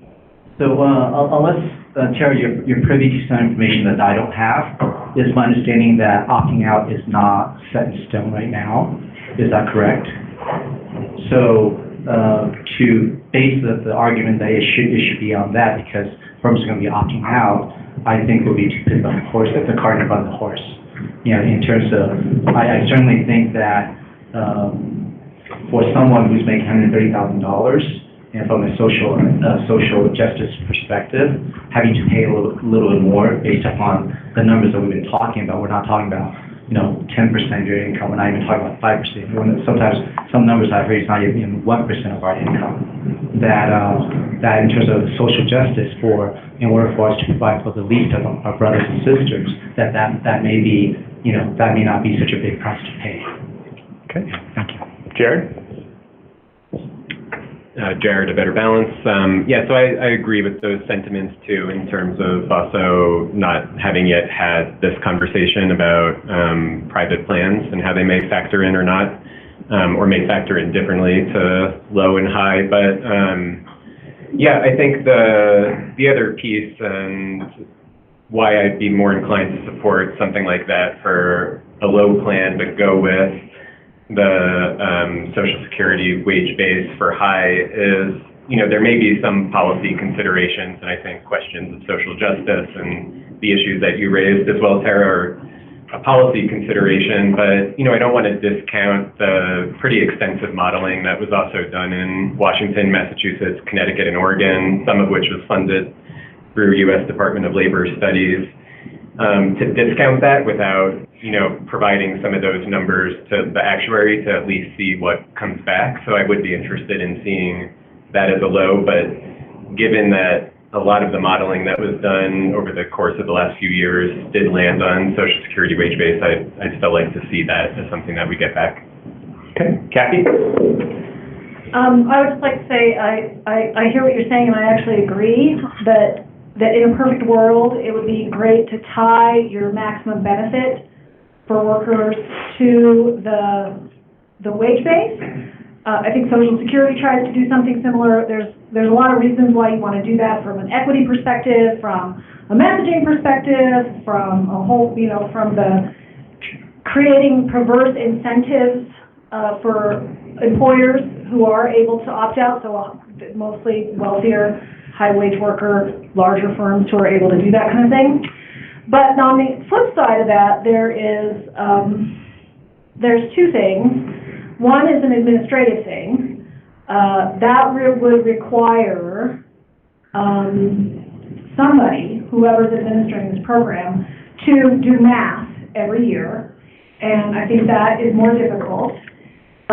Because it's not something that the department not only doesn't do it, but employers don't do it, right? So, they're not going to go through and set their QuickBooks they're going to figure out determine this formula, or the department's going to have to determine the formula every year so that your benefit maximums which float, they're dynamic, tie back to your taxable wage base, right?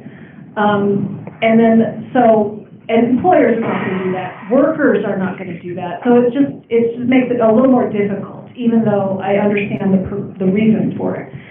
So maybe as an alternative to going with a full Social Security wage base, we could do a percentage of the Social Security wage base, because that you have that administrative issue. And then the second thing is kind of from a budgeting perspective, right? Like, you want to kind of, yes, you don't want to create perverse incentives, but you do want to give yourself a little bit of a cushion, it seems like, in terms of solvency, right? So when you're looking at the wage base and the benefit that you're going to pay out, the more you can have a little bit of cushion there on what you're applying your rate to, the more likely you are going to have a cushion over time. Do you see what I'm saying? So I would advocate for maybe going with something slightly higher than this rate, that is something that can be easily determined, say 90% of the Social Security wage base, which is indexed every year, it's published every year, it's easy for people to determine it, and it's not so high above where your benefit ties out that it was likely or more likely to create those incentives. Okay, let's go with Kevin and then Tara. I'm gonna move that we do what Jared recommends. We put Tara's recommendation as a low, and we put Social Security as a high. Why I'm gonna recommend that we do that? Because we don't know if there's gonna be an opt-out. If you include what Tara is discussing about in the report, then we can mention that if there's an opt-out, there can be a problem associated with that aspect of the plan. And then we have the Social Security just to have a little more cushion. That way we can, this is primarily just for information. We're not designing an optimal plan. We just want to convey information. Tara raises a good point. That should be. So, in that case, low is about 90,000, right? And high would be the Social Security number. I think I made a motion, so does somebody need to second it before we proceed? I just want to make sure. Yeah, okay, yeah. So I second, I'd like to add a friendly amendment to incorporate Kathy's point, which I think is very, very valid, is that basically calculate what the percentage ratio is from Social Security to 90,000 and peg it at that percentage of Social Security. Okay. Does that make sense? Yes, I think that makes sense. I think that's probably something that we could look at as a policy recommendation after we had the range from the actuary.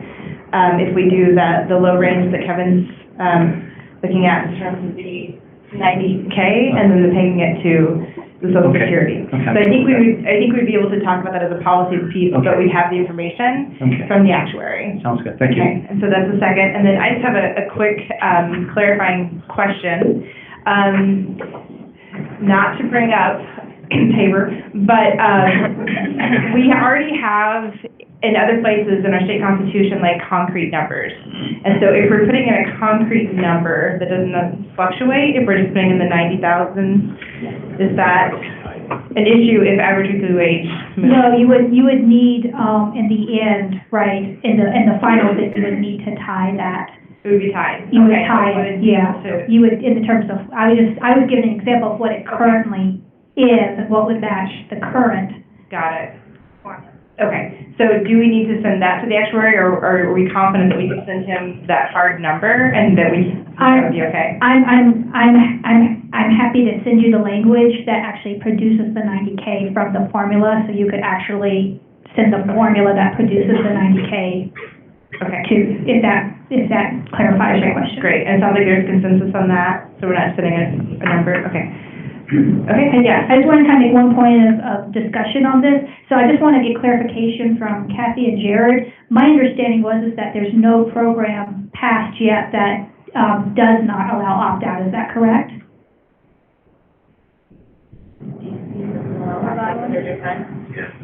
And I would have to double check. So at least because I was scanning through the grids we've been given, is that all the programs allow opt-out? Do we? No. So the reason I say that is part of what I was doing was predicating on the idea that yes, we haven't decided opt-out, but I was going with the strong odds on opt-out. I will also say that if you place the cap high, right, and create this incentive for firms to really want to opt out, right, the political pressure on getting that passed will intensify dramatically. So that's where I'm coming from, is the opt-out is high. The chances of opt-out is high. So my only thing is, I'm happy to send this to the thing. I'll just make this point, is that the only really consequence of having the higher cap is it allows you to obviously charge a lower tax rate. So then obviously in the world with opt-out, if in the world with opt-out that you realize you need to lower that down, then you have to figure obviously out the new tax rate, right? And Tara just answered, Rhode Island does not have a private plan option. Everyone has to be in the... Not private plan option, but just can an employer say, I meet the standard? That's what I mean by... Okay, all right. Okay. Yeah, there's a lot of, and I'm assuming we'll talk in the next section about what other states do, since there are varieties, but Rhode Island, you're in the program. Okay. No option to... Okay, Yeah. but the other ones have it, right? Okay. By a show of head nods, do we have clarity that this is what we're comfortable sending to the actuary? And so the formula that Tara used to get to the 90K as the bottom, and the high tied to the Social Security index. Okay, great. Roll call vote. Thank you. Campbell. Yes. Duncan. Yes. Haygood. Yes. Meg. Yes. Manning. Yes. Marquez. Yes. McKinnish. Yes. Parker Murray. Yes. Petrak. Yes. Sullivan. Yes. Walagorski. Yes. White. Yes. Zoe. Yes. Hoorah. All right, the next topic is around small employer exemption and opt-in. Okay? So we had some discussion around this last time. There was a number thrown out of 15 employees. The FMLA number is 50, right? So there are a number of things that have been floated. Last time when we talked about this, it got tabled. So there was there was a motion made, but nothing significant came of it. Anybody want to plant a flag on small employer exemption and opt-in, or ask some questions that would allow you to clarify what that might mean? Edwin, can you pass him the mic? Yes, Edwin Zowizawama, and I am a small business owner forever. And in terms of the small employer exemption, I suppose the question needs to be asked is, in terms of the funding, is it, with acknowledgement to what Tara has said in terms of ultimately the employees pay for it, but in terms of the optics, if it's employee shared, or is it purely employee, that would have an effect on this conversation. And then the second comment I want to make is that if there is a demonstrable benefit to small businesses, which I, along with my contemporaries, other small businesses with Good Business Colorado, there is a demonstrable benefit. Then if that is indeed the case, I feel like we all need to pay our fair share.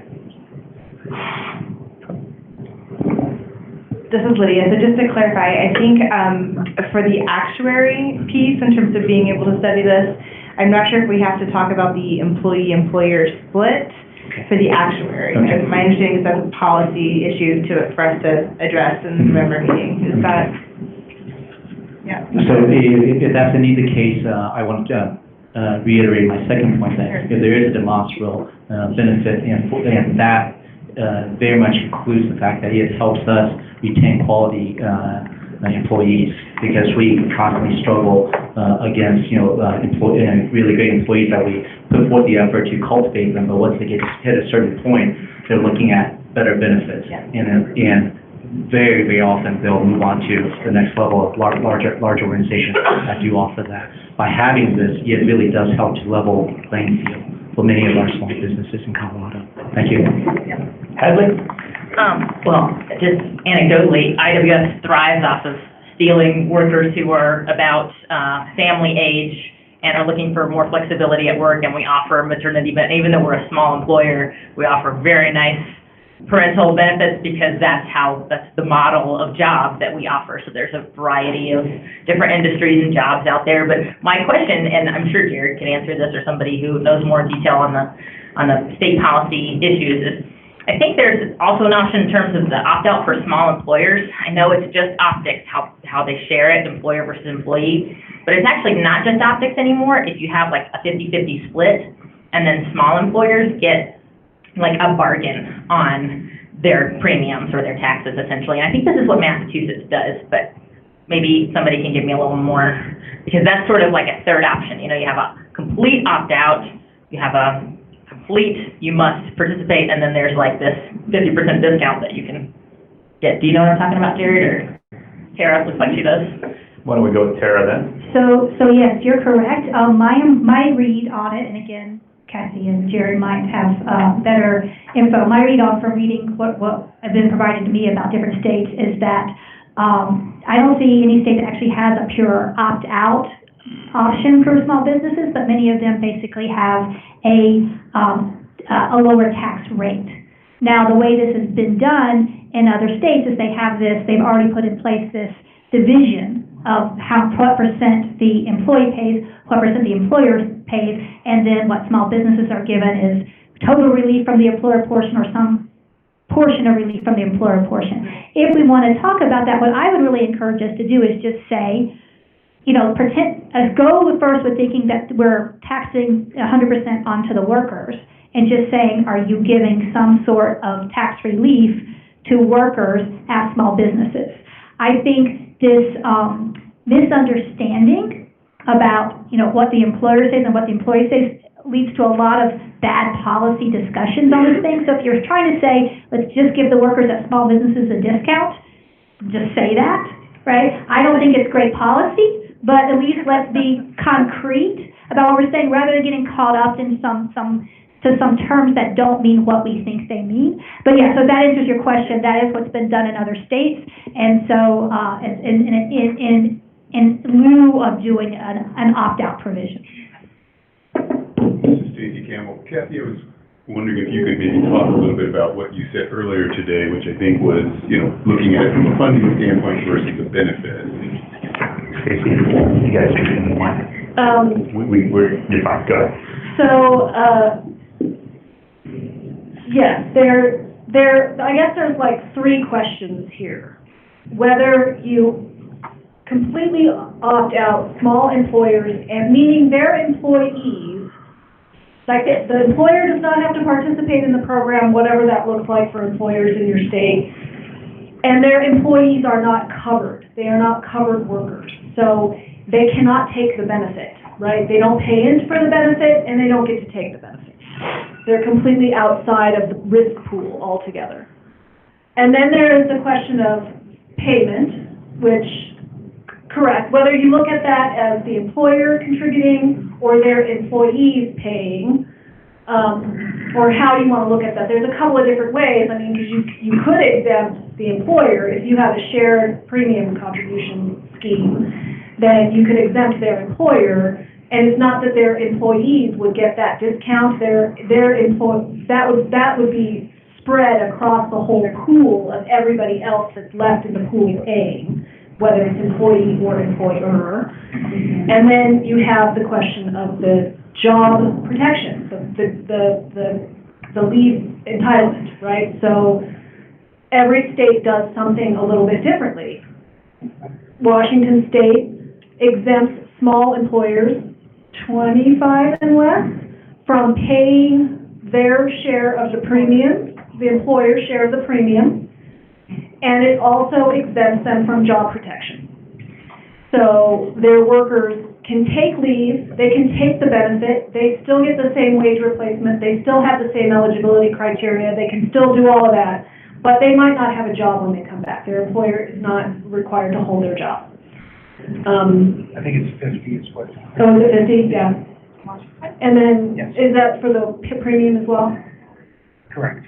So under 50, they don't pay the premium, or they don't have job protection? Correct. Okay, but their workers are still in the program, and all of those other conditions kind of apply. So those are the kinds of things, and they all may have some bearing on what the actuary needs to do. Because in one case, you're talking about carving them out, so you're reducing the risk pool, and that's changing not only, your premiums, but your claims costs, your anticipated claims costs.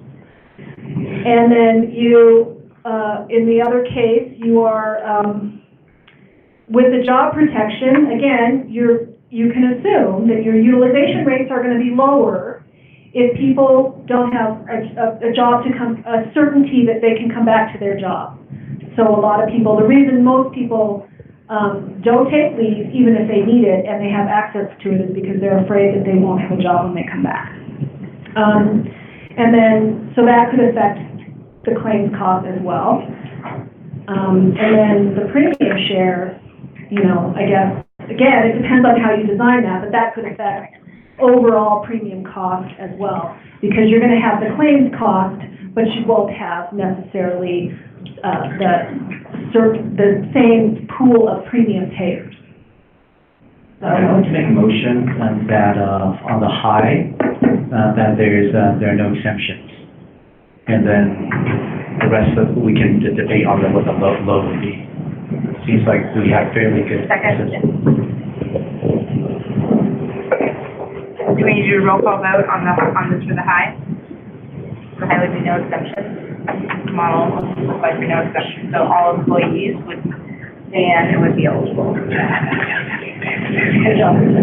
No, we're not doing job protection yet. I'm sorry, job protection. Yeah, job protection is Separate. Job protection is a separate issue. We're It's just talking in terms about of funding. the I agree funding. it affects the actuary, but the actuary's not going to be able to model that anyway. So, we're talking about funding now. Which I imagine will be easier for the actuary to model if there is no exemptions. And, excuse me, were you suggesting that we would vote on this independently of the low? Do we need to vote on this? Correct. independently? That's So what I think that might be yeah. easier. I think that would To be get some easier. agreement. Yeah. So Okay. we have it. Divide and conquer. Okay, great. Campbell? Can somebody say the motion into the mic? Oh, we can't hear what you all are voting on. Thank you. Okay, thank you, for letting us know. This is Lydia. I'm making the motion that, for the high range that we're sending to the actuary, that there is no, opt-out for the employee available, that they model it with all employees being. Small employers. For small, Yeah. for small employers. Yeah. Yeah. Oh, no, yeah, no. For small, yes. All employers participate. All employers will participate at the high end of the model. Correct. Whether you have one employee or Correct. whatever. Correct, at the high end for the model, to the actuary. Campbell? Yeah, Mira, ready? Shamble, Yes. Duncan, Yes. Haygood, No. Make, Yes. Manning, Yes. Marquez, Yes. McKinnish, Yes. Parker Murray, Yes. Petrak, Yes. Sullivan, Yes. Walagorski, Yes. White, Yes. Zoe. Yes. 12 yeses, 1 no. Is there anybody who would like to offer a parameter for the low? So I would move that on the low end, we ask them to provide us information as it relates to excluding employees or employers with 15 or fewer employees. And does exclude mean that they will not pay an employer portion? It means the employer would not pay the portion, would not pay a portion. But the employees could, because I think what I hear is we want everybody to be covered, and so in that situation, the employees would pay. Is it 15 or fewer? So here's, so Stacy, to clarify, it sounds like so since we haven't really decided on an employer-employee split, maybe a way to say it is that employers, right, of 15 people or less, the total tax rate pay would be 50% of the main premium. So because we weren't, would that be? That's coming from the employee.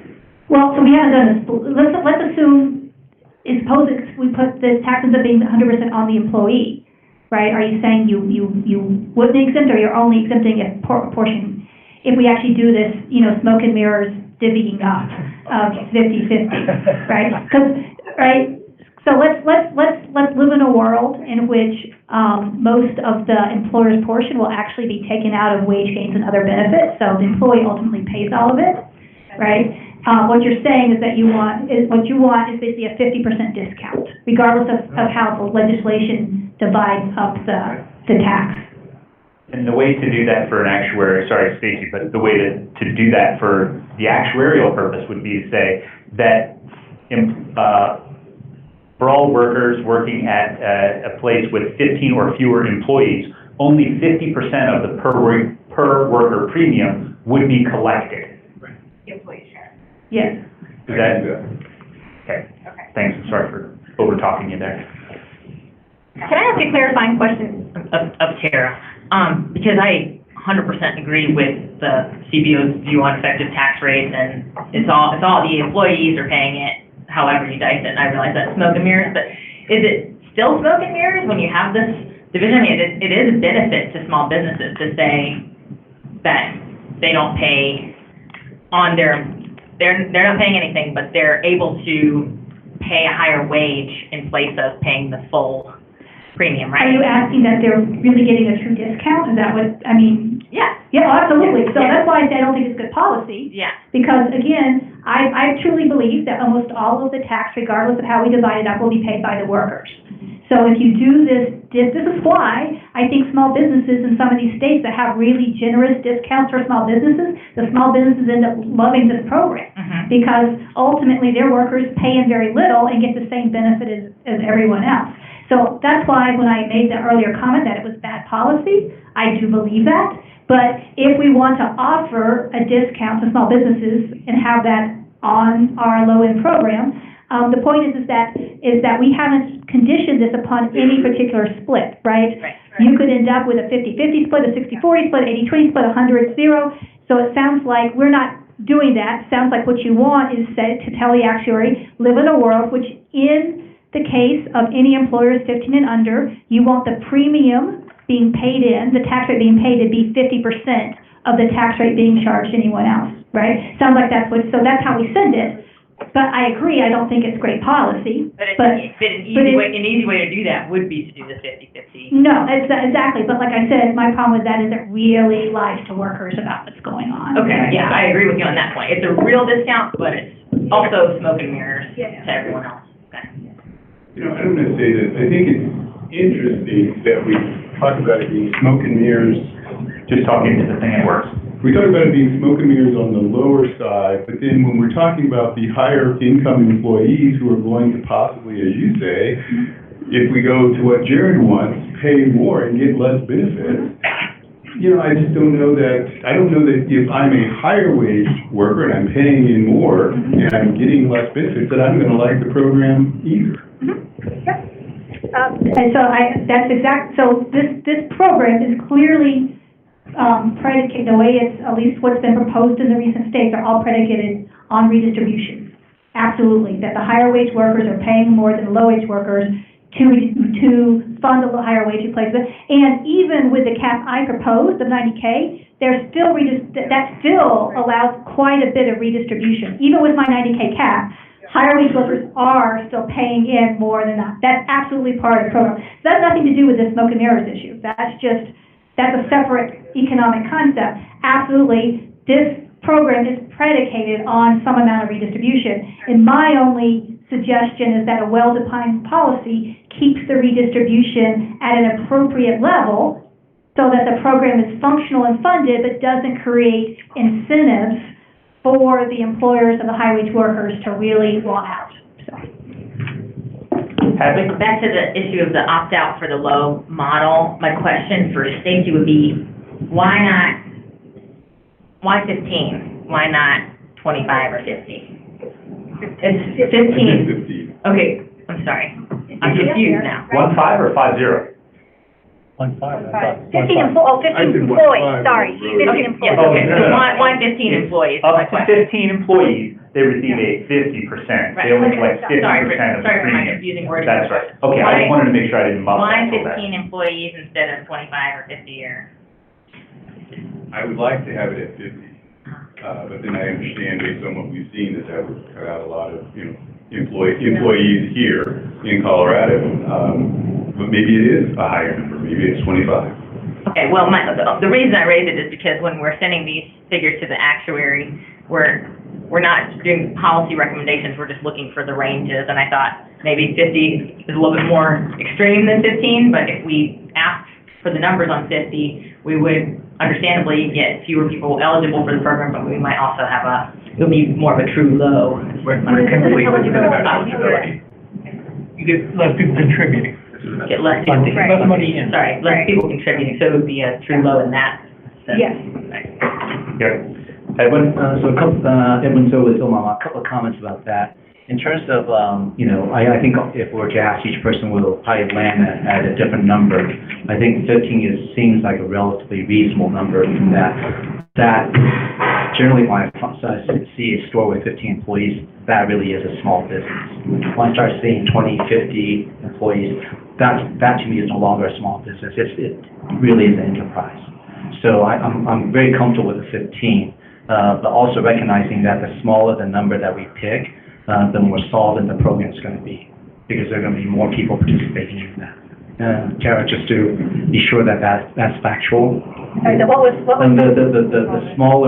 fewer employees exemption, the more solvent the program is going to be. Well, yeah, even just your wage base is going to be. Just want to make sure that's indeed true, because I kind of looked at Tara as one holder of facts here. And but one thing I do want to make sure that this is recognized is that I think it's important for the exemption to be means tested, because a firm with 15 lawyers has a very different profile than a small little restaurant, on the corner middle of downtown, trying to struggle. And for a firm with 15, I apologize if I mentioned law firm. hedge fund, managers whose income is, each person is in seven figures. For them to get an exemption because they happen to fall below 15, to me, there's a serious injustice there. So I strongly recommend that whatever that is, there is some means testing to make sure that makes sense. Thank you. Excuse me for just 1 second. On page 12 of the DU study, it shows the number of employees, the percentage of firms, and percent of payroll. I just think that's particularly interesting for this discussion. And they don't break it at 15, they break it 10 to 20. But looking at that, it's something like 85% of firms are 20 or fewer employees. But that comprises 15% of payroll. So this is Lydia, and to Edwin's point, I think that is fair and it's a good point. I also think that might be a policy consideration in terms of the means test versus something we need to send to the actuary. So point taken, and I hear that. I'm also comfortable with the 15. I think to send to the actuary to look at. Do we need any more discussion, or do we feel like we need to take a vote on this as the low end of the proposal? Let's pass Diana and Mike. There. You guys, you folks.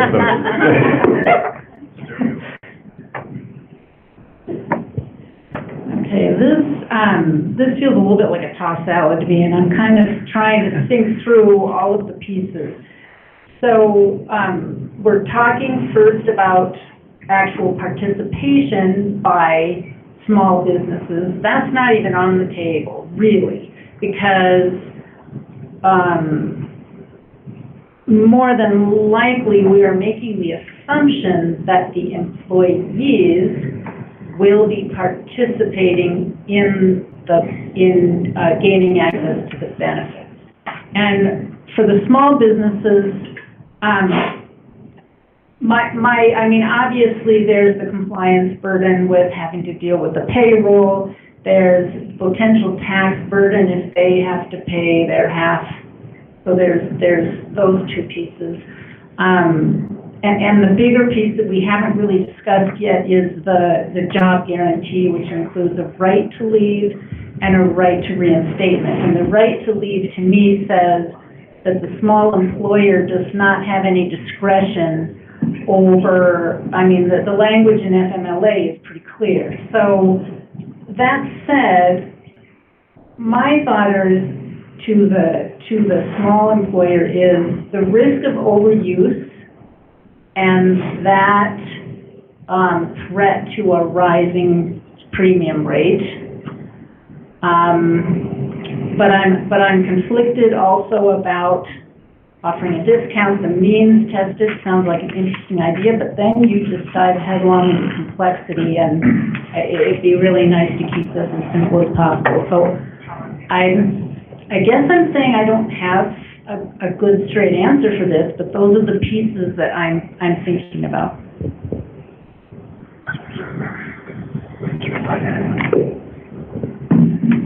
So we've had a motion. Here's the mic. Motion? Give me a second, just 1 second. I think we do. Second. Yes. And this is David.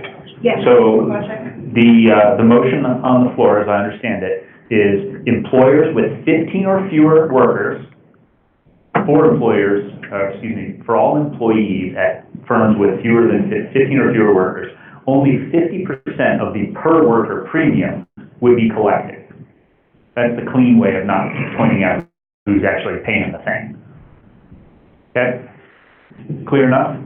Hadley? Sorry, are there states that the exemption for small employers is just that they pay nothing? Yes. And that their employees pay nothing?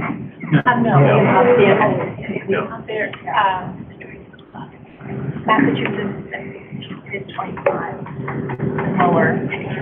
Yeah, the precedent is 25 or 50. Okay, I'm just trying to gauge where our low ball falls in with what other states are doing. There are states that have employees.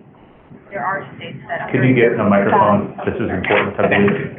Separate. Thank you. Yes. With the exception of DC, there are no states that exempt employees from paying into the program, only employers under a certain size, as in under a certain number of workers. So if they have 50 or fewer, 25 or fewer, it's most commonly seen.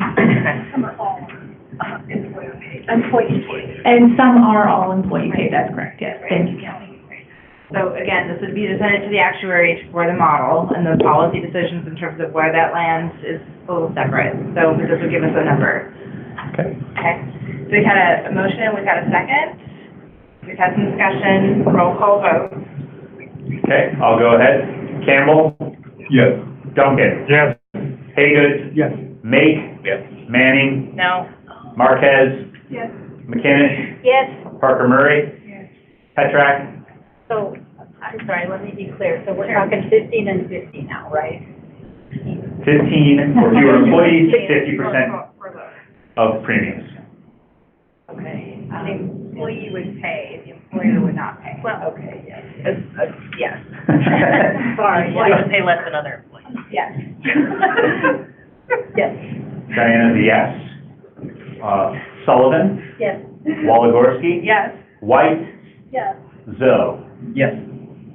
Very well. 12 yeses. You guys are doing great. Okay, thank you.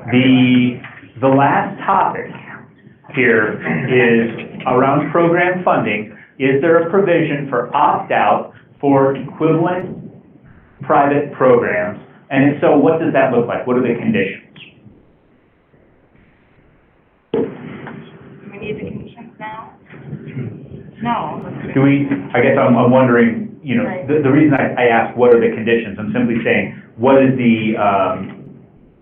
what influences the actuary's ability to say what percent would actually opt out? Because there's some discussion in the expert reports on what really qualifies as a equivalent benefit. Okay, Kathy? I was just going to say that, yes, we should allow for a voluntary plan option or private plan option. because we have a lot of concerns, as Dana mentioned on our last call, about employers who are already offering a pretty generous benefit. If their benefits are pretty equivalent, then, and it's working for them, then there should be some, and other states allow this, California, New Jersey. So I think if as long as the benefit is equivalent, and they have an opportunity to either continue to self-insure those plans or to go through a vendor like Sun Life, then they should be able to do that. So this is Lydia. Sorry, what I hear you say is that yes, there should be an opt-out, and I see a lot of some nods on that. But the question is, do we have to define comparable benefit for the actuary? Could I just say, it's not really an opt-out. It's like a private plan option or a voluntary plan option. But sometimes they are actually charging their employees for the benefit, right? And so there are just some restrictions around it, but I think as long as there is that language of equivalency, so that you're ensuring portability as a worker moves from, a great employer, IWS, to a crappy employer, CFI, I don't know. As long as they're doing that their coverage for their life expectancy, their life event over the course is, and as they've been paying into it, that they are covered, so. Okay. Let's go with Edwin, then Jared. I have some thoughts on that specific issue, but I think to help us move along is that on the high, I would like to motion on the high that opt-out is not an option. On the high. Okay. For the actuary to consider. So the motion, as I heard it, was that this box, the high plan, would offer no private plan option.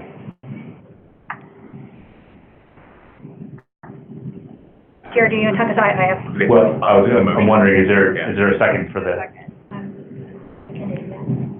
So I want to offer an alternative, So I actually think the opt-out provision is more consequential for the high plan than the low plan, right?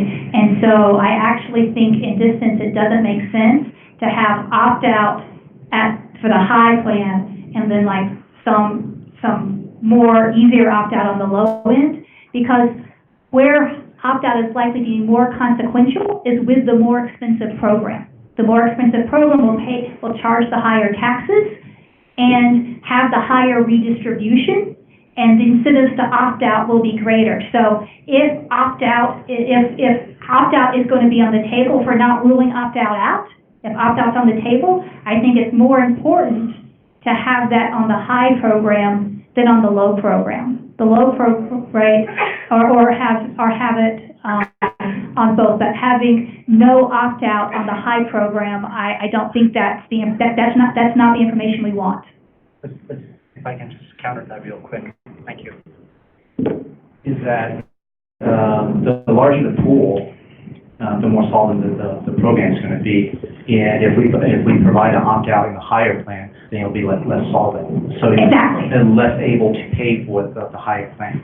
I agree 100%, and it's important that we understand that, right? So my point is that given that almost all the states so far have had opt-out, right? So opt-out is on the table. It may get passed without opt-out, but opt-out is definitely on the table. Yes. Opt-out creates much bigger problems for program solvency in the high program, right? And so... Yeah, it's exactly that. That's why. Opt-out is not an option on the high plan. So there is no opt-out on the high plan.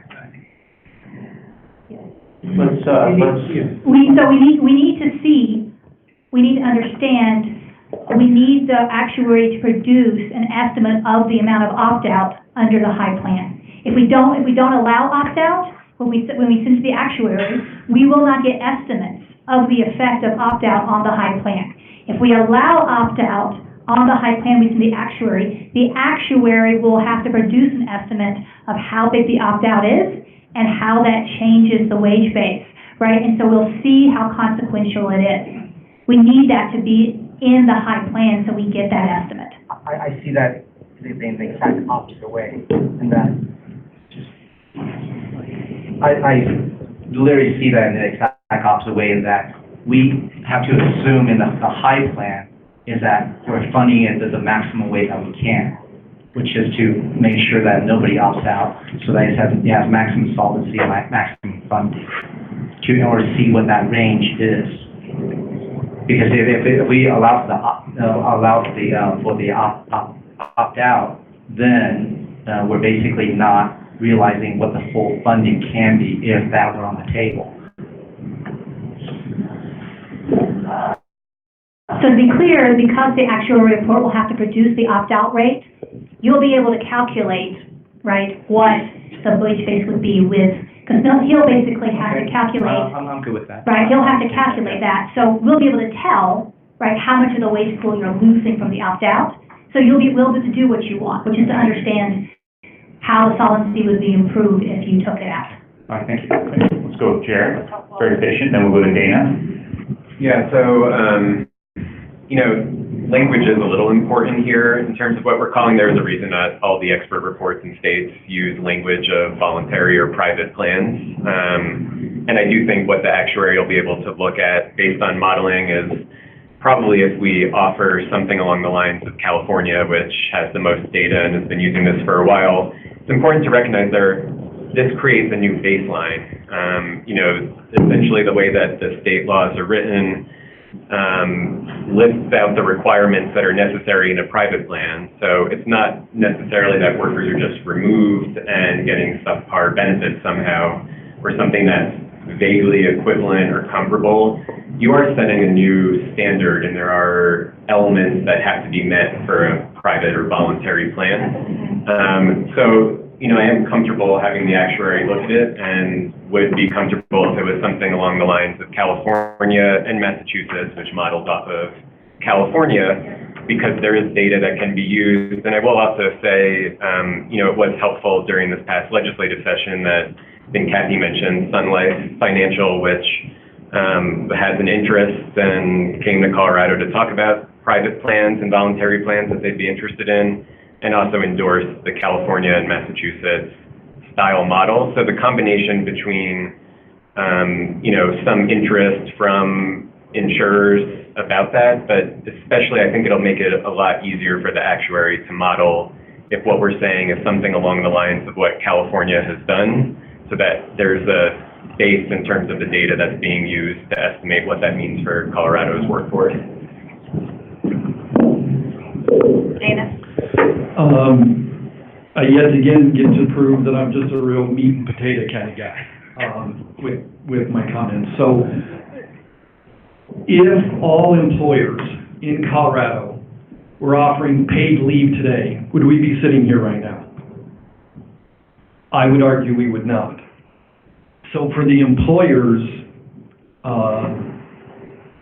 who have gone above and beyond, and what Dr. Applebaum, I asked the question, what percentage of employers are meeting a true standard to this? And she said 16 to 17%. That's why I keep throwing that number out.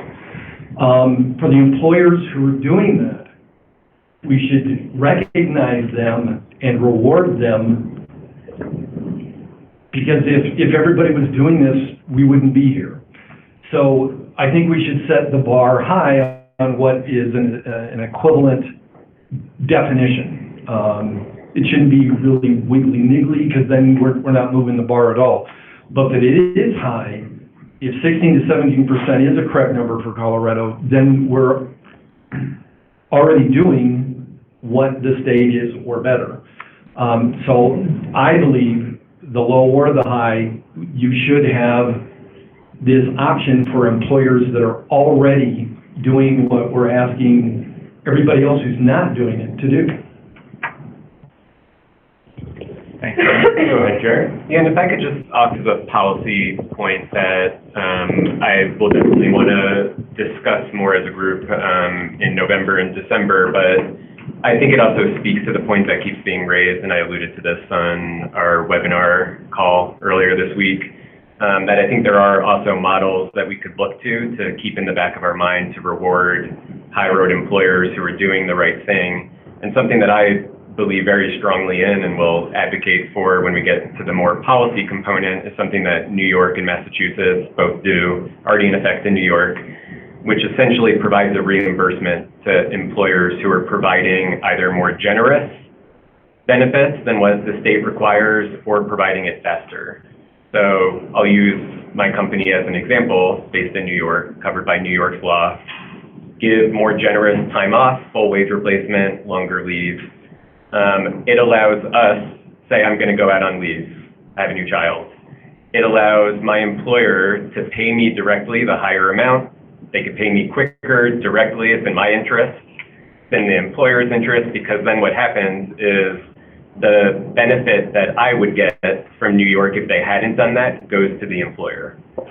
So essentially, you were getting a reimbursement from what would be paid out from the fund to the worker, now goes to the employer who's providing more generous benefits or providing benefits faster. And it certainly leaves us in a better position because we were already doing this, and now we can pay folks more quickly and better. And there's a financial incentive to do so and to provide more benefits. So, you know, again, that's not something that's going to be relevant for the actuary, but I do want to speak to the fact that there are ways that we could benefit through programs like this, employers who want to go above and beyond or are already doing so. And I very strongly believe in that and have seen it firsthand in my organization. So, you know, as we think about this piece around private plans, you know, there are other things that I hope we'll continue to discuss to reward businesses that are doing the right thing. Are we ready to vote? Looking on the room. You need the motion. I don't know, I'm sorry, Okay.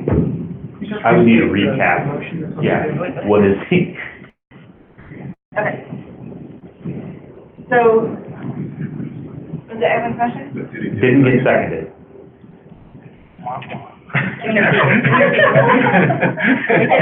So, I feel like Edwin maybe I conceded. thought it might have gotten reversed. Reverse, okay.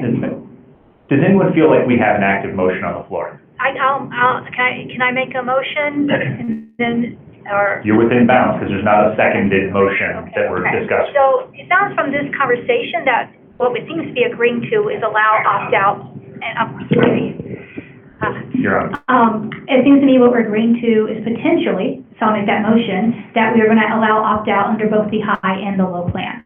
I actually think this is a really good idea because while we could have variation on all of these parameters, having variation under only some of the big parameters actually will provide us with more information, so.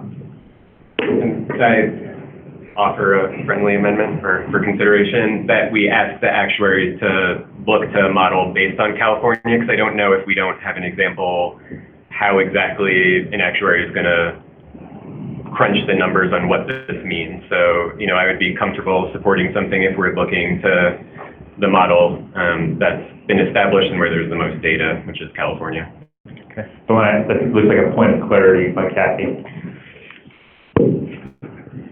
I think I'm in agreement, Jared. I just think that maybe that it really bends on that equivalency, like that if employers are offering equivalent plans, they can provide a voluntary plan or private plan option. And so I think New Jersey would then maybe fall under that same kind of rubric, so he could look at the experience of both. And they're a little bit different, like California requires like a financing mechanism that is different from New Jersey's, and so the take-up rates are slightly different, and so maybe it would be good if as long as it's an equivalent program, he can look at both of those states and their experience in both of those states to figure out like where he thinks Colorado might fall based on our industry composition. Right. Yeah, no, I think if I could just respond quickly to that, I think that makes sense. I just want to avoid just saying equivalent, because I think that goes to Dana's point that if there's just some vague language that's not defined, as it is in the laws that have been implemented, that defines what that means, and they've done it pretty similarly, that we run into problems if there's just some vague language around comparable or equivalent without establishing what we mean by that.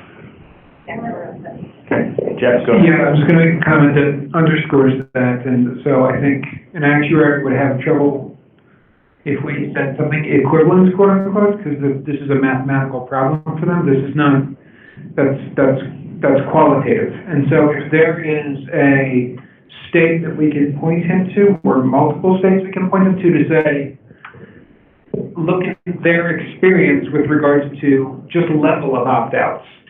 Not equivalency, but simply level of opt-outs within the market space, I think that would be far more feasible. Yeah. I agree. Kevin? I have a question. We opt out on both our plans. Are they opting out on the low program and then opting out on the high? Yes. So wouldn't we have two estimates of the cost? Yes. That seems, then I don't understand why do New Jersey or California, if we're looking at these programs we have. But that's not what they're saying. Standard for equivalent. Oh, okay, all right, Yeah. all right. So I'm sorry, are we proposing then that both would allow an opt-out and we would select a percentage a la New Jersey and California for the actuary to use? I think what Jerry was recommending is that in order to understand what actual policy we mean by opt-out, for it to look at like California in terms of what specifically an opt-out policy looks like. Is that correct?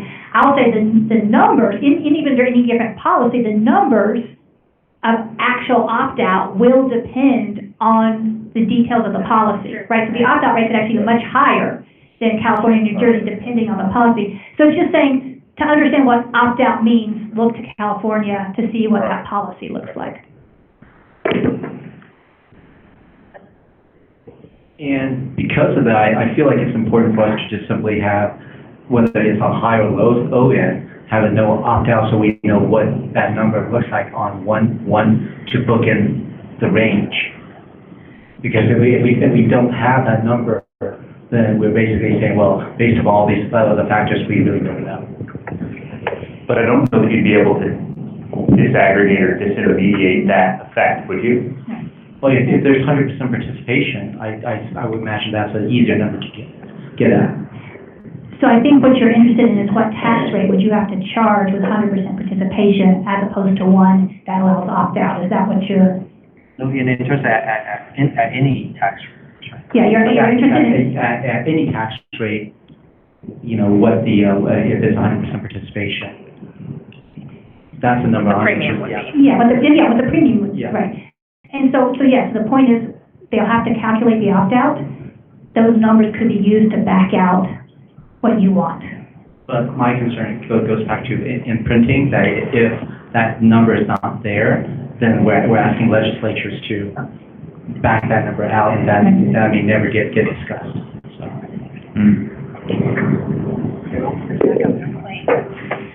So, Previous question. So the previous questions, I feel like we had talked about that in terms of. Did I have a second? Yes, of course. Okay, no, did I have a second when you had my motion? I motion to have opt-out. Okay. Second your motion. Yes. Yeah, for friendly amendment. Friendly amendment. Yeah, and I accepted the friendly amendment. Okay. All right, so I think we're good. I think. Restate the motion with your friendly amendment. Yeah, the motion is to allow for opt-out under both the low and the high, directing the actuary to California as an example of what an opt-out policy looks like.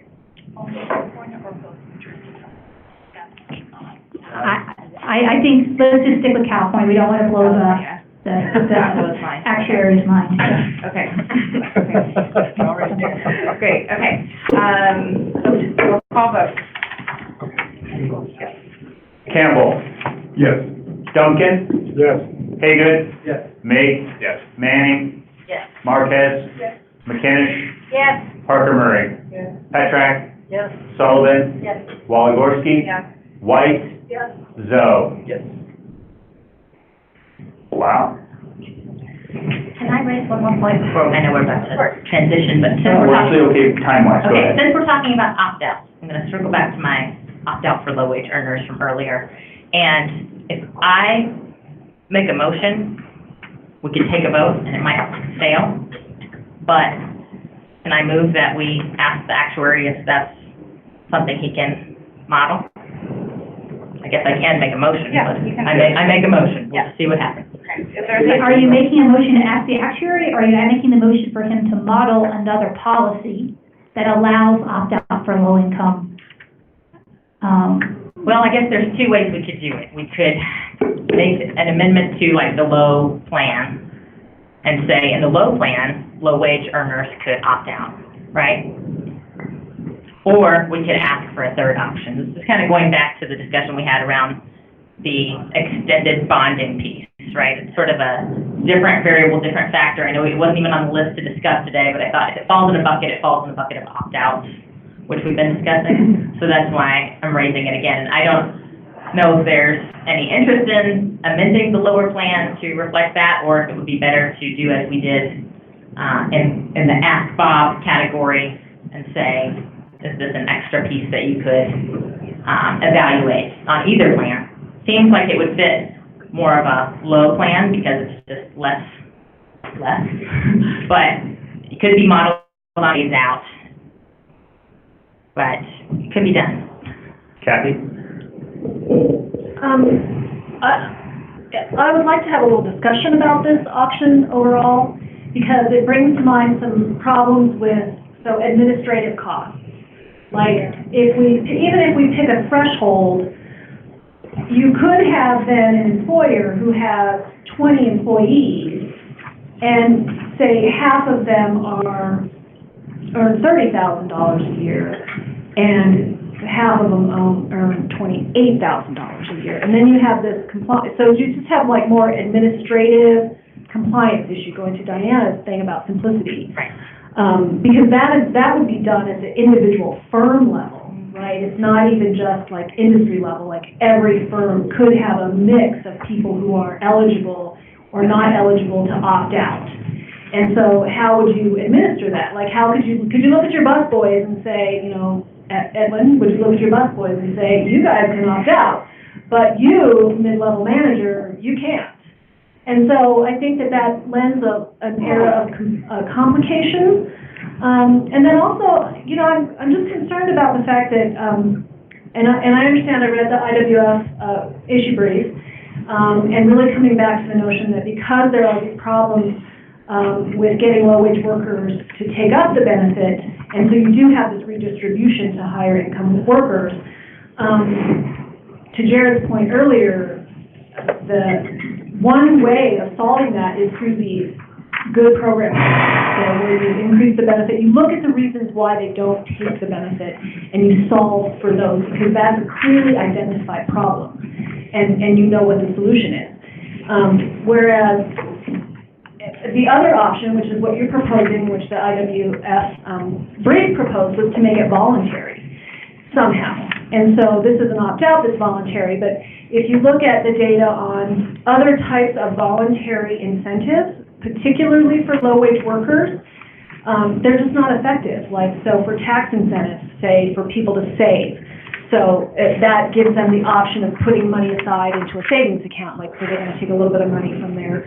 They may not have. Right, which almost always they don't have. And so, like, and we have lots of data and experience on things like health insurance incentives, right? So, and I know you mentioned the hardship exemption in the ACA, but that was really for people who didn't qualify for expanded Medicaid. And so, again, like, we wouldn't have that in this situation. We wouldn't have some kind of a fallback position for those workers to go into if they were to opt out or to get an exemption, whereas we did with the ACA. So I just feel like one of the things that we're trying to solve for here is to drive, as Edwin keeps bringing up, to ensure that right now the people who don't have access to any kind of really meaningful paid family and medical leave, who are, we know, low-wage workers, workers at small firms, new entrants to the workforce, that they don't have this benefit now, and so how do we design something that is more likely than not to get them this benefit? And I just don't know with a voluntary opt-out, especially when people are earning minimum wage and they're like, I could use that $3. Yeah. I'm not gonna buy a Starbucks with it. Yeah. I'm gonna get gas with it. Yeah. Or I'm gonna pay my utility bill. Yeah. Or I'm gonna get my cell phone paid for, or whatever. So I think that, that just means that you're creating a system where they are still the least likely people to get the benefits of having access to paid leave. Well, it's exactly that sensitivity that I'm concerned about, that those people need every dollar, and so I'm very reluctant to raise their taxes. And that's why I'm raising the issue, and I hear what you're saying about administrative concerns. It could be a nightmare that it's just not worth, but I wonder if we got creative about program design, if there was, they could get a tax credit back or something, there could be a way to do it so that employers didn't even know who was opting in or opting out, but it could be between the employee and the state, and it could be administered by the state. I'm just spitballing, right, but it's just an idea. I have a question, and I want to go to Judith, because you talked about this a little bit, but in any of the studies that you guys have done, or Jared, if you guys have done it, were any of the studies done where it said to low-wage workers, would you be willing to take this benefit if you had to pay for it 100%? Yes. Yeah. Because a lot of the programs are 100% employee paid. And your studies show that they would be willing to pay for it? That's the real life study I'm proposing. Yeah. We also have, Judith, were you? We also have very good data from states that are 100% employee paid, that employees like the benefit. A lot of times, once they realize they have it, they really like the benefit. And once it's really an issue of not knowing about the benefit or knowing about how to go about getting the benefit. That means that a lot of people don't take advantage of it. But like in California, employees like this benefit, and that's low-wage workers, and they foot the bill 100% for the full benefit. If that's the case, what is the problem with having an opt-out? I don't understand that. I mean, if I'm a low-wage worker and you give me the knowledge and I like the benefit, then I'm gonna get in. I don't understand what the problem is about. So let's go with Judith and then Tara. So, again, I think the concern really is about giving access to low-wage workers. Again, it's really important. It's in the expert studies around, and what Kathy said, it's a good wage replacement, job protection, and adequate leave. We know that will, allow people to really take this benefit when they need it. But I think another thing too, as well, is that creating a voluntary, and opting out, I think for the worker, it's going to be a lot more complicated for them to access the program. So if they have to go, to CDLE or whoever, apply, that's going to be an additional barrier. It's going to be an access barrier because already, low-wage workers are probably not familiar with, agencies. It could be intimidating. It could be a lot of forms, so if you opt out people that already maybe just trying to survive, trying to work 2 jobs, their family, take care of their families, that this is going to create, additional access barriers. And so that's another reason for me on user. I think that is something that, I'm not sure if the governor has mentioned that how to allow, workers to access benefits and also not create any more barriers. And I think as well, 9to5 and other organizations like Moms Rising nationally, they did a focus group in December of 2018, and they asked that specific question. They asked directly, if you could pay this premium, and actually it was a focus group for only men around parental leave, and they're actually really surprised at how low the premium is, and they were like, oh yeah, that's completely doable. So again, based on a lot of, polling and focus groups, for the community, they see the added benefit because, again, there's a study from, I think it was posted on the CDL website from CLASP. It's a paid leave and medical leave for low-wage workers and their families. And it just talks about, how, this access to paid family medical leave will actually support, the financial stability of workers. They won't lose their wages. And I think as we were talking about, you cannot predict an emergency, right? So if one of the workers opts out, and all of a sudden they're in a car accident, you know, they're gonna take, you know, I don't know, 2 months to apply for the process and, you know, for the benefit. And I think another question is around, you know, I think we were talking about the, you know, the 1099 workers, you know, sole proprietors, around having them pay in for three years, so if the fund is, you know, it doesn't get destabilized. Again, this is the same question around, we can't have people jumping in and out. But I think even regardless of that, I think for the workers, you know, you can determine an emergency when you're gonna need it. And if there's already, you know, low-wage workers having so many barriers, it could be also, you know, again, there's so many different factors. And also we know that the most low-wage workers are predominantly women and women of color. So again, like, this would really hurt, you know, people that really need to have access to the program. So I would be very, very, very concerned if we would move forward with this. All right, so we have 5 minutes before we need to transition to the presentation from Pinnacle Assurance. Tara, did you want to quickly add something, or should we just hear Hadley's motion again and do a quick vote? I just wanted to quickly echo, actually, I think the most important piece is actually, and you just touched on this towards the end, separate from these administrative issues, separate on these things, to answer Stacy's question about, you know, opting out, is this would be different if we were talking about a benefit that was not insurance. Right, so suppose this was like a retirement plan, and the idea was that if you put up a certain amount of money, that you would get matched a certain amount of money. Then you would definitely opt out, would be definitely appropriate. Hey, I don't want to put up the money, I don't want the match, you know, as sort of Dana's example, totally fine. If you're going to have an insurance market, you either have to decide to have an insurance policy or not.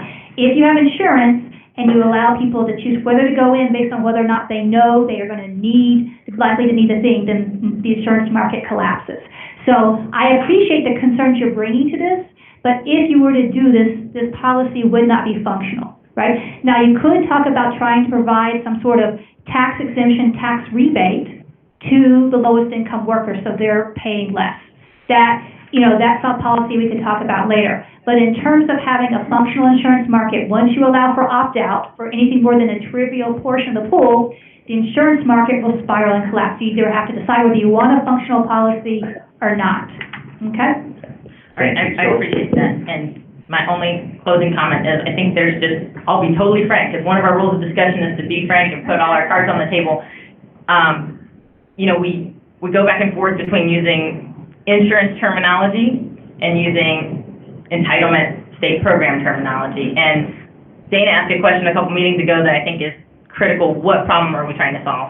And we're trying to solve the problem of the low-income workers who have no access to paid leave. And their dollars are very important. So that's why the consideration for, and we can talk about the tax rebate idea, reducing their premiums or whatever, because that's another way to circle that square. But that's why I bring it up, is because I don't want to institute a program in Colorado where poor people are paying to fund my work-life balance, you know, and that's what some of these programs have become in other places. So with that, I will restate my motion to ask the actuary to model some kind of opt-out for workers below a certain income threshold. We could even use Medicaid eligibility for something very low. That's pretty high now. That's high. Pretty high now. Okay, well, we could use what used to be Medicaid eligibility, or we could use. Those are high. Okay, what's a low income threshold that you would? Federal poverty rate is $12,000. 100% of that PL? For one person? Sounds about right, 12,000. I think it's 12,000. We could use 100% of that PL. Was that not the prior Medicaid eligibility in Colorado? I moved here after expansion, so we can talk about an income threshold later. Maybe the actuary has We'd have to go to the actuary. Okay, can we vote right now on whether or not we're doing this? Because I have a feeling that it may be a moot point. Yeah. So my motion's on the table. Tiffany seconded Hadley's motion. Second. I need a clarification, sorry. I think it is, sorry. So just to clarify, you're saying there would be a possibility for low-income workers at some level to opt out, That's correct? And would that also mean that the premium from the employer would also not be paid. If there is a. On that worker. If there is an employer side premium, yes. Okay, so there'd be no fund contribution from either the employer or the employee if said person opted out. Okay, I just need clarification, thank you. I don't have all the policy details ironed out. It's just a baby of an idea, but. Is there a second to have your motion? Kevin? Oh, I thought Kathy already seconded that, did you not? Did you? Oh. You can second it to bring it to a vote if you'd like, or we can just let it die in the crib. I'll second it. Okay. Okay, Kevin seconds. Would it be easier for the actuarial study to include a two-tier premium rate? Okay, closer or turn it on.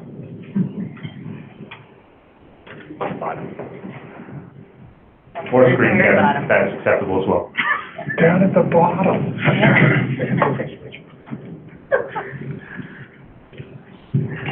It's flashing blue. This works, try telling. It's gonna start working. All right. There you go. Did that work okay now?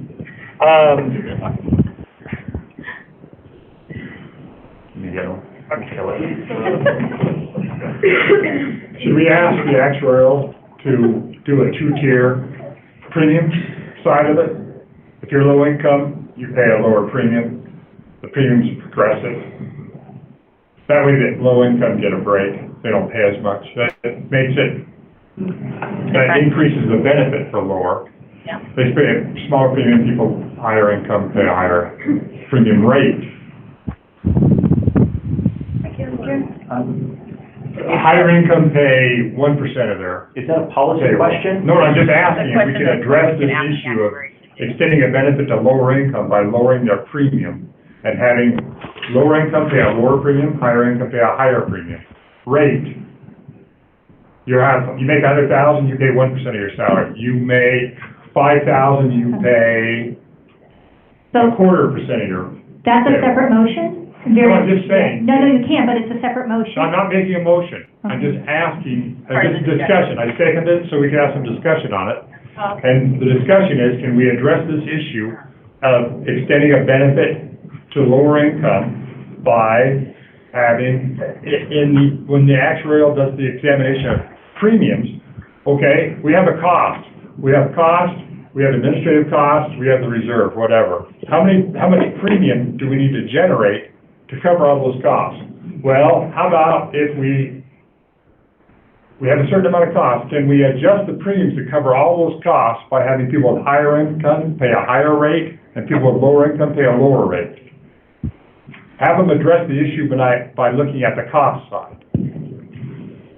I think what may be beneficial at this point, because I know we need to move the meeting on, what may be beneficial at this point is for me to amend my own motion and say, let's don't send anything to the actuary regarding low-income wage earners, but continue the discussion. Any interested parties who would like to continue the discussion about the redistribution effect can chat with me another time, and we can maybe include something in the final report about different policy mechanisms that lawmakers might consider to reduce the chance that we have this negative redistribution effect. Would that suit everybody at this juncture? Because I feel I might be the only person interested in the opt-out. And the reason, we've discussed insurance, and privately people buy insurance voluntarily a lot of the time, so that's why the voluntary nature of my question. But there are Kevin makes a good point, there are other ways that we can address, could just be a paragraph in the final report, but that's, okay. Well, I'll tell you what I'll do. I'll just, what's the technical term? Revoke my original motion. All right. Thanks for bearing with me. Thank you, everyone, and thank you so much for these great discussions. I'm sure that we will continue to have them. I really appreciate everyone's work today in getting through these parameters, and we'll transition over now. Okay. So the next item on our agenda is a presentation from Pinnacle Assurance. I'll do introductions in a moment, but Diana has graciously agreed to move. Let's grab an extra chair and pull it up. So Janine and Phil and Edie. Would you prefer to stand up front though? Whatever you wish. I got it. Right here? Yeah, sure. Thanks. This is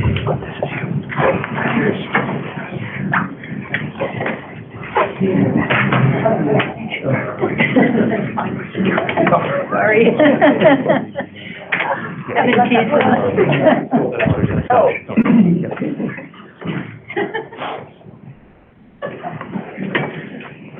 Oh, you can. You're not, okay.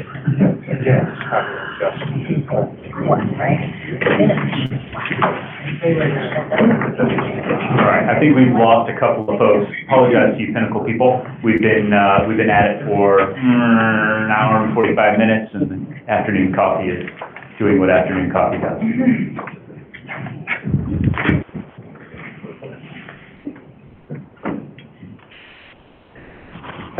Good.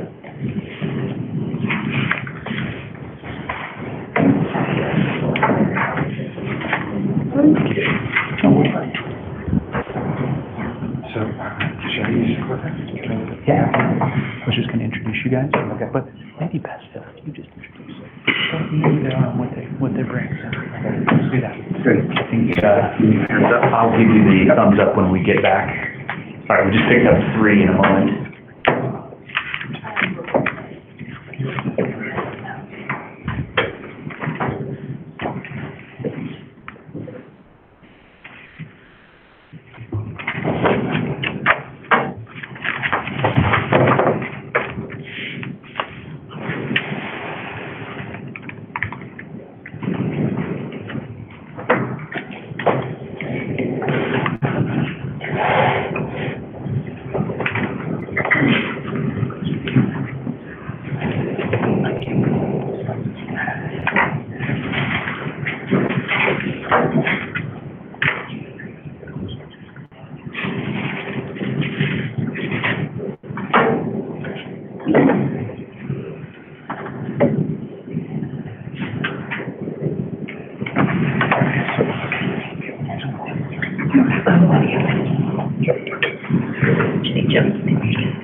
I'd like to welcome Phil Kalin, who leads Pinnacle Assurance. Phil's brought a team of folks, and they're going to make a presentation to you and make themselves available for discussion shortly. Phil, you have 20-ish slides? Yep. Yeah. All right. So if you'll introduce yourself and then the rest of the group, that'd be wonderful. Good. And does everybody have the slide deck? Has that been, we've got it up here, obviously? Correct. Yeah, Mike? Yeah. Yeah, what do you think? Okay.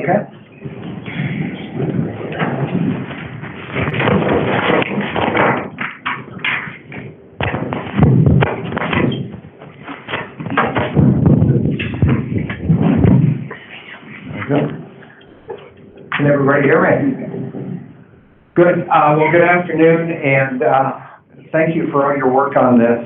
As I came in from outside, I was thinking about you guys having been sitting in here for many, many hours. And it's terrible weather outside, so I'm sure you're glad to be in here. So the group with me, I just want to introduce very quickly, along with myself, is down at the end, Janine Jonas, Director from a National Insurance Consultancy and Endpoint, and my colleague, Matt Miller, who's the Manager of Corporate Development. So we provided a presentation. We're going to go through it pretty quickly. As I was listening to some of the comments, this might feel like a little bit of whiplash because we're coming at it from a little bit different angle, but really appreciate the opportunity to just present some thoughts to you as we've been reflecting on them. And before I get into the slide deck itself, I just want to make a couple comments as you know, we've been thinking about this, watching with the hard work that you've been doing. You know, Pinnacle's name has come up a few times over the past couple of years, and this has been talked about last month, saying, you know, maybe Pinnacle should be a TPA for the kind of thing that's being discussed. That's not something we're particularly interested in, but it really did get us thinking a lot about workers, about the kind of benefits that Colorado workers need to support them. And, you know, we come from a place at Pinnacle where we cover close to 1 million Colorado workers. So every day as we work with the close to 60,000 employers that are our policy holders, we're thinking all the time, how do we best support them from a safety standpoint, from getting them back to work? And as we think about, you know, the topic that you're very focused on, PFML, you know, it's our belief that that's an important benefit for those that can have it. And the discussions you're having are critical because just like we worry about employees being able to work, we recognize just as well that employees need to have the kind of support that PFML and other related programs can provide. It's a benefit that we provide at Pinnacle, and we think it's important to attract and retain people as well as to make sure they can do the very best job for our policyholders and for our businesses. The second thing that I would say is, you know, as we think about the task that's in front of you, we really reflected a lot on, is there a way that the private market might be able to do the work that you're, through going back to the comment about what are the pain points we're solving, can we solve the pain points with an alternative approach that would work to achieve the major benefits? And as, you know, we think back to the days back in the 80s when Pinnacle was actually part of state government, trying to do our work, it didn't work real well. The market essentially crashed. We were not doing an effective job as a state agency in providing the services. And when the legislature and other stakeholders came together and said, let's try something different, let's have Pinnacle act as a mutual insurer, try to create more of a market for workers' comp, it worked remarkably well, such that Colorado is among the lowest cost states with some of the highest benefits and the highest satisfaction from our workers. And last but not least, we thought, as you all have been talking a lot about, you know, how do we provide these kind of benefits? We talked with the business community who we work a lot with. You know, our belief is that there are opportunities for dividing up, saying, you know, what can the private market do well and what can government do well? And in the case of workers' compensation, I must say, you know, I've been with Pinnacle for about 6 years now, we have found this remarkable balance in terms of providing benefits to the workers of Colorado and working in very close collaboration with CDLE, with the Division of Insurance, Division of Workers' Comp. And so we think there's an opportunity to perhaps think about a different approach, which is a kind of a private market solution that I think, and as we get to the end here and we'll compare and contrast, we think can cover a lot of the pain points and things that you've been talking about. So I've pretty much introduced ourselves. We've been around for 104 years, cover nearly 1 million Colorado workers. Our research into PFML, as I said, you know, we're very engaged with Colorado businesses.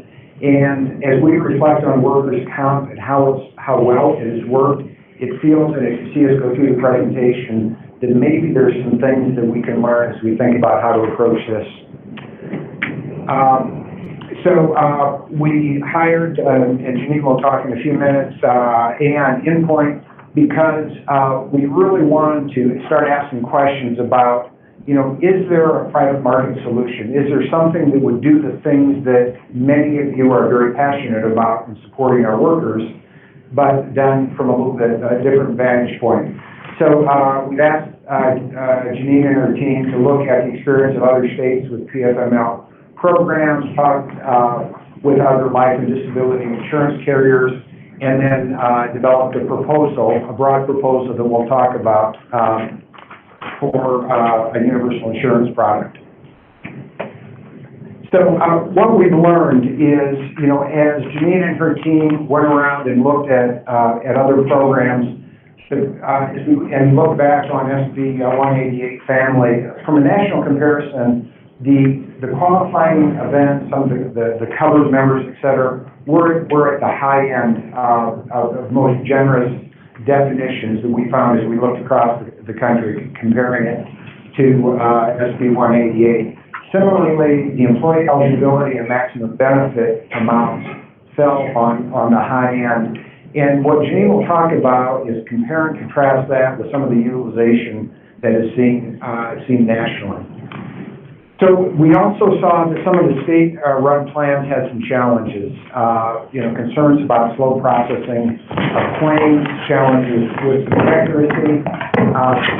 In New York, they just come through with a 70% rate increase that is a combination of just increased utilization, but, and this is kind of something for all of us to think about, is they baked into the pie an increase in benefits after the first year, which has raised the price. Also, as Janine came back and as we've talked about this, we think private carriers can do this. There are adjacent systems, workers' comp is an example I gave you, short-term disability and absent management kinds of platforms are out there and seem to work well. Group disability carriers, absent management TPAs have integrated things like FML, disability, state and municipal leaves, and other kinds of programs on behalf of employers for a very long time. So it's not as though this is something that hasn't been thought about or done. And as Janine has gone out there, there are national carriers, and Pinnacle itself will be interested in getting in and trying to support, trying to solve the problems that you all are taking on. So our proposal, it comes down, it's pretty simple, and we'll then get into some details here. I'll have Janine come up. Is required core benefits that would be universal, for all businesses, and then with an opportunity for buy-in, both from employers and employees. So let me get into this in a little more detail. The structure is, and this is similar to workers' comp. The Colorado state government would outline and say, here's what the core benefits that everybody has to offer will be, and then all employers have to conform with that. Employers could obtain coverage through a private insurance carrier, or they could go out and, as some of them do, go out and self-insure. And different from some of the things you've been talking about, there would be no state plan. What the state would be doing was putting the guardrails on things, requiring the benefits, and have oversight. And the state would designate a carrier of last resort, similar to what we found effective in workers' comp, to ensure that no company is denied coverage. So again, kind of a support there to make sure nobody's left behind. And then both employers and employees can buy up additional coverage subject to certain restrictions. On the pricing, the carriers would price each employer, not each individual, according to age and gender, as is currently done with disability insurance. Everyone in the particular group of that employer would pay the same amount for the core coverage, and then the buy-ups, if people want to have extended time, other kinds of things, different benefits that are put in, that would be then a buy-up program. Now, as I was listening to all your conversations about what you're asking the actuary to do, obviously an actuary would need to take a look at this and then estimate the cost to the employers. But we think it's going to be relatively close to short-term disability. It'll be higher. To what degree, we don't know. That will come back to exactly what you're recommending, what the legislature might eventually do in terms of kind of what are the very specifics, and that's what the actuaries would take a look at. One of the comments and feedback we've gotten as we talked different people about this is, could this lead, the private market, is there this specter of discrimination that could raise its head? And as we've looked at the private market, there really is no evidence in this kind of insurance product that there's discrimination in the private market. It would be, and this is very important because this is what works so well in COUNT, it would be CDLE and the Division of Insurance would be the regulators in this case with oversight roles, and carriers, similar to what we do in COUNT with the Division of Insurance, we go there for filing our rates. Premiums are based, as I said earlier, on the group, not the individual. And an important piece here, particularly as we think about this discrimination piece, the key cost driver is medical leave, which is basically the same as disability leave. And there really have not been, to our knowledge, what we've seen, that employers are going out and somehow discriminating on who they hire based on, are you going to use medical leave or not. So we just haven't seen that. Certainly at Pinnacle, that is not anything that we're considering. We want the best, the brightest, and the people that can most effectively carry out our business. And of course, there are existing laws in place to prohibit discrimination. So the advantages, in our belief, to a plan like this is portability. So it's required, all employers would have it. So as an employee goes from job to job, the next employer will be required to provide it, so nobody goes bare. The flexibility, so employers and employees can add coverage to suit their particular business needs, the makeup of their workforce, and the needs of those employees. Another important piece, as ideas have been bounced around about when the SB 188 would be rolled out and available to Colorado workers, there was talk about 3-4 years out. Our belief is that a program like this could be up and running after it goes through the legislature in approximately 18 months. So there's a speed to market. And as we think about our workers out there that I know all of us are concerned about, getting them a benefit sooner seems like a real advantage. And last but not least, and I'll talk about financial risk to the state, and then I'll make one additional comment. There is much less resources required of the state, either financially or there's time and attention for doing this. Significantly lower startup costs than starting a whole new insurance program, staffing up for building all of the infrastructure, the computer systems, et cetera. And one thing is, as I was driving down, I was thinking, I spent about a year working over at HICPUB doing some work. And one of the biggest dilemmas for state government that works really, really hard trying to do the right things is their bandwidth, their resources. And as we think about making choices between is it state-run or is it a private market, there is the opportunity cost of what isn't state government doing, or in terms of their bandwidth and their ability to give attention to really important topics, what are they not doing as they work to bring a program like this up? So with that, I'd like to bring Janine up. She's going to go into a little bit more detail here on some of the points, and then we'll go ahead and answer any questions. Janine, thank you.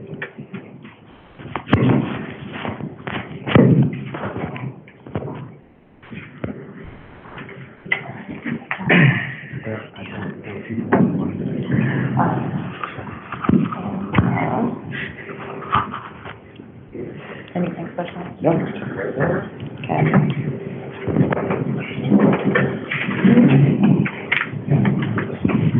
You guys hear me?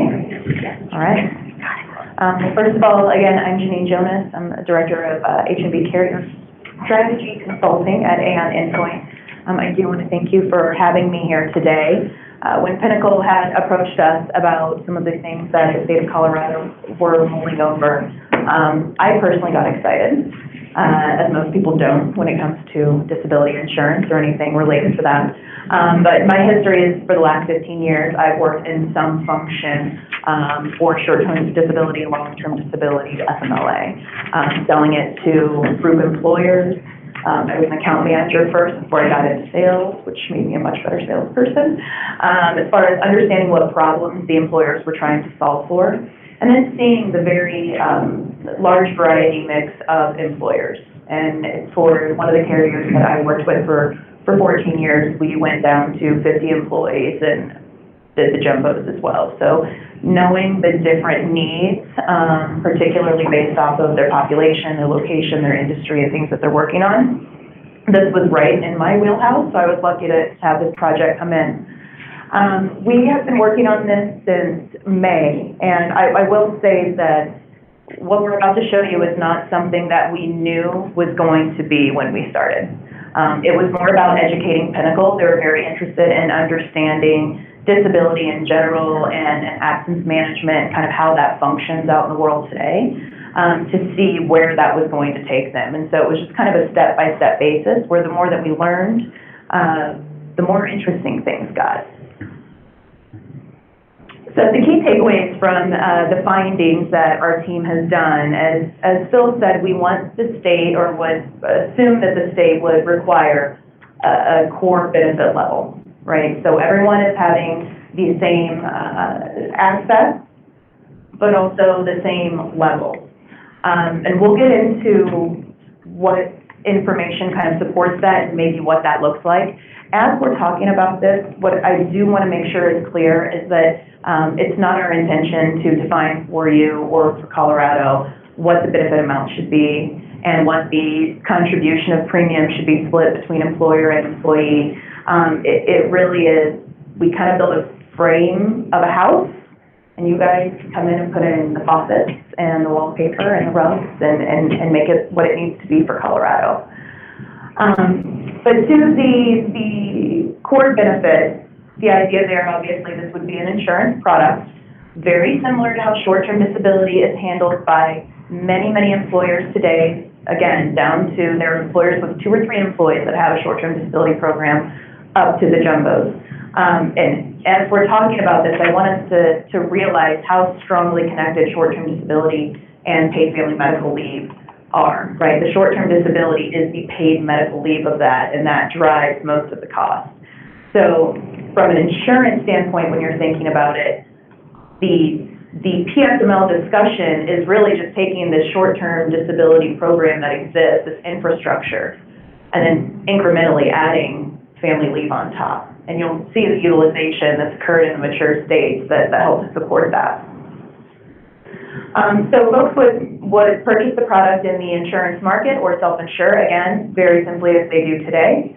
Employers and employees can buy up additional coverages. One thing that I want to make clear here is that this is under the guise of the employer group plan for their employees, right? So like anything else, a short-term disability program, medical, long-term disability, it's the employer that's deciding the plan design, separate, of course, from what the state requires.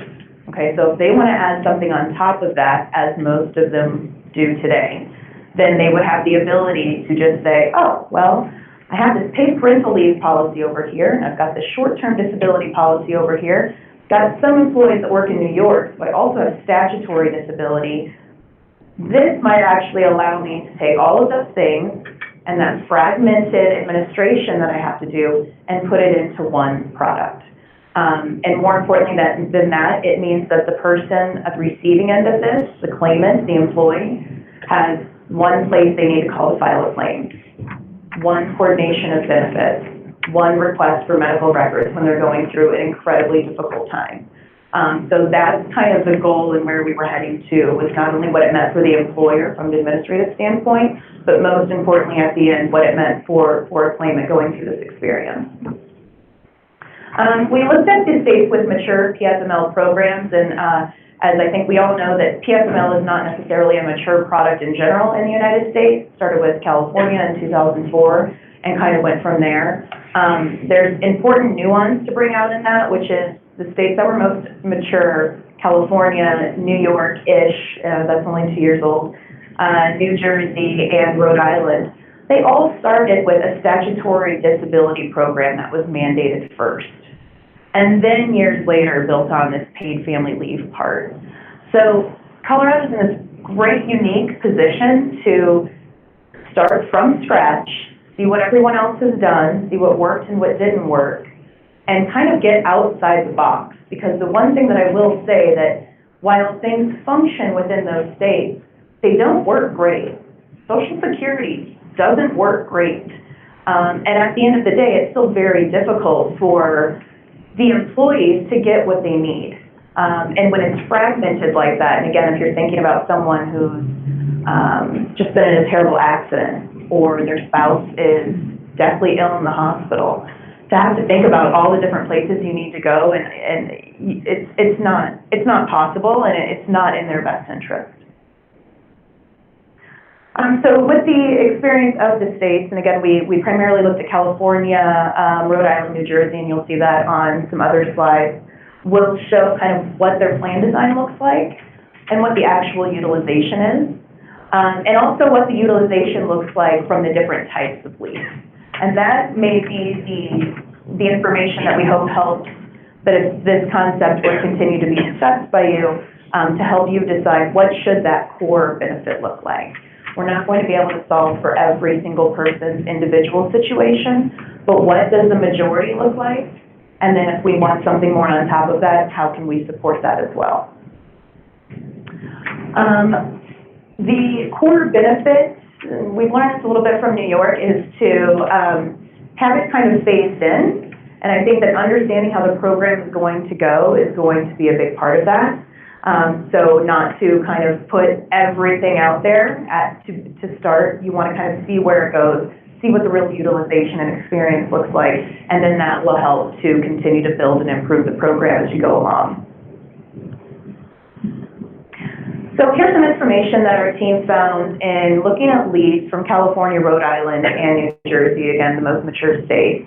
The three most common leaves when you're looking at a paid family leave program are going to be the owned disability, as we talked about, the short-term disability.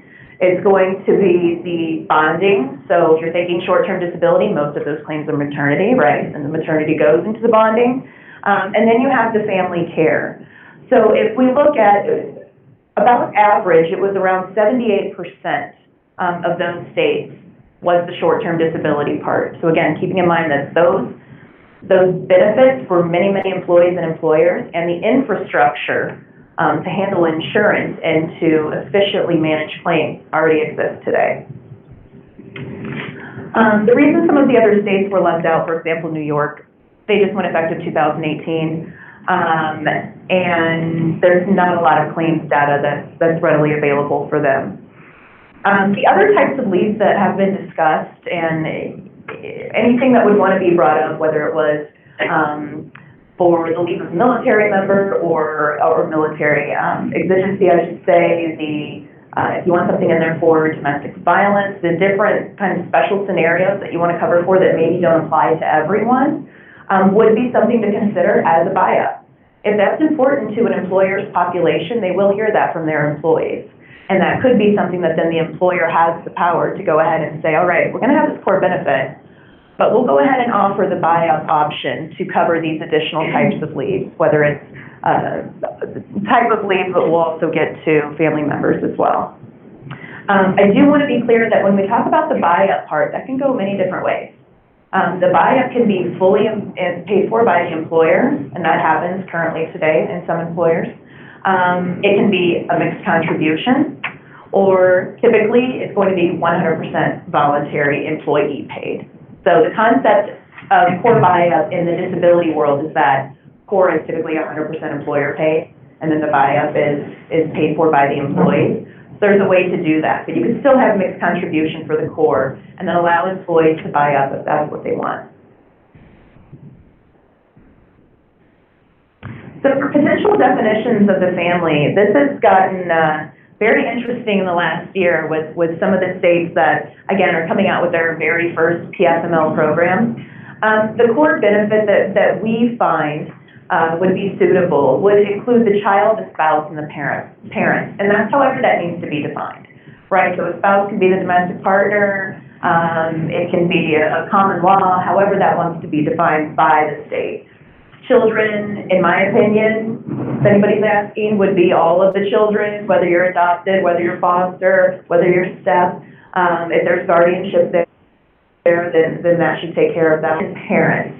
And when we look at this graph here is showing those 3 states that we were talking about before, all of the leaves that they've had, who have they been taken for? And the split is almost even between the spouse and the parent. Child comes very close third. And that 13% for other is the other bucket of all those states. So that means it's not just, for example, a family member for which you have a blood relation to. It's a family member for which you have a significant bond, or not a family member, but someone that you feel like you have a significant bond. And there's some issues there that I don't know have been necessarily fleshed out. So for an insurance carrier, or even a state, if it's a state-run program, how do you validate and qualify that relationship? How do you say, what proof do they need to bring to you to show that that was a relationship for which they had a significant bond and therefore?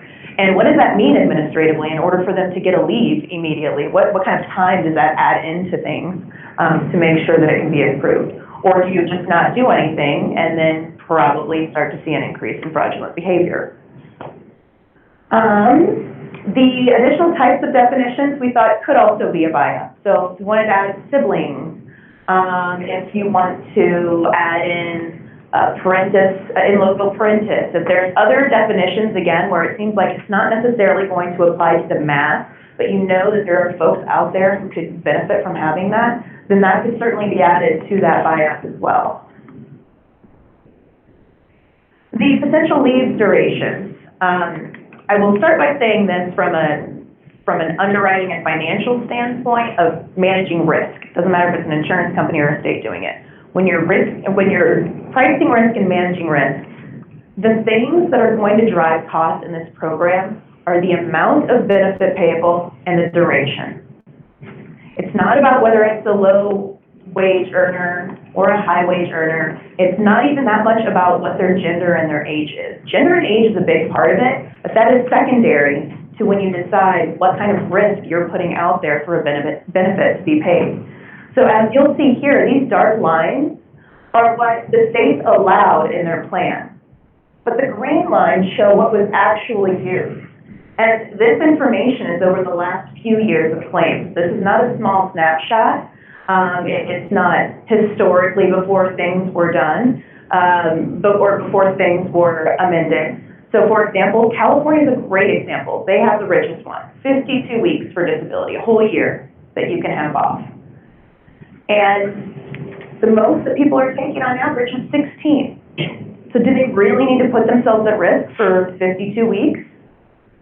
That's something to think about. Same thing with Rhode Island. No one is using the maximum amount of duration that's being allowed there. And when you're looking at it from an actuarial standpoint, it's increasing the expected cost unnecessarily. It's inflating the cost unnecessarily. Not to say that you can't have a plan that has 52 weeks, but maybe you have a plan that has a core of 12 weeks, and then the employer can add as many weeks on top of that as they want to, that they're comfortable having an employee gone for. The approach to wage replacement, very similar to what we just talked about with durations.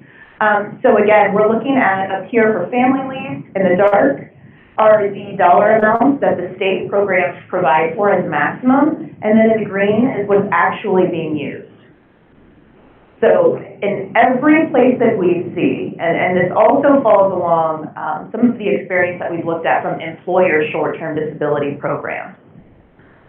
Somewhere here is kind of where maybe we need to start looking as far as figuring out what that benefit amount should be. Again, that's not for us to tell you, but it's to be considered, right? We want to do everything for everyone, but as you guys have been discussing all day today, that becomes very difficult very fast. There's a lot of catch-alls in there. And it's our feeling that doing this core buy-up structure solves for a lot of those problems. A few things that I'll have in here. So between the state-run and the private, portability, that works under either one. Affordability, The affordability is going to be in the private insurance market. Why is that? Because they've already been doing this for 100 years. Because they have integrated systems. They offer free services to folks that are on disability or going through hardship. They provide employee assistance programs. They provide stay-at-work programs. I don't know that the state is necessarily going to be considering funding and opening up another division to handle those kinds of things when it's already integrated in these employer offerings that are being used today. The disability carriers also, especially in 2009 when FMLA was amended, began bringing FMLA administration in-house. So if anyone has data around the types of leaves that folks take, they're the guys to go to. That's how they're basing their models. And in our conversations, which much of the larger group carriers in the United States, all of them are leaning towards something like this. When we presented with them our conceptual product, obviously there are a lot of conversations going on, a lot of advocacy groups involved. They said this is exactly what we were trying to go for, we just haven't gotten this far yet. So that got us very excited. The claims processing experience, there's a great report out of New Jersey. It's blanking on me right now which organization did it, but from a year or two ago with over 2 or 3 pages from mothers that were on their disability and into bonding. And they were already back at work or had to return to work early because the checks didn't come in time. So that's not necessarily what we're looking to do either. You know, if we thought about that, the mother is trying to recover and trying to have that time with her child. She's waiting on the check so she can go and get the formula, and you're getting that kind of runaround phone call of, oh, did you receive my paperwork? Well, no, I don't know because we had to have it mailed in. You know, we're going to do an online platform. Again, those are things that the carriers are already doing. The flexibility to change benefits, we kind of talked about that, right? If we start possibly with a core, a smaller benefit that provides a reasonable amount of coverage for everyone to start, and then watch that grow and see how that might change the direction of how the program should work in the future, that just seems like a very prudent way to handle that. And then in the meantime, it won't require regulation to come in and change things. An employer can just call up their carrier and say, hey, when we go to renewal, or as of next month, I want to start offering this increased benefit. Speed to market, still covered. System capabilities, I've touched on a bit, but again, there's so much technology and familiarity from the employer side of things, sending in file fees, eligibility file fees, going online to the employer portal to manage their claims, pull reports, so they can run payroll. All of that already exists. And those are the things that we just question if we have a state-run program. Can we really accommodate all of that? And if we can't, is it fair for all of those employers that offer these plans today to have all of that infrastructure over here and then have the fragment of Colorado over here as well? And how do they manage that, particularly those smaller employers? And I would assume somebody has a question. If you want to go over that.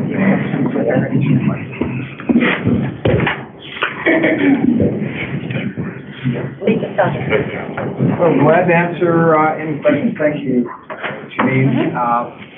In terms of the approach, And so you'll need to take that hand mic and speak into that, so folks can hear you online. Hear me? Hang on. It'll turn green. Turn green? On the bottom.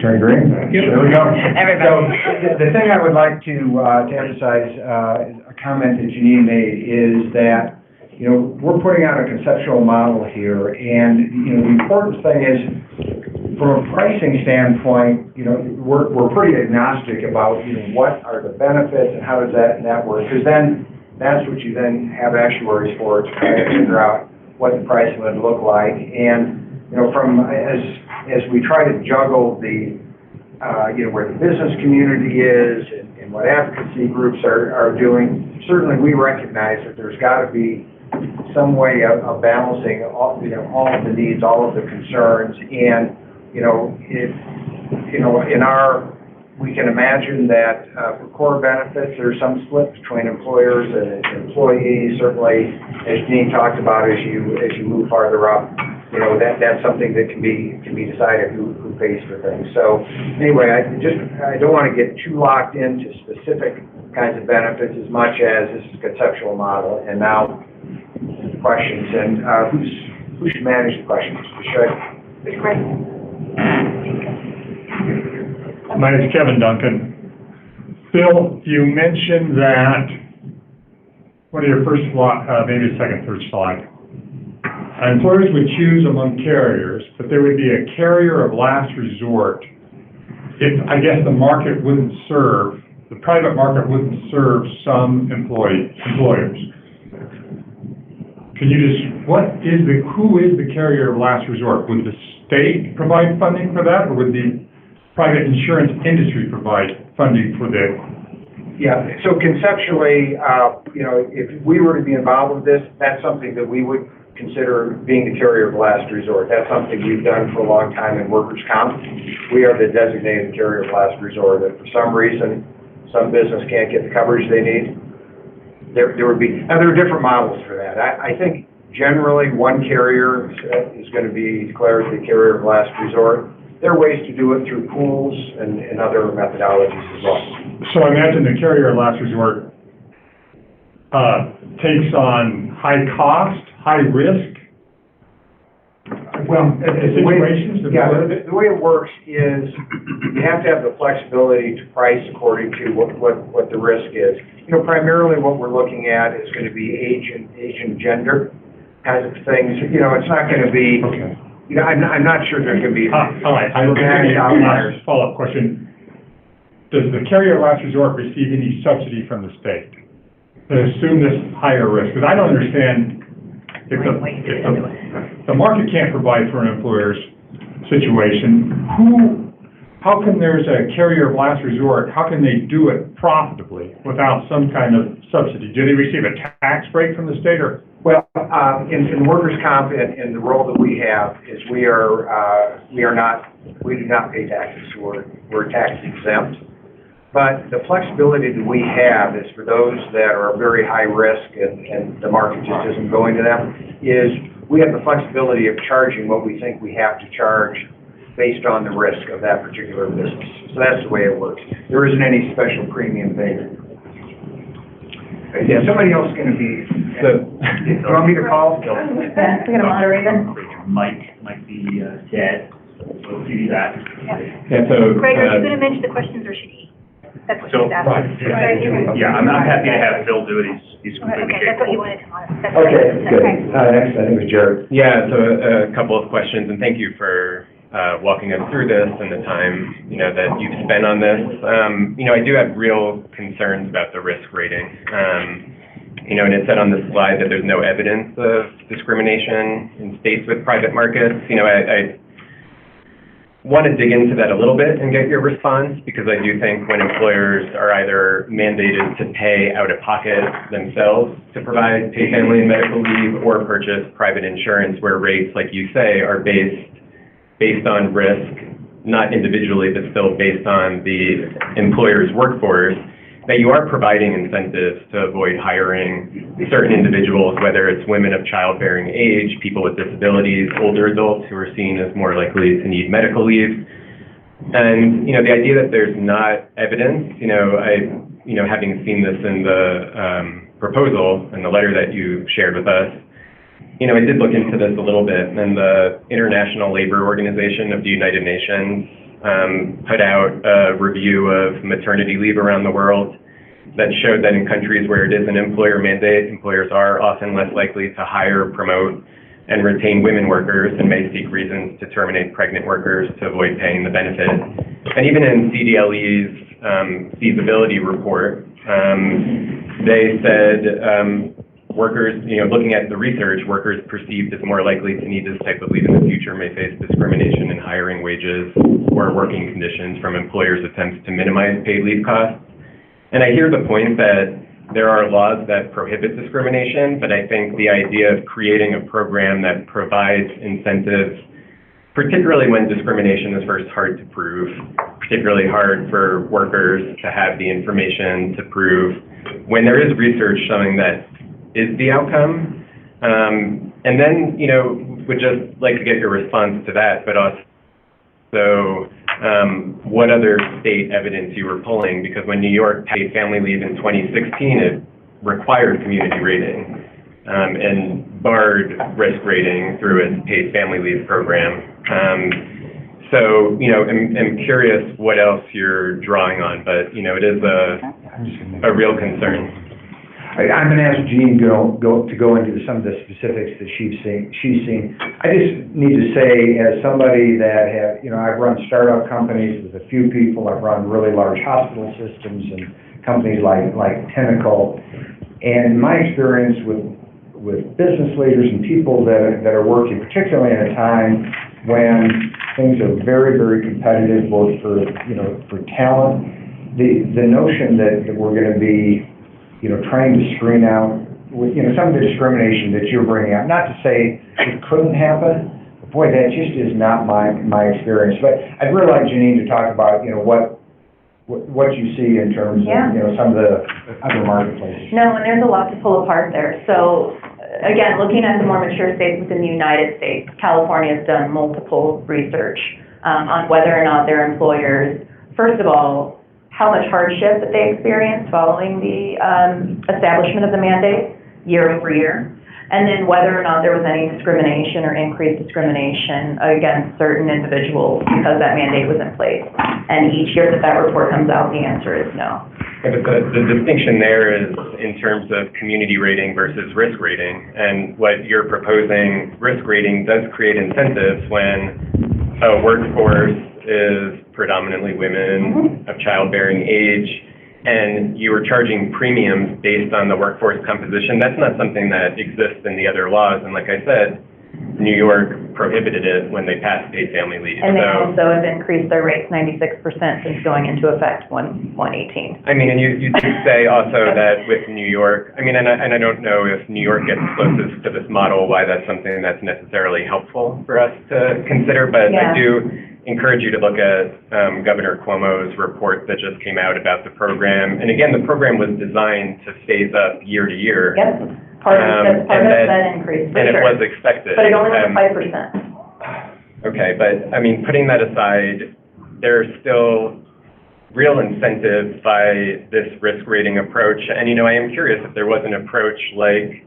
New York that required community rating, if that's something that would change your interest in this policy, because it really does invite discrimination. And honestly, the organization that I work for represents workers. There are pregnancy discrimination laws on the books, and that doesn't stop us from getting dozens of calls week by week of women who are experiencing pregnancy discrimination. So the idea that there are discrimination laws on the books is not a comfort to me when we're designing a program that invites. I completely understand that, and as a woman who recently gave birth after just moving to a company, I was very concerned about having pregnancy discrimination, knowing that I was going to call my employment lawyer right away if I experienced anything. There's a few things to peel apart there, though. First of all, short-term disability has been around for many, many years, and it's done on a group basis, employer basis. And there has yet to be one increment of evidence to show that any employer chose to stop hiring a certain population because their short-term disability premium was going to go up. The other thing to be aware of is that age and gender are not the driving factors of price. So if an employer is choosing to do that, that's their own misinformation leading to their actions. It's about the benefit amount, and it's about how long that benefit amount is being paid.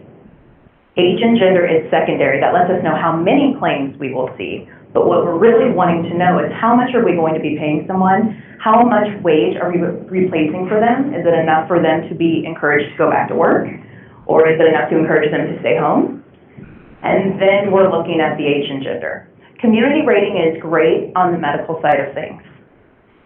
It's not something that functions currently in the disability and leave management world. I would also say that the market is incredibly competitive in short-term disability, And to add paid family medical leave on there is kind of incremental to that. So I do hear the concerns about the discrimination. I don't have the answer to say that it's absolutely not going to happen. But looking at whether you're going to do a community rating or not, I think that the weight that that can put, not only on the state, but on the constituents, is much more painful than if you have a couple of bad actors that we need to find and hold. Yeah. Sorry. Edwin, and then me. Yeah, if I could just follow up on that one point, and then I will be done. This idea about competition between carriers driving down pricing, one of the expert reports that was commissioned by this task force showed that short-term disability access is actually lower in Colorado than it is nationally, and particularly low for low-wage workers, as well as citing to SHRM, the Society of Human Resource Management, showing a statistically significant decrease in the percentage of temporary disability benefits being offered. I'm curious because we haven't really seen a product for paid family leave outside of New York, and there's a lot of very specific reasons why I think New York is very different with how the program developed and how it's managed compared to the proposal here. But can you just speak to what sort of sense there is that there will be a robust market here when we really haven't seen that, particularly with paid family leave? Well, first of all, you're going to be working with national carriers. You already have quite a few, I believe. Unum, for example, I believe provides the short-term disability benefits for state workers. So it's not going to be these smaller carriers, first of all, and they've already got these programs set up because of Colorado. Colorado allows for an opt-out if you have an equal to or greater than plan, as does New Jersey, as does New York. Rhode Island doesn't because Rhode Island is this big and they want to make sure that they keep that pool together, and that's fine with them. DC will be the same way. But it's to get the freedom to the employer who's already invested so much in building their life, short and long-term programs. They all integrate with each other too, by the way. There are provisions in each of those policies that only function with the other policy. So if you have an employer that has some of these things already, and then they're going to have to do something separate, and God forbid they're one of those employers that are multi-state, and they've got folks in Washington and DC and New York and California, they cannot manage it right now. It's becoming cumbersome is an understatement of what that is. And that's why it was very unique for us to look at what Colorado had the opportunity to do, was something like this might actually be the step forward to build uniformity across all of these state programs. This could be the step that leads to a federal paid program. So that's more of what we're looking for. To answer your direct question about disability access in Colorado, I can't speak completely to that. I want to look at the research because a lot of folks self-insure, and so that may mean, are we looking at things that are only looking at premiums, like fully insured premiums, and so if it's self-insured, it's just not being denoted in there. And there's also a lot of employers that just kind of run it through payroll. If you're going to have time off, you've got PTO, we're going to do this, or hey, if you need a few days, you can just ask me. There's a lot of loose laws, or not laws, but a lot of loose rules within an employer, depending upon their industry or their size, that may change the way that they're doing that. So if there isn't strong short-term disability in Colorado today, that certainly supports why a PSML program is that much more important for the workers.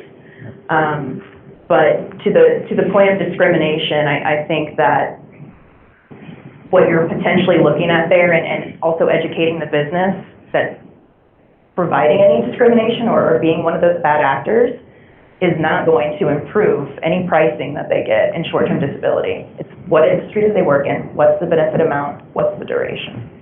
Let's get a few more questions. You're next.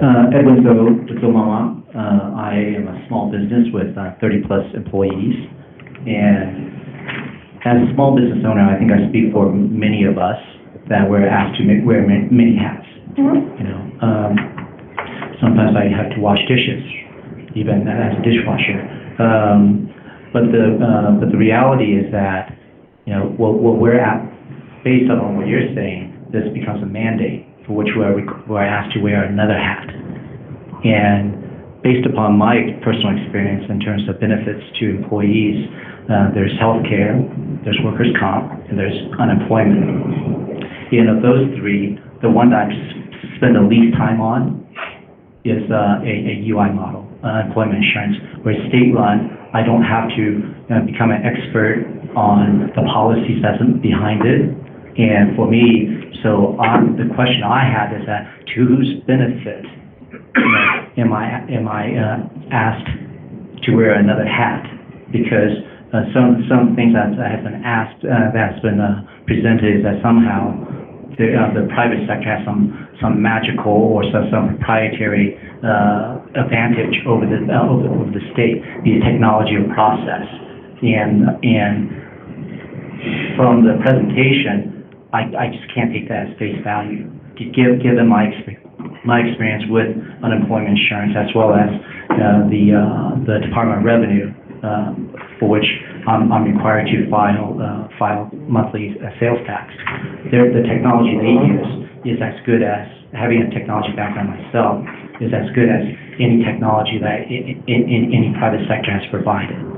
So I certainly, question what benefit is to whose benefit are we asked to basically get whiplash to consider a whole new different approach with very little data and adds far more complexity to what we're trying to accomplish, which at the end of the day, it's, to me, the way I see this is that small businesses tend to hire the most vulnerable of our population.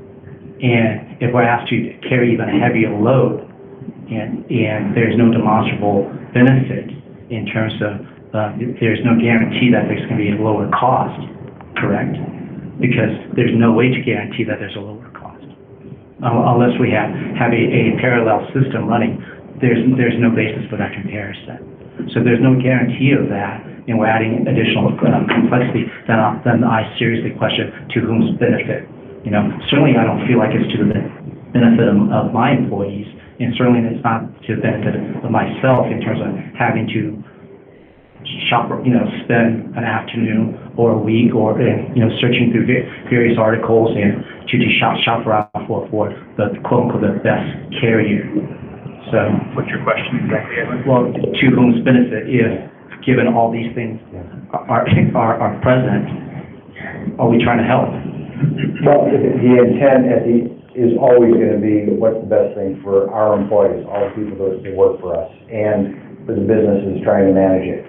As we talk to some businesses, they believe that the best option is to have more choice. They are not confident that the best use of resources is to have the state do it. It sounds like you're very satisfied with the way it works, and certainly that, more power to you on that. That's not the feedback we're getting from other people. The other thing that I would say, Edwin, was it? Yes. Edwin, is, and this is like compare and contrast, insurance programs like Medicaid and other things where when you need to make changes in things, it's a food fight. It's really, really difficult to make changes. Whereas in a private market, there's really, once the state has set some basic core benefits, you can then get information, you can kind of see how it's working out, and our belief is it would be a little bit less politicized because there's a private market out there that's working. But, I hear your point. If it works great for you, I think that, that the private market can give more options, can give more flexibility, can move more quickly, and I hear your skepticism. But I don't think we have any way to give you a definitive answer, and I think, Carol, you were next. Yes, thank you. So, one of the things, if you've been here for part of the meeting, you probably heard that one feature of paid leave that there's a lot of interest in is that low-wage workers will end up with a higher wage replacement rate than high-wage workers, right? And so if it's the case that these policies are being priced to firms, to individual employers, my question is, does that mean that a firm that mainly employs low-wage workers because the benefits that they pay out will be a high fraction of their weekly wage. Will have to pay in as premiums, right, a higher percentage relative to their payroll, whereas firms that mainly employ high-wage workers, because those high-wage workers would only be qualifying for a relatively low-wage replacement rate, that the premiums charged to those employers, right, would be a lower percentage of their payroll. So in the social insurance model, right, there can be redistribution where people are paying in an equal percentage of payroll, but the way it's actually been paid out is more goes to low-income workers. So ultimately what happens is low-income workers end up paying in a little less than they're expected to get out. High-income workers will tend to pay in a little bit more. So my question is does pricing to an individual employer or individual firm subvert the potential for redistribution so that essentially firms and ultimately their workers, if they're employed low-wage workers, will end up essentially paying a higher price to subsidize that higher wage replacement? So a couple of things there. First of all, we have to figure out who's paying the premium before we can answer that question, right? We have to know if it's the employer or the employee. So if it's 100% employer paid, as the larger employers, by larger I mean typically above like 250 employees, they're almost always 100% just paying for it or just running it through their payroll as 100% salary wage replacement while they're out. So there isn't necessarily a question anymore about what an employee is paying for. Now, if we're looking at a shared contribution or the voluntary, there's different levers. When I think about insurance, I'm a visual person, I always see the water balloon, and you have to squeeze it from different ends, and that makes different things happen, or there are different levers. So it's about who's going to be paying for it, because that also changes the actual wage replacement ratio, which is not the wage replacement rate. Okay, if the employer is paying for the premium, and the employee receives the benefit, their benefit is taxed. So they're not getting as much as you would have originally thought they were. However, if the employee is paying for the benefit, they're using it with post-tax dollars. So now they're getting a full benefit that's not taxed. So their wage replacement ratio is higher. So you're squeezing that water balloon. It's about what is the ultimate goal that you want to get to? Are there certain situations where a lower wage earner may be paying more as a percentage of their earnings? Depends on how you set up the structure too. If you do a core benefit and keep it at, New York has an interesting concept that I like, which is their benefit is 50% of your earnings, and it's capped at 50% of the average weekly wage. And I think that just creates a little bit more homogeneity. Did I say that right? Homogeneity. Homogeneity across that issue. I also think that, there's political traps there. You're going to have, when you're trying to get consensus, and that's really what we were thinking of when we were trying to build parts of this, and if you remember when we did the workshop, we had these huge Post-it notes up, and it was every single stakeholder. And why did this not work for them, and why did it work for them? And trying to find where that middle area was, and this is what we came up with. So, to get back to the pricing part, there's too many other things that need to be figured out first before we can answer that. But if that is of concern, then I would say we should first start with who is going to be paying for it, which I know is a $1 million question, or how much of it they're going to be paying for, and then what that max benefit amount is. Then you can start to figure out whether or not that there's a regression occurring to the lower wage part earners. So we have, in the queue, we have Kathy, Hadley, and Judith, and to my recollection, it goes Hadley, Judith, Kathy. Kathy first. All right, good. I'll go first. I'll go first, but I don't want to take it down a rabbit hole. Yeah, let me just set a timeline Yeah. here. Yeah. We've got 10 minutes left. So that should be time for at least those 3 questions. Okay. But everybody, please be as direct as you I will, can. yeah. So I apologize in advance to anybody who's going to hate any comparison between short-term disability insurance and medical insurance, because I know they're different. But some of the things that you're saying policy-wise, because I spent several years working in health policy, so you're calling to mind, things like employer mandates, core benefit mandates, and community rating as an aspect of medical insurance. So there's some parallels there, and from my perspective, one of the flaws in the way we do health insurance is that in the U.S., most people have health insurance through an employer. And so that's a portability issue, it's a labor cost issue, and it calls up some of these discrimination concerns that Jared talked about. So that's one thing that makes government insurance policy attractive to some people, is you cut out the direct cost to the employer aside from the premiums they pay to the state, which can be redistributed.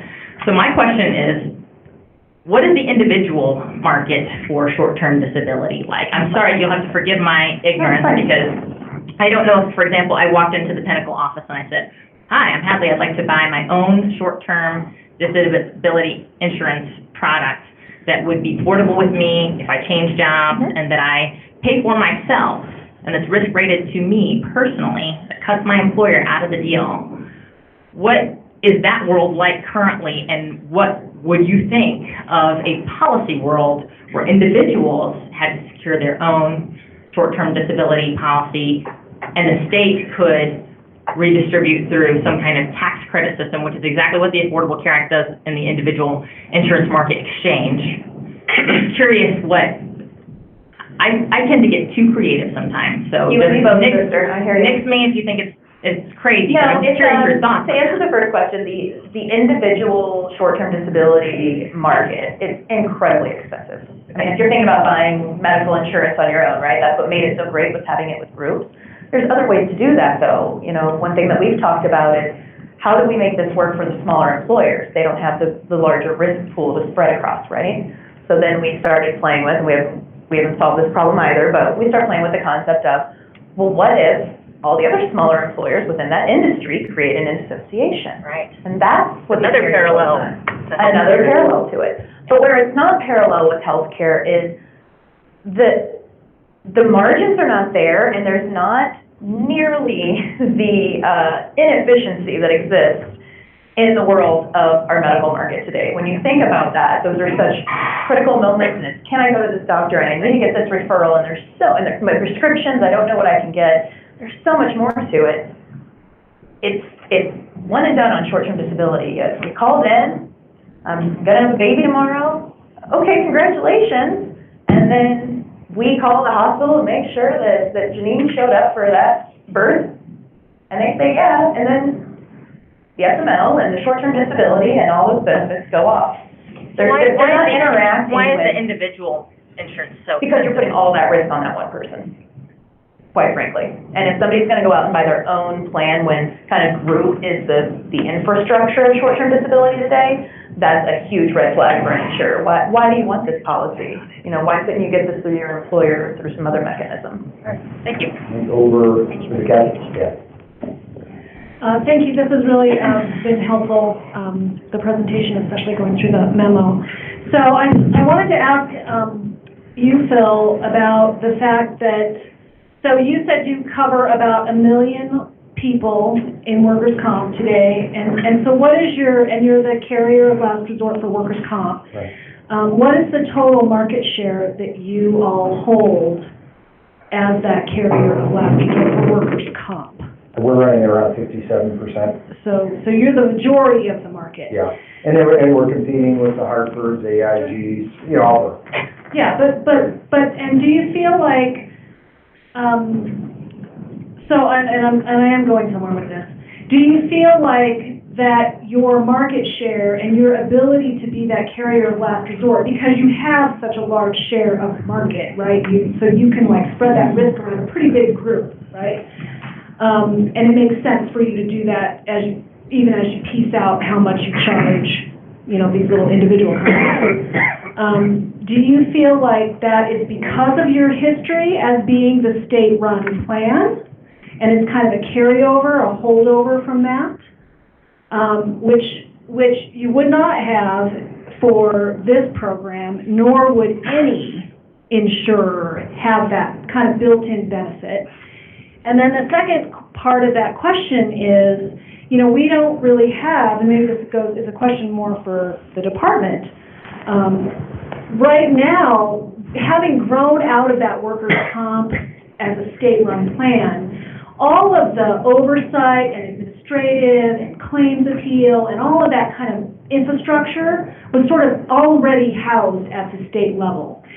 And they will not have that for this. And so if they're going to have to provide all of the appeals, like I'm pregnant, I call up and I say, hey, I'm having a baby tomorrow, and my and my disability carrier, Hartford or Sun Life or I don't know, says, denies my claim, I can go to the state and say, they denied my claim, or they didn't pay me enough, or they're charging me too much of a premium. I didn't agree to this buy-up, and so here I am getting charged this premium. So there isn't a mechanism right now at the state level, and in their own report, if they're going to do that compliance, and they're going to look at the plans to make sure that they actually are the core, and that the ratings are being fairly rated. And if we do have some kind of community rating kind of requirement, like we've had for small group health insurance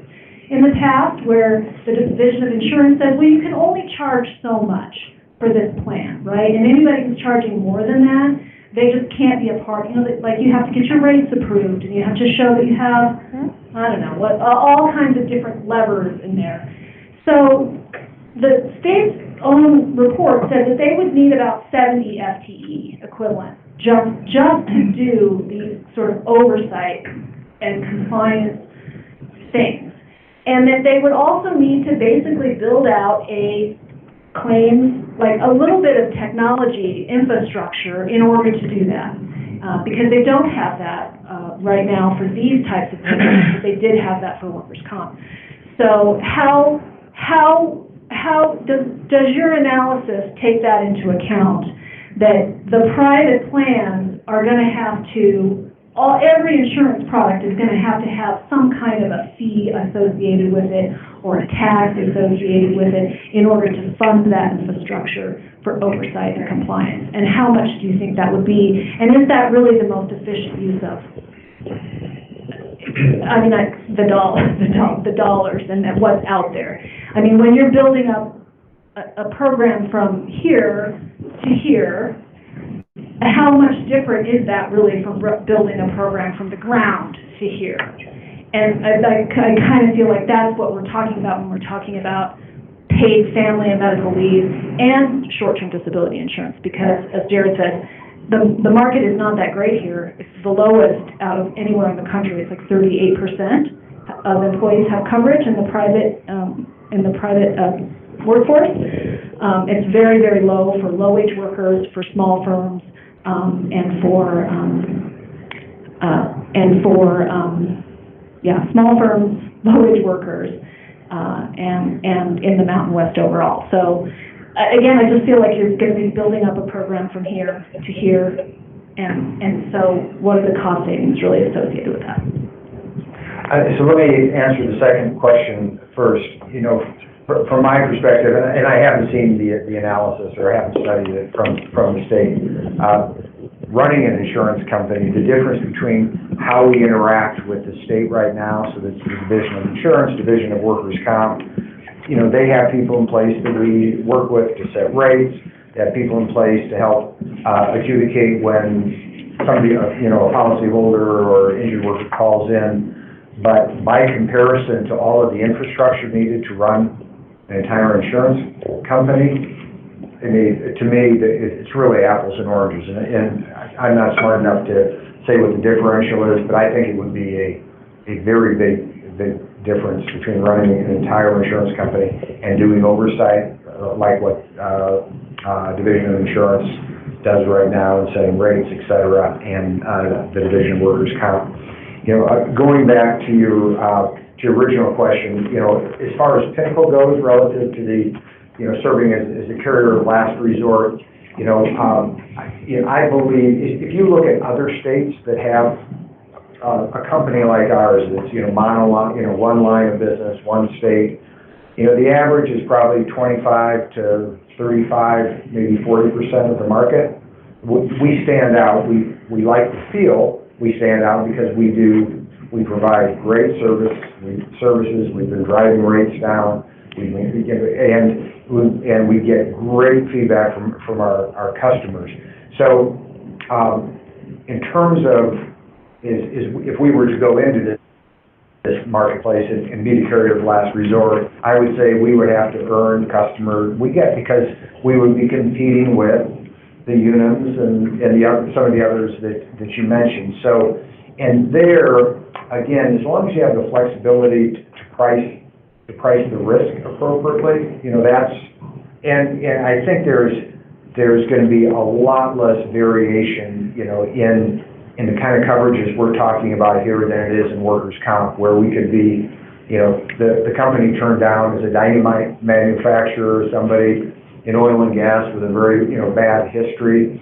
You know, the variation in terms of the benefits, I think are going to be a lot narrower than what we see in comp. So my guess would be that the magnitude of numbers of companies falling into that bucket where they can't get anybody to bid on their coverage is probably going to be smaller. Is there anything about that you?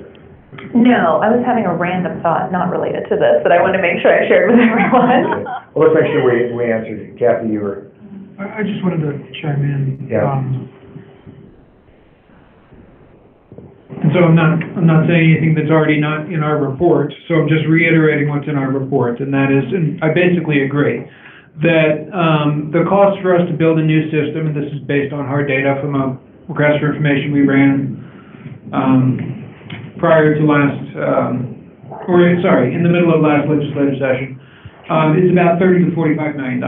So the startup cost relative to build a system that would orchestrate the paid family leave benefits and do it from A to Z would be about $30 to $45 million. There would be a technology stand-up cost associated with doing oversight. It would be a fraction of that cost. It would be far less. So quick time check, we're at time, but we only have one public comment. Okay, so we just got back about 15 minutes. Judith has been patiently waiting. Let's let her go, and then we'll offer up one last comment. Okay, we're gonna go 3 more. Please, pretty please, get to the point. So unfortunately, I do have multiple questions, so I'll just state them. I think that part of the conversation today is around how it's important to have equity, and I think especially like equity for low-wage workers, because we know that they have the least access to this program, and so I just wanted to share in regards to the conversation about discrimination. There is another from the experts report, the University of Minnesota. They do state that a program that is entirely administered by employers may require workers to reveal sensitive information about their lives and health status that can inadvertently lead to disparate treatment. The perceived potential alone for discrimination or the necessity of revealing private information may prevent workers from using employer-provided benefits. So we've been talking about access, for low-wage workers. I think that is a serious concern around if you have to divulge sensitive information to your employer, who then will make the decision about your eligibility. That is very, very concerning. Can we start with that one? Or okay. The only thing I want to say there is that when you have a claim, it doesn't go through your employer. That's the point of the carrier, is to protect the information. And what about the self-insured? Self-insured for the carrier still acts as the TPA. So all the employer is doing in a self-insured situation, typically, is just cutting the check when they get the approval from the insurance company. So there's no medical information going through them. There's no release of information like that whatsoever. What you will see happen, and what I think standardly, if you think about your own situation and you have something going on, you're going to go talk to your manager and say that you need some time off. That's that employee's decision to give that kind of information, but there is not a requirement to give anything to that level at the employer level in order to receive coverage or be approved for coverage. Is there any clarifying on that? Well, so I think the confusion is when you said in your presentation that you would encourage people to participate in a buy-up, depending on the needs that they might have among their team, right? And you mentioned military excellency, you mentioned domestic violence and sex assault, and so those are things that we know that people do not disclose to their employers for reasons of confidentiality, reasons of things they may not want to share, and that nobody really plans to need those things. And so I think that's what we're trying to reconcile with that question in terms of, I don't want to put words into this now, but just that was part of the presentation, so I think that's what we drove at. So if I can actually ask a question back to try to make sure I'm understanding it correctly. If the state is running the program and something like that happens, and an employee needs off from work, how does that communication occur in that sense? It's just part in terms of like who is qualified to take leave, or that it's part of the covered leave. It's not an additional benefit that you would have to buy out. Right, and we're by no way, Yeah. again, we're not designing your plan design. That I was just giving the things that are not part of the normal base or core of some of the other states right now. I was coming off the top of my head with what I could think of at the moment. That was additional. If I could just jump in, so we represent companies that, larger Microphone, companies. please, Kathy, if you wouldn't mind. We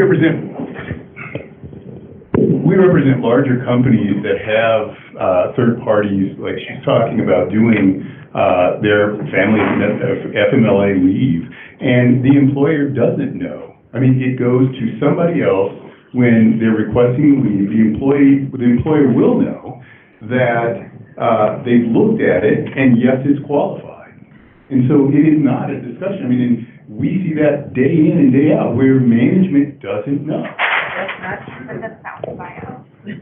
Well, I mean, the buyout. Well, the buyout is the same way though. The claim is still going to the carrier, and they're still determining whether it's payable. So whether there's a buyout or not, that even the request for buyout is going to occur through the carrier. I think what I'm hearing is if I'm an employee with an option to buy out on something very difficult such as domestic violence, if I want to buy up on, and the employer allows me to buy up on domestic violence, do I go to the employer? Because what I'm hearing from Lydia is that's really just very personal. That would be hard to do. Is that going to be a barrier to somebody saying, I want to buy up that particular coverage?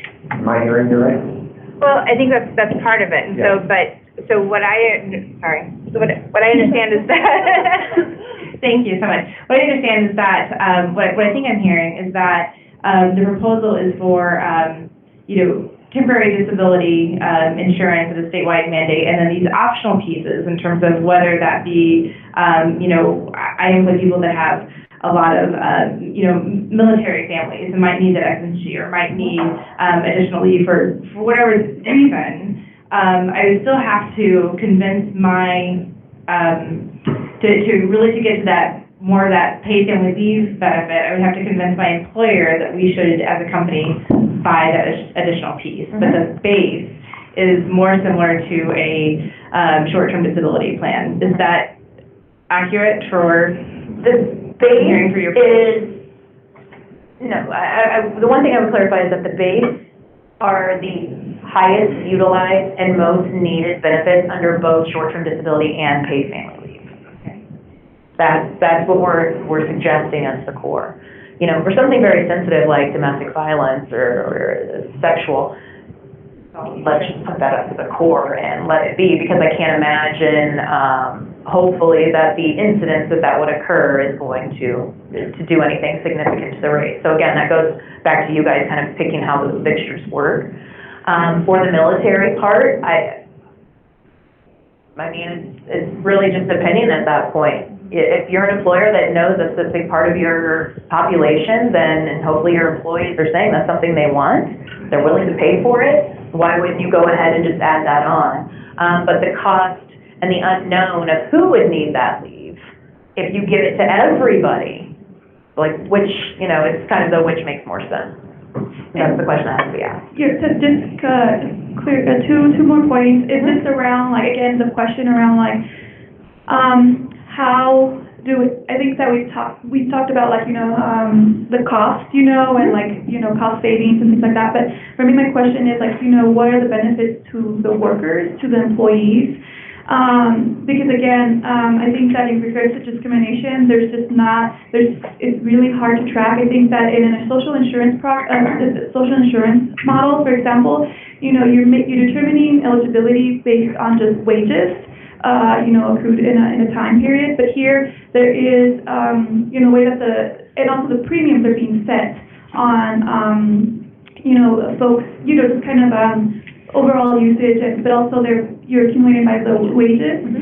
And so in this model, there is, age being put into this, race, and so, Race is not put in. Oh, sorry. Sorry.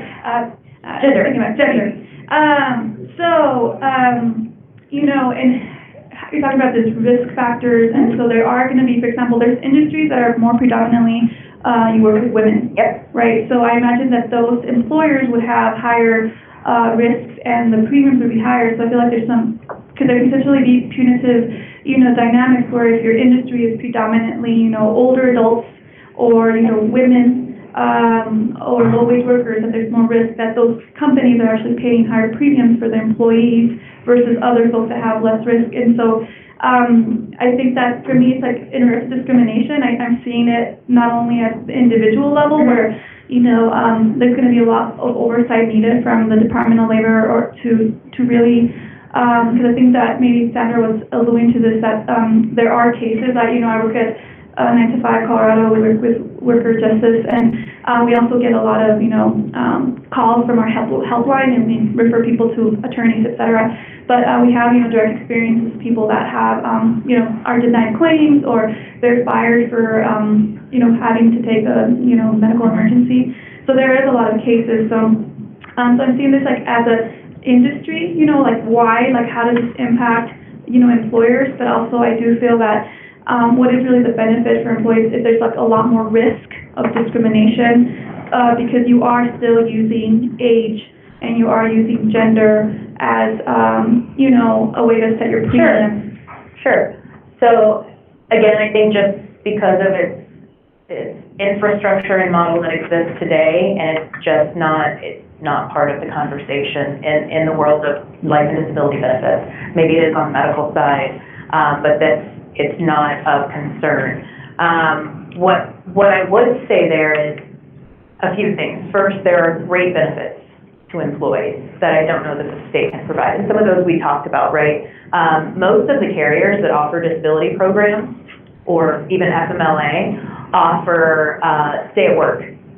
So Cigna, for example, offers a stay at work program. It's free.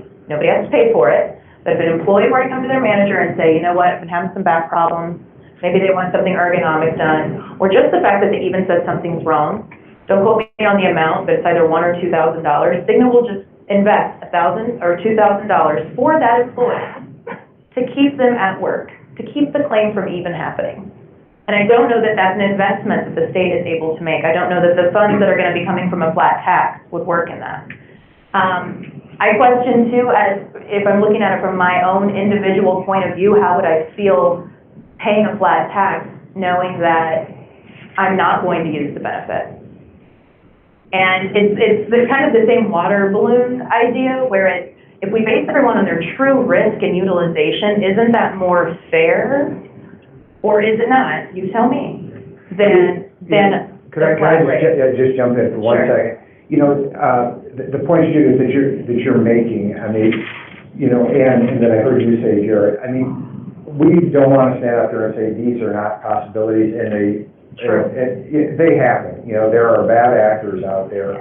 And I think, one of the things that all of us that are so engaged in policy and trying to do the right thing for our employees and workers is, can we create a system that works really well for the vast majority, and then how do we focus then on, where we put our attention to make sure that people don't somehow fall outside the system, don't get discriminated against. It's not the easiest thing to do, and I don't want to, we're not waving magic wands here, but if overall we can do a really good job for the vast majority of workers, and then focus our attention on building in the protections to avoid discrimination, to make sure that, some of the stuff, Lydia, that you were talking about, so that we can solve some of those kinds of issues, that's where I think, organizations like CDLE, working with organizations like you, because as I hear you give voice to these concerns, saying, how do we manage that?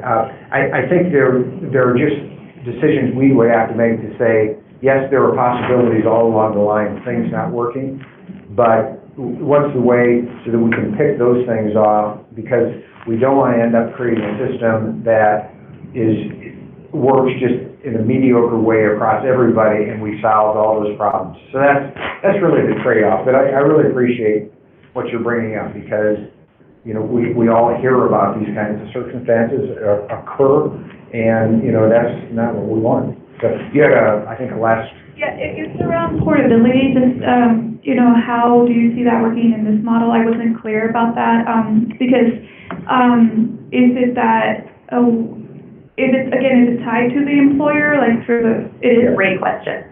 So that originally was how we thought it was going to be, and when you look at other states, that's how they're doing it, and we thought, why would you tie it to the employer?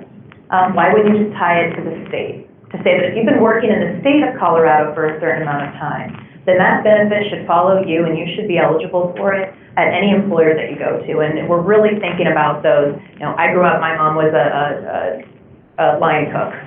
Okay, so lots of hourly wage and moving around jobs or having multiple jobs. You can't meet that FMLA eligibility definition then. And so if you're going to build it off of that, you're really disincentivizing, or not disincentivizing, but it doesn't make it as positive for the folks with which you're trying to make this program work. But you get it with employers, though, as you go from employer to employer. From employer to employer, you get it, but your eligibility is tied to the fact that you've been working in the state of Colorado. And then, so thank you, that's helpful, because I wasn't clear about that. And just the last point around like the conversation about like buying up, for example, for like safe time. I'm just, how that works, like I think I don't know, it's really interesting that you would have to buy, I guess you buy more insurance if you have more risk. So I think that for me, that is a question around equity, like who will have access to actually buy more insurance, and actually then get a little bit more coverage, because I feel in regards to the safe time, it would be really unfortunate for low-wage women that might be very, predominantly victims, or, women are predominantly victims of domestic violence. If they're low-wage workers, that they actually won't have, even the money to buy up, and for whatever other reason, it could be, because I think that another limitation that I see around child, spouse, and parent, with our members, our families are struggling, they perhaps don't have a parent, for many reasons, so maybe a grandparent taking care of the child, and so would that grandparent be able to take care of, or even if it's an adult, right, it's an adult, who's taking care of a grandparent that was like a parent, are they going to be able to take time off when they're, in their deathbed and like need support for care? So again, like around equity, I'm concerned around how will low-wage workers access more when, and I think that's what the social insurance model, it's really covering a benefit for, for everyone. You don't have to buy up. It's, and again, the pool is it's large enough that the cost is carried. So again, that's my question around, again, what is the equity component for low-wage workers? So there's a way to design the core part of the benefit to where if you're looking at where kind of the drop-off is from earnings, where if your benefit is going to be a percentage of earnings, there's going to be a cap max of how much someone can earn, right? So if you're going to look at maybe lower wage earners and figure out where that line falls within Colorado, then maybe that's the core benefit, right? So all the low-wage workers who are automatically covered with that core benefit are getting the maximum amount of coverage based off of a certain poverty level, or again, however you want to define what that amount is. They're already going to cap out at the core. They wouldn't be able to buy up because they don't make enough to qualify for the buy-up. And disability is a percentage of what your earnings are, and the benefit is, so let's say it's 60% to $1,000, and that's the core. So that then means that if you're making $60,000 a year, that's the most you can make in order to max out of that plan. If you make $70,000 a year, you're actually not getting the full 60% benefit. You're being capped at that $1,000. So the buy-up is actually for those individuals, where they want to have a higher amount because the core that's there to protect the low-wage earners, low-wage earners is not giving, another mother that, just because she has a better paying job doesn't mean she also doesn't need 60% of her earnings taken as well. And maybe they have other options out there with regard to if you can use PTO or not. There's some programs that require PTO needs to be used up first. And again, it goes to looking at trying to create and then slowly kind of phase in how many and how large can we impact as soon as possible with what they need, and then figure out what to do with some of the outliers. And I think that some of the danger that we see in some of the states right now, they're really struggling, the ones that haven't quite gone into effect and are trying to, it's because they're trying to do that everything for everyone. And I think that there's always a way to get around that as far as creating a solution for it. Maybe this is an exemption program. Maybe employers are allowed to say, okay, well, this isn't a covered family member under the mandate, but I know it's important to this employee, or I'm willing to let the time go so they can file an exemption through me. I mean, there's so many different things that we can all talk about creatively that we do not have time for today. But I think those are the things that would be great to kind of have off to the side, and then let's start knocking all of those out. But again, the idea was this took care of a very large population of Colorado, and also took care of a lot of the problems that you guys are struggling with. How do we figure this out, right? The actuarial piece, who's paying for it? How does this function? We felt like this took care of quite a bit of that. And then we can look at those outlier things and start to build the protections around that. And then obviously as the plan is moving and growing, it builds experience. And that goes back to when I was having my Space Cadet moment that I wanted to share with you guys. This type of product or coverage, short-term disability in general, is 100% credible after 3 years. Meaning it's not about the age and the gender and the earnings anymore. They just look at the leave utilization. That's what drives the cost for someone. So we can be worried about that kind of at the onset, but by the time this program's in place for 3 years, it's fully credible. The carriers or the insurers, even the state, should really be looking at. Predictable, actuarial predictable, yes. Yeah. Sorry, I don't want to use too much insurance jargon. You got to rein me back once in a while. So that it's really based off of each employer group's utilization, and it's not this individual age, gender, and what they have going on. So. We got, as Greg says, we got one more question. If Edwin can go with. Just one more question, Yeah. that's specifically what Greg said. I'm channeling Greg. Yes, Edwin Zoe with Zomama.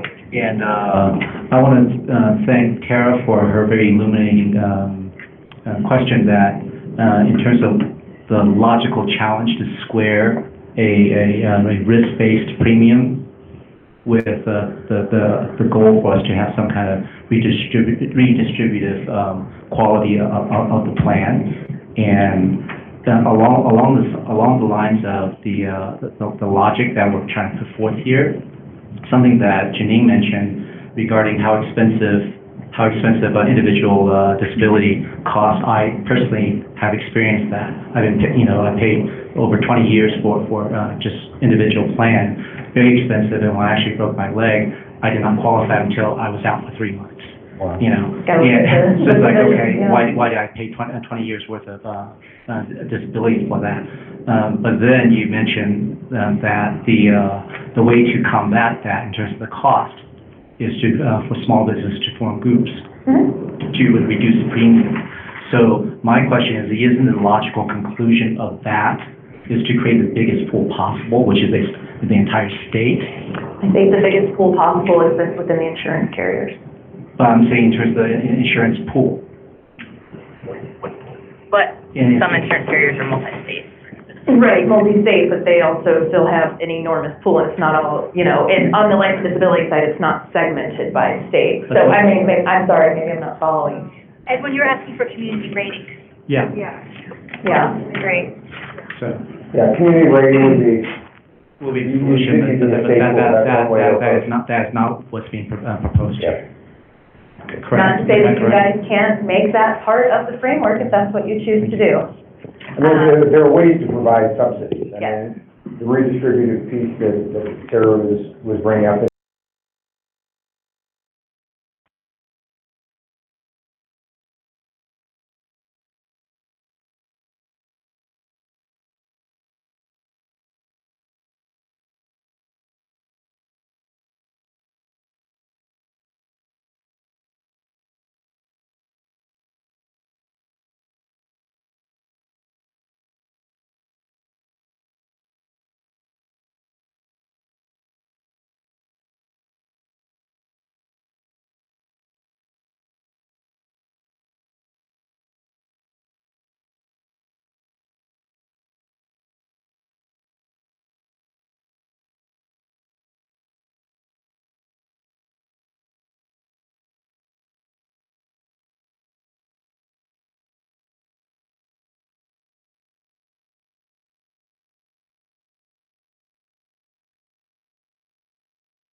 And we'll be obviously very curious to see how you come out of this. And if there are other questions down the road as you're moving along this path, please feel free to reach out to us.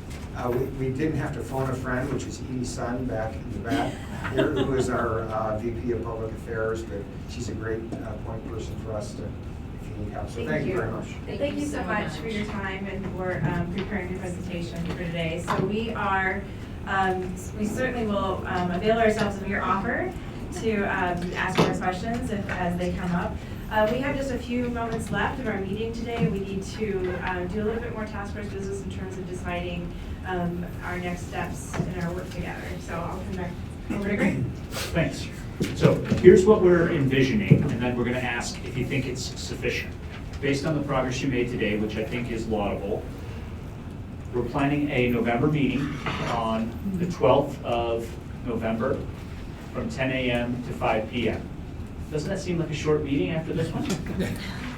Okay. The topics will include at least these: hearing perspectives from Joshua Seidman and Jennifer Henderson. These are the folks who have significant experience on the employer side of offering these programs and can provide perspective there to perhaps complement the one provided by Dr. Applebaum. And then we'll continue our discussion on the topics not required for the actuarial analysis, which are many. So that's what you should expect. If you think there's something else that we need to add to those agendas, please reach out to Lydia or Stacy or always to me. Okay? You can also, as we said, and I'm going to ask for Admira's help on one thing. Let's send Edie Sun's contact details. Edie is the lady that is a VP of Public Affairs for Pinnacle. So if you have additional questions for Pinnacle, Edie will quarterback those within that organization. So here comes a proposal. So one of the things that we heard from Bob is there's the question of how much he can do and how long he needs to do it. So we had told you earlier, we were thinking about the 2nd as our next meeting. Now, by virtue of the progress you all made today, Bob is getting an extra like 14 days on his clock. We didn't promise it to him until the 1st of November, right? So good on you.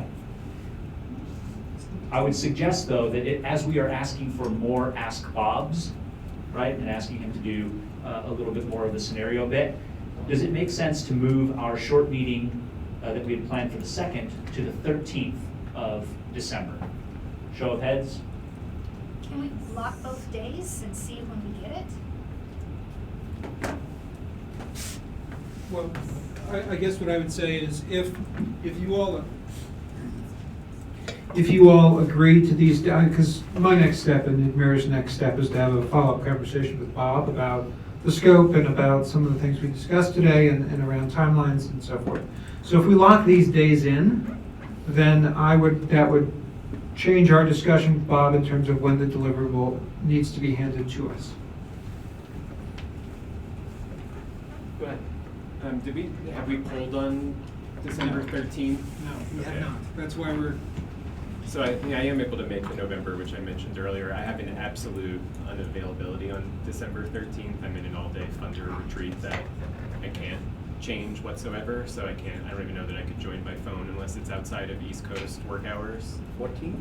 The 13th, sorry. But before we go Sure. there, right, so my understanding is, right now, if we ask for the deliverable to be into November, right, and again, we're getting him 2 weeks early, so he's getting already more time, 6 weeks.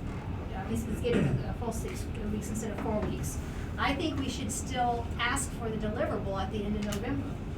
I think that what we've given him is not that much more work on top of the original scope of work. I think we're getting it to him 2 weeks ahead. I think we should still request the deliverable at the end of November.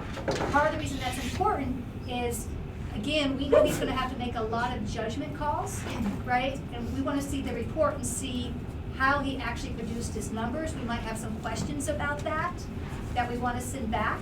If we don't ask for the deliverable until mid-December, that gives us a very short turnaround to go back to him with additional questions for a January 8th final report. So in response to that, I think something we need to keep in mind is that the product we produced from the last meeting, meaning the 600, the 200 variations, sent Bob on a different path. So, yeah, well, you and I can debate this, I'm not sure there's an absolute answer. But the point being that sent him on an alternative path, so he really didn't have much of the month of October, which he was counting on, to do some preliminary work. Again, we can debate this. I'm happy to debate that offline. I don't think that's... I'm not sure it's the best use of our time here today. He might have made a mistake, but... It might not be the best use of our time today. The point being that I understand the perspective in the room that he's getting quote-unquote an extra 2 weeks. I think he was looking for an extra 4. So that's a consideration we need to make in terms of his ability to get a head start on the work in terms of what he was contracted to do. The more time we give him, I think will provide a better product. And I want to be clear, the December 13th meeting we are proposing would be a phone call, not an in-person, but rather a phone call followed by an in-person on the 17th. Kathy? Can we do as a half step? That was my question. Can we do a check-in with Bob on this date just to see where we're at? Maybe he'll, yeah. Check in on the 2nd and hold the 13th? well, not the 13th. I mean, are we able to do a poll or something just on, because I could do any other time or day that week. Yeah. So I'm sensitive to the number of topics and the short duration of you all processing his output to you and turning those implications, turning that into some recommendations. Or just because, to Tara's point, like if we're at like December 13th and we see what his analysis looks like and it's totally not what we were expecting, then we have no time to go back. So maybe if we have some sort of half step where we just can check in with him, or if you all are checking in with him, so that you are, so what he's doing is tracking with what our expectations are and our needs are, as long as somebody is making sure that that's on track, so that we're not blindsided on December 13th, that, oh no. Tara? So actually, I think that's a really good point. I think, how about this, I think we should, he has to do the cost estimates first, and then do the other analysis, right? So if we could see the report on the cost estimates by like the third week of November, that seems like a reasonable deadline for him to produce for us a report on his cost estimates. Therefore, we can see his cost estimates and how he produced them. That's actually going to be the source of contention about how the numbers are created, because once you have the cost estimates, right, these other pieces, right, fall in place. So if we could request from him, right, some date in the third week of November that he provides a preliminary report to us detailing the cost estimates and how he produced them, that gives us time to look at that and potentially see feedback or questions back while he continues to produce the rest of the actuarial analysis. Is that enough feedback for you, Jeff, to have your conversation? So, I respect the feedback and I understand it. I'm very uncomfortable now. Again, this gentleman signed up for a scope of work with a defined period of time. For us to then say, oh, we're moving it back now, where you have a deliverable. In other words, deliverable was the end of the month, end of November. For us to then say, now there's a midpoint deliverable earlier than the end of the month, I'm very uncomfortable with that. So I'm more than happy to have Bob, have a discussion with Bob about delivering that on December 2nd, as originally talked about. And us keeping that meeting and locking in the 17th. That would be my recommendation, Lydia and Stacy, on how to move forward. So instead of the third week in November, it would be the 2nd of December to see the draft. So we're talking about an additional few days, is that correct? So we do a draft December 2nd? Okay. That would still give us a little bit more time and give all parties a little bit more time and still follow the scope of work. Does that help? Yep. Can we talk about the 13th? Okay. What do you want to talk about? Can we do the 12th? I think the 13th would be off the table. Oh, okay. Greg, do we have a public comment? We do have one. Oh, maybe we can hear it. No, I'm sorry. If I can't enforce you guys to actually stick to the damn schedule, then you can't. Well, All 5:30 right. is our adjournment time. Yeah, we do only have one public comment, so the 13th, as I understand it, is off the table. I would suggest, though, that there's probably likely going to be a fair amount of offline discussion between December 2nd, or the production of Bob's report, and that 17th meeting. It's going to be necessary, you all. Sure. Okay? Here's the comment from Louise Meyerland. Louise is the Vice President of Programs for the Women's Foundation of Colorado. She reads, question for public comment. With a mandate and private insurance option model, what are the levers, or are there levers, to ensure that premium costs are feasible for small employers of predominantly low-wage, predominantly female workers, and that the benefits provided are progressive enough to ensure accessible, adequate benefits for workers? Well, isn't that the question? That is the question. The question used to criticize the. Yeah, I think Louise wrote that before the majority of the Q&A with Pinnacle, but it's clear that that's a relevant question. Yes. Okay. All right. Any other thoughts on public comment or last thoughts? I just had one question about this private market option that Bob is definitely not gonna do any kind of actuarial sense. So like, we're not gonna have any, like, so, yeah, no, I would not ask Bob to do that. Thank you. That is not a question for Bob. But just because the governor is interested in that question, will Pinnacle, like, or is there a process where we could look at, like, what do they think, once we have some sort of minimum core benefit, can they tell us, can they give us a ballpark on what they think the range of premiums would be for different size businesses, or even just an average across all businesses in the state, so that we can compare what our social insurance premiums are gonna look like, because we're gonna have that from Bob, but we don't have anything to compare it to. And so if we're just going off of short-term disability costs, plus, which is what Phil seemed to say, I just don't know if that's gonna be good enough to have a robust conversation about whether or not that option is truly solvent, really reasonable, goes to Edwin's concerns that small businesses will really be able to afford it. I think it's a good point. I think we should ask Pinnacle if they could get us that information around the 2nd of December if they're willing to do it. Yeah, I'm wondering whether we can share with them the same, they have probably a stable of actuaries, right? Yes. We could potentially share, and I'm just checking, could we potentially share the same set of inputs with them and ask them for their workup? Is that the question? Yeah, although just very quickly, the governor's letter talked about something beyond also what Pinnacle's proposal and letter was, which was not just the private market, but also an employer mandate. So that does add a different component. It goes to some of the questions that I think Judith raised about confidentiality and privacy, because that is something from an employer raises cost question. So we are going to ask Pinnacle. I also want to be aware of the governor's letter, which talked about two pieces, the private insurance market and then a straight employer mandate to do one or the other. So that is a piece of this that Pinnacle didn't seem to address. Something to think about.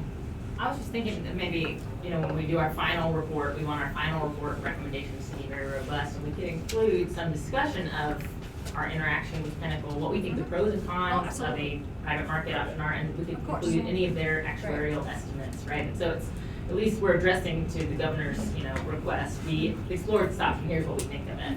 Of course. If they could even just give us the range of rates, right, that their current robust carriers that are out there providing paid family medical leave and short-term disability, if they can just give us a range of what rates look like, so that we have some idea of comparison. Because I only know what we as a small employer pay for our short-term and long-term disability plans, and they're much more costly than anything so far that we have heard from employers paying into a social insurance program. So I want to be able to do some kind of legitimate comparison as an employer. Okay. We will need to just ask the question of what they could possibly do, I believe. Okay, Edwin, or excuse me, Pat, were you going to say something? Yeah, I hope that the governor in very high regard, that is something I agree with him every time. And in the interest of keeping it real from my side, is that I really feel like this is more of an exercise, it's a Rube Goldberg exercise. Because they clearly stated that they don't have any information, they don't know, and they're going to use it a risk-based, model. All these things run contrary to everything we're trying to accomplish, and I just don't know what real benefit there are after we already dedicated a good portion of our resources to hearing them out. So I just want to state that. Thank you.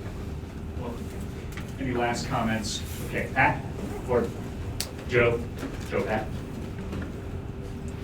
Thanks, Pat Teagarden for CDLE, and just trying to clarify with regard to Jared's comment, and I think also maybe part of what you're asking, Edwin.